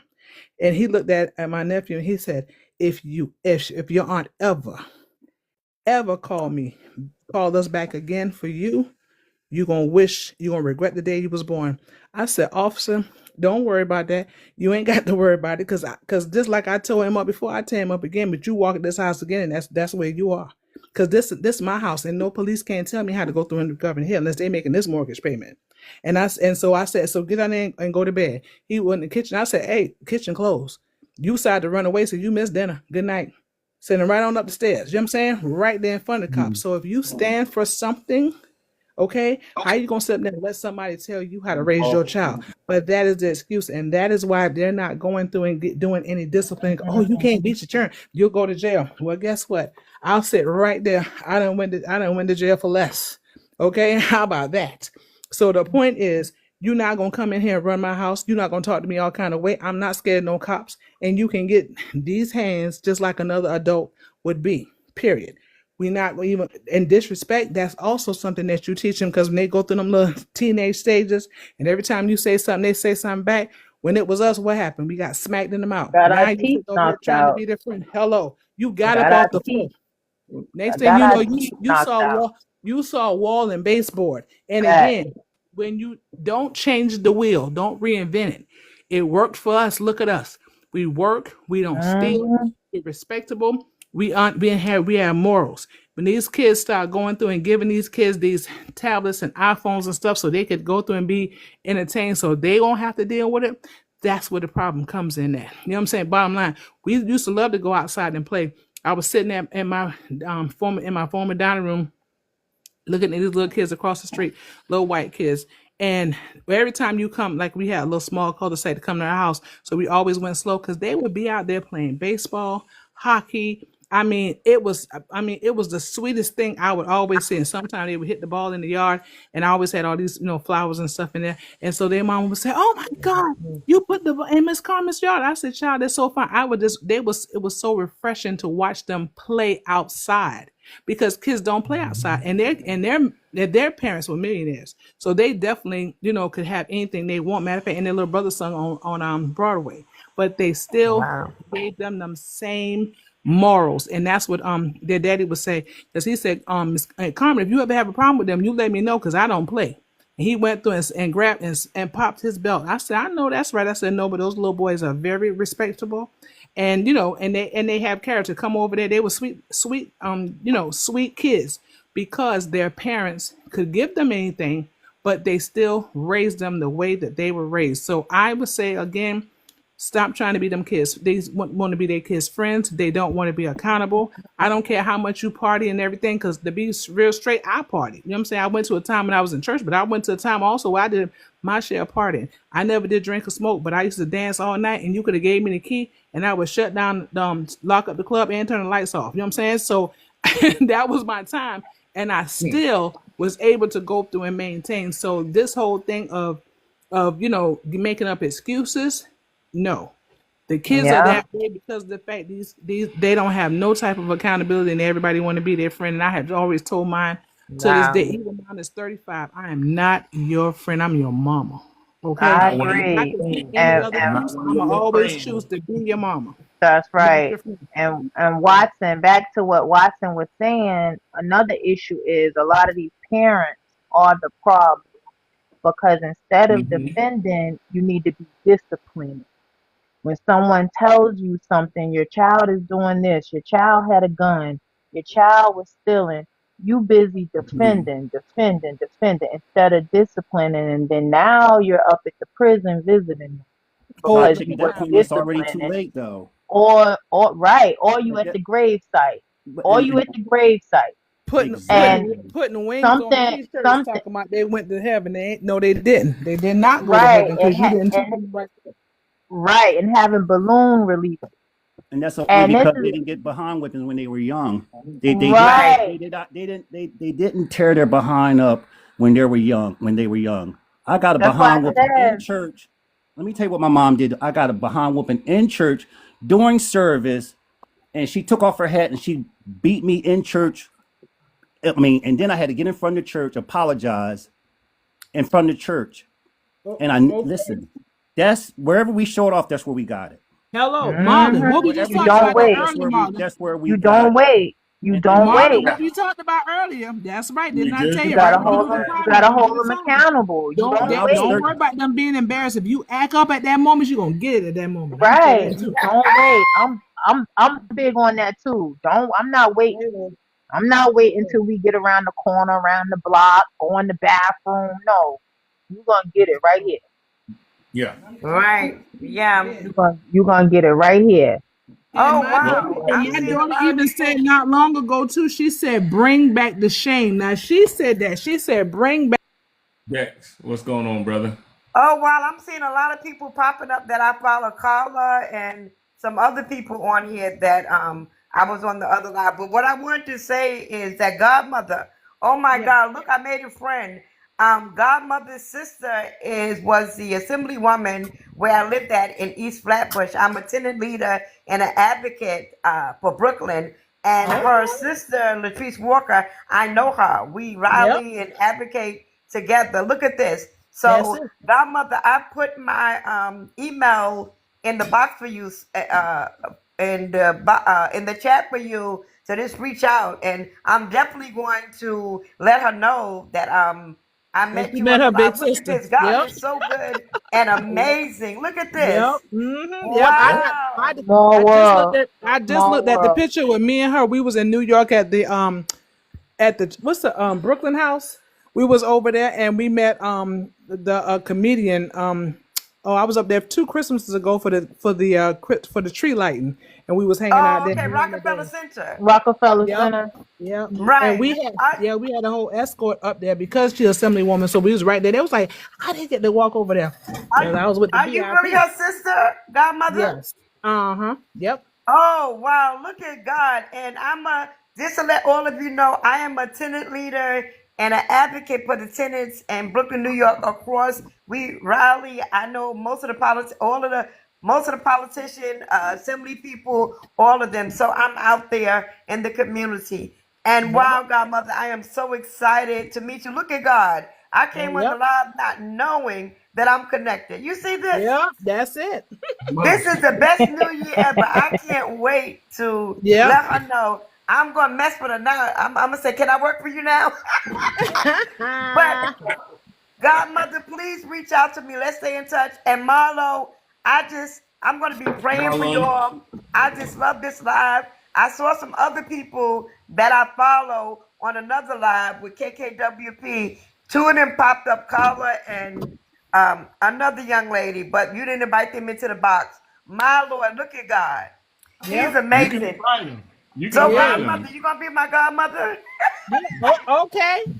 You're going to keep me in check. Even though I'm 59, I still need a Hey, beating. So hey, listen, I keep some in check. I don't even play. Never, Okay. I never love your fold. spirit. But Never Thank please, you. fold. Thank you. email me. Let's keep in touch. And Marlo and I think 33 big guy, he's sleeping, but Yeah, we knocking out. I We need knocking somebody to out. help me with this this buying stuff and all that. I'm old school. Oh, look at I all the got you. people coming in. All these people I follow on KKWP. Look at this. Wow. Yeah. Yeah. Wow. A Yeah. lot of them popped in, Marlo. Yeah. Marlon. Invite them Marlon. to the live. Marlon. Marlon, yes. Yep. Okay, you can check me out, but godmother, Yes. they must be following me because they popped up here. Oh, well, But that's this what's is up. Yeah, godmother. keep inviting them to the live and stuff. This is good stuff here. There's 100, But 100. listen, I didn't invite them. They popped up. I just came on and saw them. Because I followed them. I was on another live with KKWP. Yeah. And so I see them coming up, Carla and some other ones, yeah, that I follow. But godmother, please email me, okay? All right, for sure. And Marlon, you didn't never tell me what you was over there eating and sipping on. I want to know. I am sipping on a little Uncle Nearest and I'm eating a piece of bread. Now look, Oh no! let me tell y'all something. This Give me some pizza or something. golden chick. Let me tell y'all something about this golden chick. Oh, what Y'all you ain't tell me? that golden chick got the chicken. You only find golden chicks at like a gas station. Oh yeah. Oh, they got some good stuff. Yeah, that down Well, let me home. tell you something. Them little gas stations in North Carolina, my cousin be taking me. Oh God, they got some good food. Yes. Yeah. So So I was just sipping I and want to sipping let on you all that a know I little love bit. you with the love of God, and I'll be praying for you. And I'm definitely coming back. Definitely. And Yeah, God, I'll be back tomorrow. tomorrow, yes. What time? My time, New York, 7, 8? 8 o'clock your time. 8 o'clock my time, okay. Godmother, Yeah. please email me. Let's keep in touch, okay? Oh, yeah, for sure. Definitely. Yes. You got to keep eyes on me. I trust you. And Marlon, blessings and Yeah. 33 big guy is my guy now. I'm so he don't send me flowers, so now I think I'm in love. I'm messing around with you. Big guy is asleep. He is knocked out to the I wall. He don't know have to we look gonna back be at off. I know he done fell out. He tired. Not only that, Okay. he was getting in there snoring. I know. I heard him. I thought I heard it, but I wasn't off. Yes. But Marlon, right? Marlon, yeah. Yes. Thank you Yeah. so much for your love and your humbleness and your kindness with this live. This is the first time I've been on a live that men sending roses to the women. I'm definitely coming back. I need more roses and flowers. I'm in love. I think I'm I in got love. you. I got you. Well, let me drop you guys down. So everybody that's about to drop down, let me drop you down so you keep your tokens that you got. Because if you just drop down, you lose them. So I'm gonna drop everybody down. Because yeah, it's that time. Okay. So I'm Okay, about good. to Okay, close check me this out. one Okay, there out. go Katie Smith coming in. Yep. Okay, good. Hold. All right. So let me drop you down. Here we go. Oh, All right. Fly check. I know you about to go to sleep, sis. So yo, if you're around tomorrow, come back tomorrow. Um, and definitely you added you look, you added to it. So I appreciate it. Yeah. Oh, no doubt, no doubt. It was good. It was good And I talking just to want to Yeah. appreciate you, everyone. host. I just want to appreciate All right. Who you everybody. got, Watson? I just want to Yeah. appreciate everybody. Much love and respect. Again, it's rare that I come in people live, but there's a lot of love in here, and it feels good, meaningful, Glad substantial. you came, And Watson. Glad you came. Yeah. Keep Yeah. coming, Thank. Watson. Yeah, Keep we coming. appreciate you. I Yeah. do Thank you, appreciate it. Watson. Yeah, we I'm glad that appreciate we you as can agree well. to disagree. I'm glad we can agree to disagree and have different views and opinions, but we don't have to judge because we all came from different paths and we all have a Right. testimony for each other. What? And it just And we bothers all me have that different experiences in life. Yeah, Right. grown people can always talk, and you can seek to understand and not respond and hear somebody else's perspective and still be respectful, because that's what it is. That's right. That's why this is 100, Absolutely. 100 right here. yeah, because Rise 100, 100. I wouldn't play no other games because I don't have a problem getting rid of people when you start going sideways. Yeah. Anybody, Right. No, quick. this is a safe space. This is definitely a safe This is space. real Safe, safe space. safe, safe. yeah, because I don't Everybody categorize. is solid. Because everybody that talks about when people, I don't categorize. I don't say all men this, all women. I don't do that because when people categorize people, because everybody don't know each other, we all came from different paths. So for me, in my opinion, people that categorize people, they're only talking about themselves in the third person. So I mean, just talk about you. Just talk about the testimony that you have, because we can all be a testimony to each other because we all came from different paths. That's right. And so And Right. that's I like I'm that. all glad. that's I'm glad you did say what you did say, Watson, about a woman can go through and raise a man. We always have not us, but I've heard that debate several places, and I'm glad as a man who definitely sounds very well rounded that you can attest that a strong woman, can do that, because we have a lot of males, but they're not real men. So I That's want just to give you control. kudos on that too. Yeah. That's just control. That's just control. And I go live, and I know I step on some toes, but that's control. If you Yeah. don't, if you go to listen, if you apply for a job, if you don't qualify, you're not going to get the job. Every man is not qualified for what God ordained us to do, and we have a perception of men. Just because you might be in your 50s and 60s or whatever age you are, we have the perception that we think that you already know. A lot of men don't. They Nope. don't know. They don't know. And I got a problem. Like, I don't believe in that submissive word. I don't believe in that word at all. At all. I don't believe a woman. I believe we equal. We come to agreement, pros and cons, we make a decision. Because behind every good man, there's a good woman. Behind every good woman, there's a good man. Well, I would say as a woman, I do believe in submission, but here's the thing. I believe in submission to a leader, because when a leader comes in, you got to have the head, and there's a second one. We're not the same, but again, we are still respectful and submissive one to the other, as the Bible does say. Not so that's much as, oh, right. I'm the man and you do what I say, but once you shown yourself that you are a leader and that you also have my best interest at heart, I have no problem with submitting, because I'm a woman. And again, I want to be in my soft space anyway, not in survival mode. So there's nothing wrong with that. But first, a man has to know how to lead. How to lead. Yep. He has to know Then we how can to follow. lead. That's right. Then we could follow. But if Yeah. you don't know how to lead, then Then it don't matter. uh-uh. But a woman can be Right. feminine, Right. and a woman can be a woman, but yes, she can still be a strong woman. Right. She can still be strong. And Right. yeah, so anyway, yeah, I get it. But thank you so much, everybody. Appreciate it. Much love and respect. And you gonna be on tomorrow? I'm in Philly, so you gonna be on tomorrow? Yeah, I'm gonna be on tomorrow. I got a whole different topic tomorrow. So What's yeah, the topic? definitely catch. Oh, tomorrow's topic. All right, tomorrow's topic. I don't know if you guys had caught it earlier. So tomorrow's topic is going to be the different levels of love.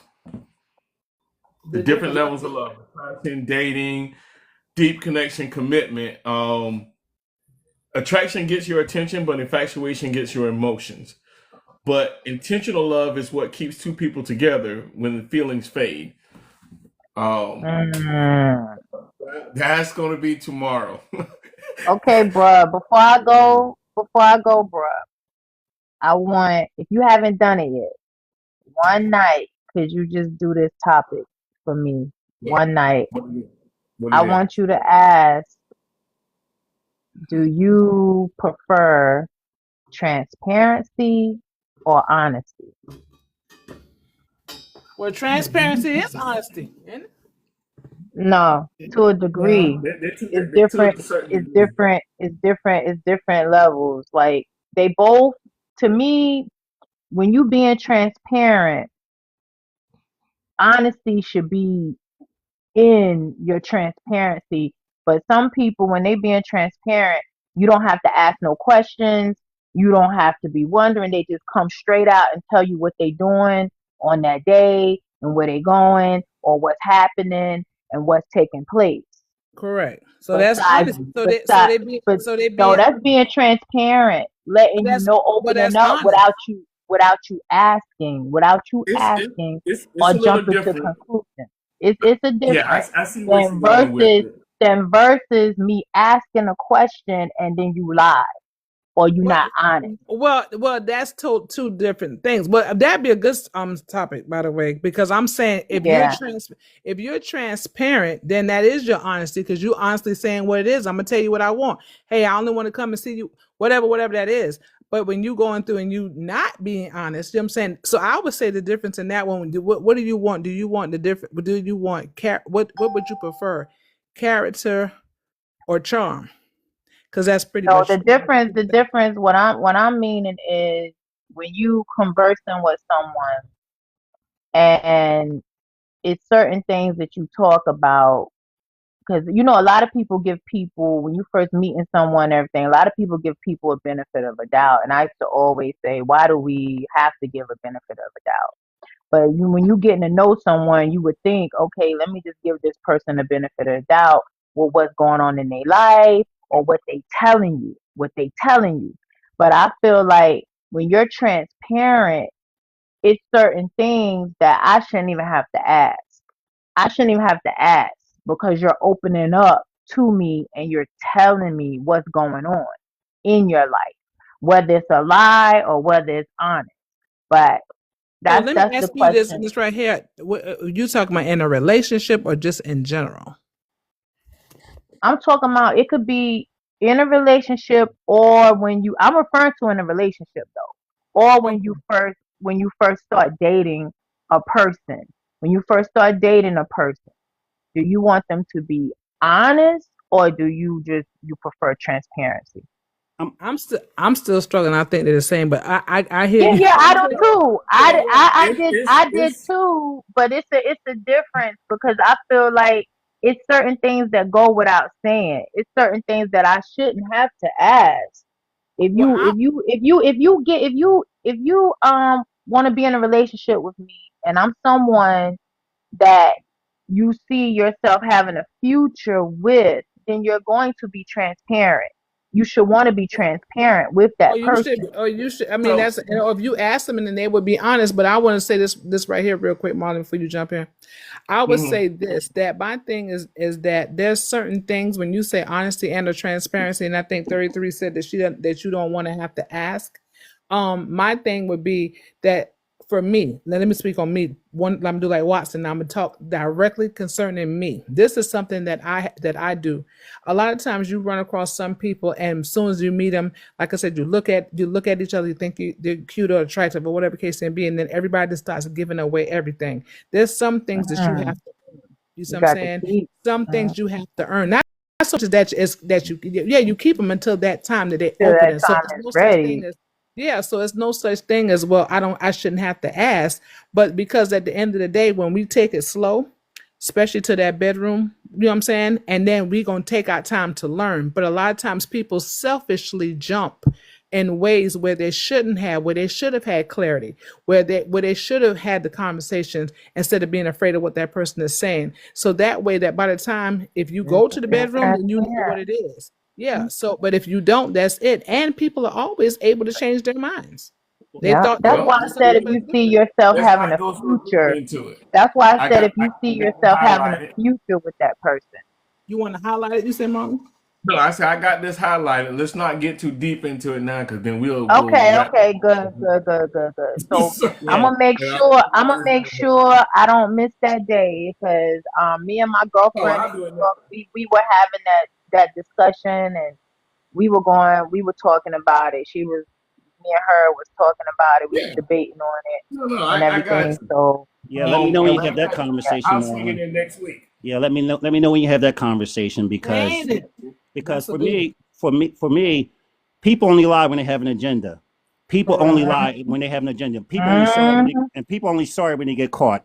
And so and then people are not honest. I'm gonna just say something and I'm gonna get off. But people are not honest with themselves. You have to be honest with yourself. So for me, you have to ask those uncomfortable questions. You have to ask because listen, there's a lot of people into a lot of different stuff. And because we automatically think because we're in our 50s and 60s, we know, but it's the perception. You have to, because there's a lot of people into a lot of stuff that you may not be into. That's So right. you need to ask, like, listen, what are you into?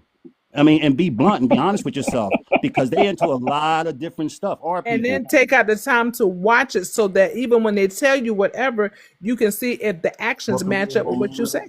facts. If it's true, if it's true, that's why you give it time. Their colors change. You It's give the it little time. things that count. It's the little things that count. It's the little things that don't mean nothing that count. Consistency. Hey, Melina. Yeah. Consistency. Hey, what's going on, Melina? You just Okay, I'm gonna say good night. Guys. All right, I'll good be night, All Fly right. Chick. Thank you, Fly host, Chick, let me Godmother. drop Thank you you, down. everybody. Fly Yeah, Chick. Thank I you, think I followed everybody. Godmother. I'm gonna follow Okay, let everyone. me Y'all drop have a good night. Okay, for Let me sure. drop everybody down so y'all don't lose all y'all coins. So hold tight for just a second. Okay. Fly Chick, I'm gonna drop you down. Okay. All right, Watson, I'm gonna drop you down. Yes, sir. Yes, sir. I'm gonna follow you back real quick here. All right. I was trying to And follow them too. huh? I was trying to follow both of them as well. I think what it'll end up showing when you come out. oh, It'll probably okay. end up showing if you click it because I think a lot of them have like private pages. Oh, okay. Yeah, when it's a private page, then it won't do it. Man, Oh, this tonight, right. boy, this thing went this thing went crazy. Yeah, but it was good though. It was really good, and again, I always compliment you on this kind of letting it flow because sometimes some things kind of go into the next, and it could certainly be an idea for the next time. So it's good. Yeah. Oh yeah. And that's why I let it go for a little bit, but then of course, you know how I'm gonna do. I'm gonna reel it back in a little bit. Yeah, we're gonna get this going here. I'm gonna drop you down, Godmother. As always, I appreciate you. Big guy, I appreciate you to the fullest. Thank you. I appreciate you too.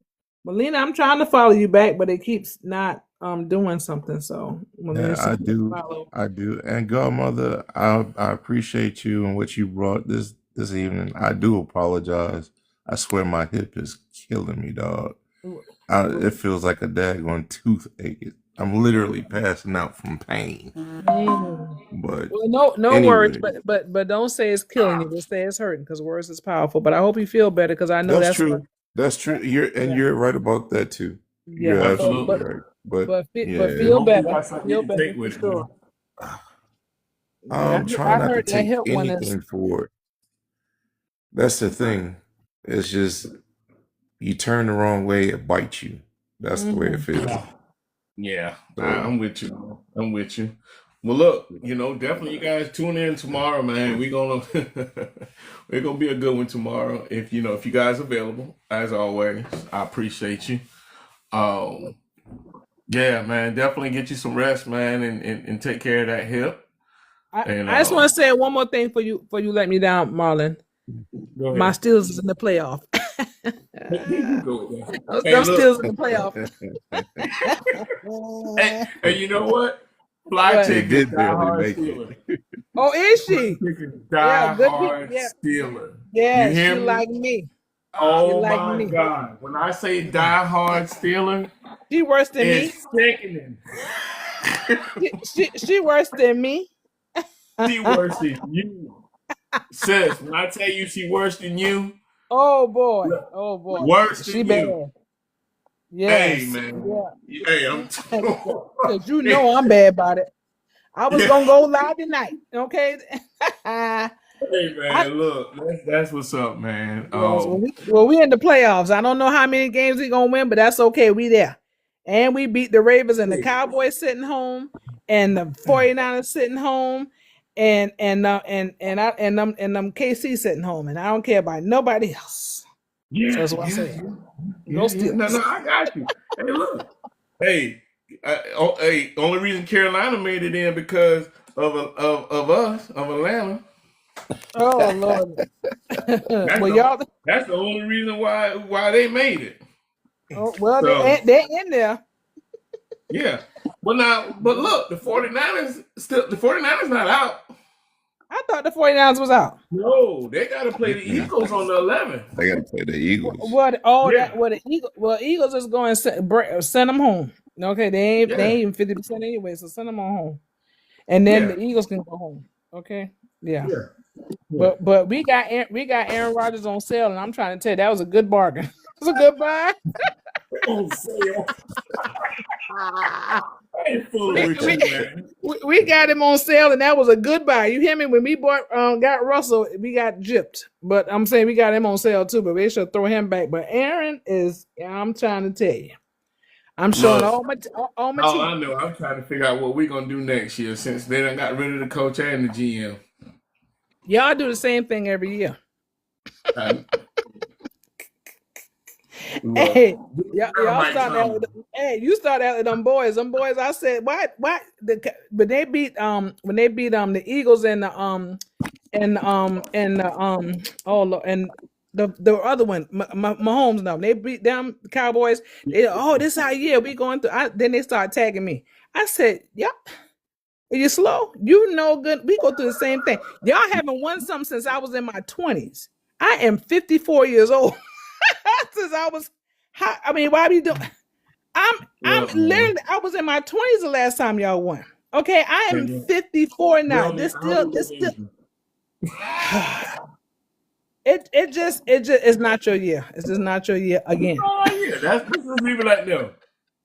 Hey, Melina said she thought you was in your 30s. Oh no, honey. I Melina, done look did at 30s her. long time ago. We all My ain't daughter, none of us matter of in fact, our my daughter 30s. just turned 35. Look, Yeah, my we all daughter got just turned age on 35, the Melina. family. We ain't no spring chickens up here. Okay, Shoot. no, that's it. We all season. I just Yeah, look we and all said, see that. As okay. I went to Oh, the dang podiatrist to get a steroid shot in my foot. Come on. I'm oh. old. Shit. You Big getting guy that over there with a steroid shot great in your hip. foot? Lord, Shoot. well, we sitting up here now, and I ain't, we just kind of doing this consecrate. I ain't got no sugar, and eating no sweets, no cake, and none of this other stuff. So I said, man, I'm about to be skinty. But here's the thing: since I ain't eating no cake or nothing, my body don't hurt no more. So, I'm about to put a patch on mine. Yeah. huh? I'm about to have me I'm some about to cake. put one of these patches on my hip. Yeah, put you something on there so you can feel better. Because I know they say that hip thing ain't no joke. That you had hip surgery. No, they're telling me that they think I may need it, but My I son hope get not. ready, man. We about to go. I just wanted to come and say I listened off and on, throughout the evening. It was a very good live. Sorry I missed most of it, but I did hear when KK was on here telling our business. So Hey, I started putting two and two together. she first of all she had the days wrong. First of all, I was like, we've been together 7 months, so we talk about 3-4 months. Hey, I put two and two together. I was like, wait a second. He's not on here. She's on here. Then she's off and he's on. Okay.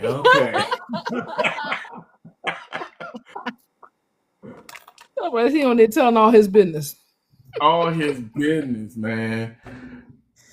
But Melina. but I will come through tomorrow because I know you go live again tomorrow, right? Or today. Yeah, but KK goes live tomorrow too. I stay away from her live. Oh. All right. So Well, see you tomorrow, it's for our own good. So I But knowing is half the battle. Knowing is half the battle. Look, I will not argue with you on that. You know better than I do. I Hey, go look. drop my gifts and then I leave. Yeah. Yeah. Well, that's what's up. We'll see you tomorrow, 7 p.m. Central. All right, I'll be here. Okay. All right, brother. Y'all have a good night. Hey, you too, man. All right, Godmother, I'm going to drop you down. All right, y'all have a good night. All right. Big guy, you all right over there, brother? Yeah, man, I'm making it. Man, get you some rest, brother. Get you some rest, man. Yeah, I'm At least making 5 it. Yeah, like I said, bro, sitting in that one spot, you already know what it is. I ain't got to tell you that. Yeah, you got to move around with it, man. Like that's why I kept getting up because how my ankles and stuff is, man. That thing you get a little sharp pain. I have to get up and move around just a little bit, and then I can sit back down. Yeah.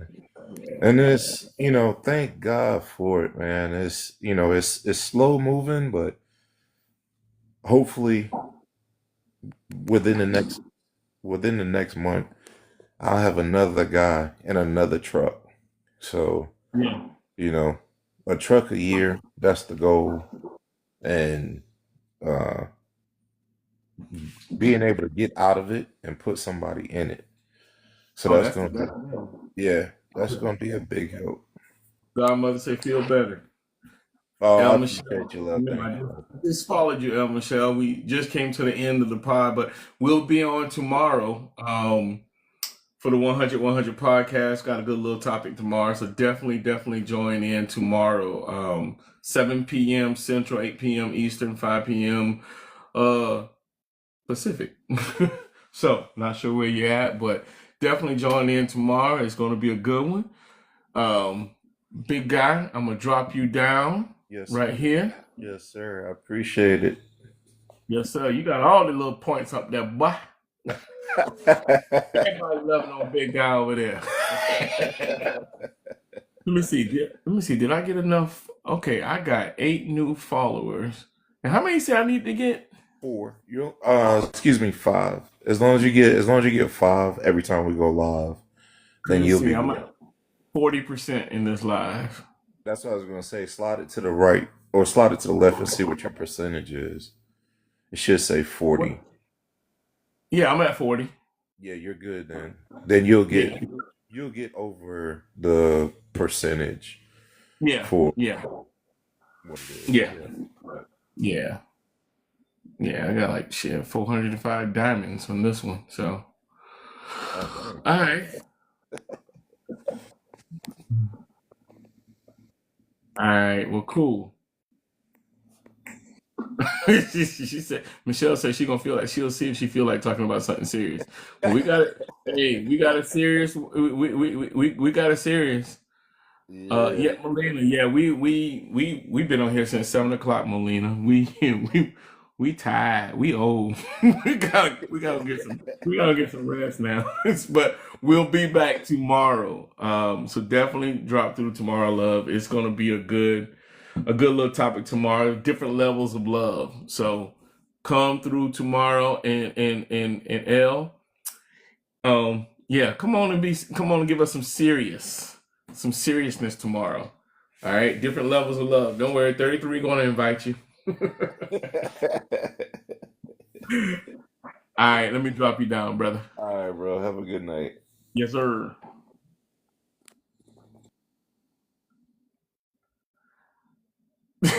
She said, "Oh hell no." Hey, well, look, everybody, I appreciate everything tonight. This is the 100 podcast, livest podcast out there. We talk about being 100 in relationships, but we also talk about all the different other aspects of a relationship and all the things that come up in relationships. So tune in tomorrow when we talk about the different levels of love. As for now, good night. See you guys tomorrow.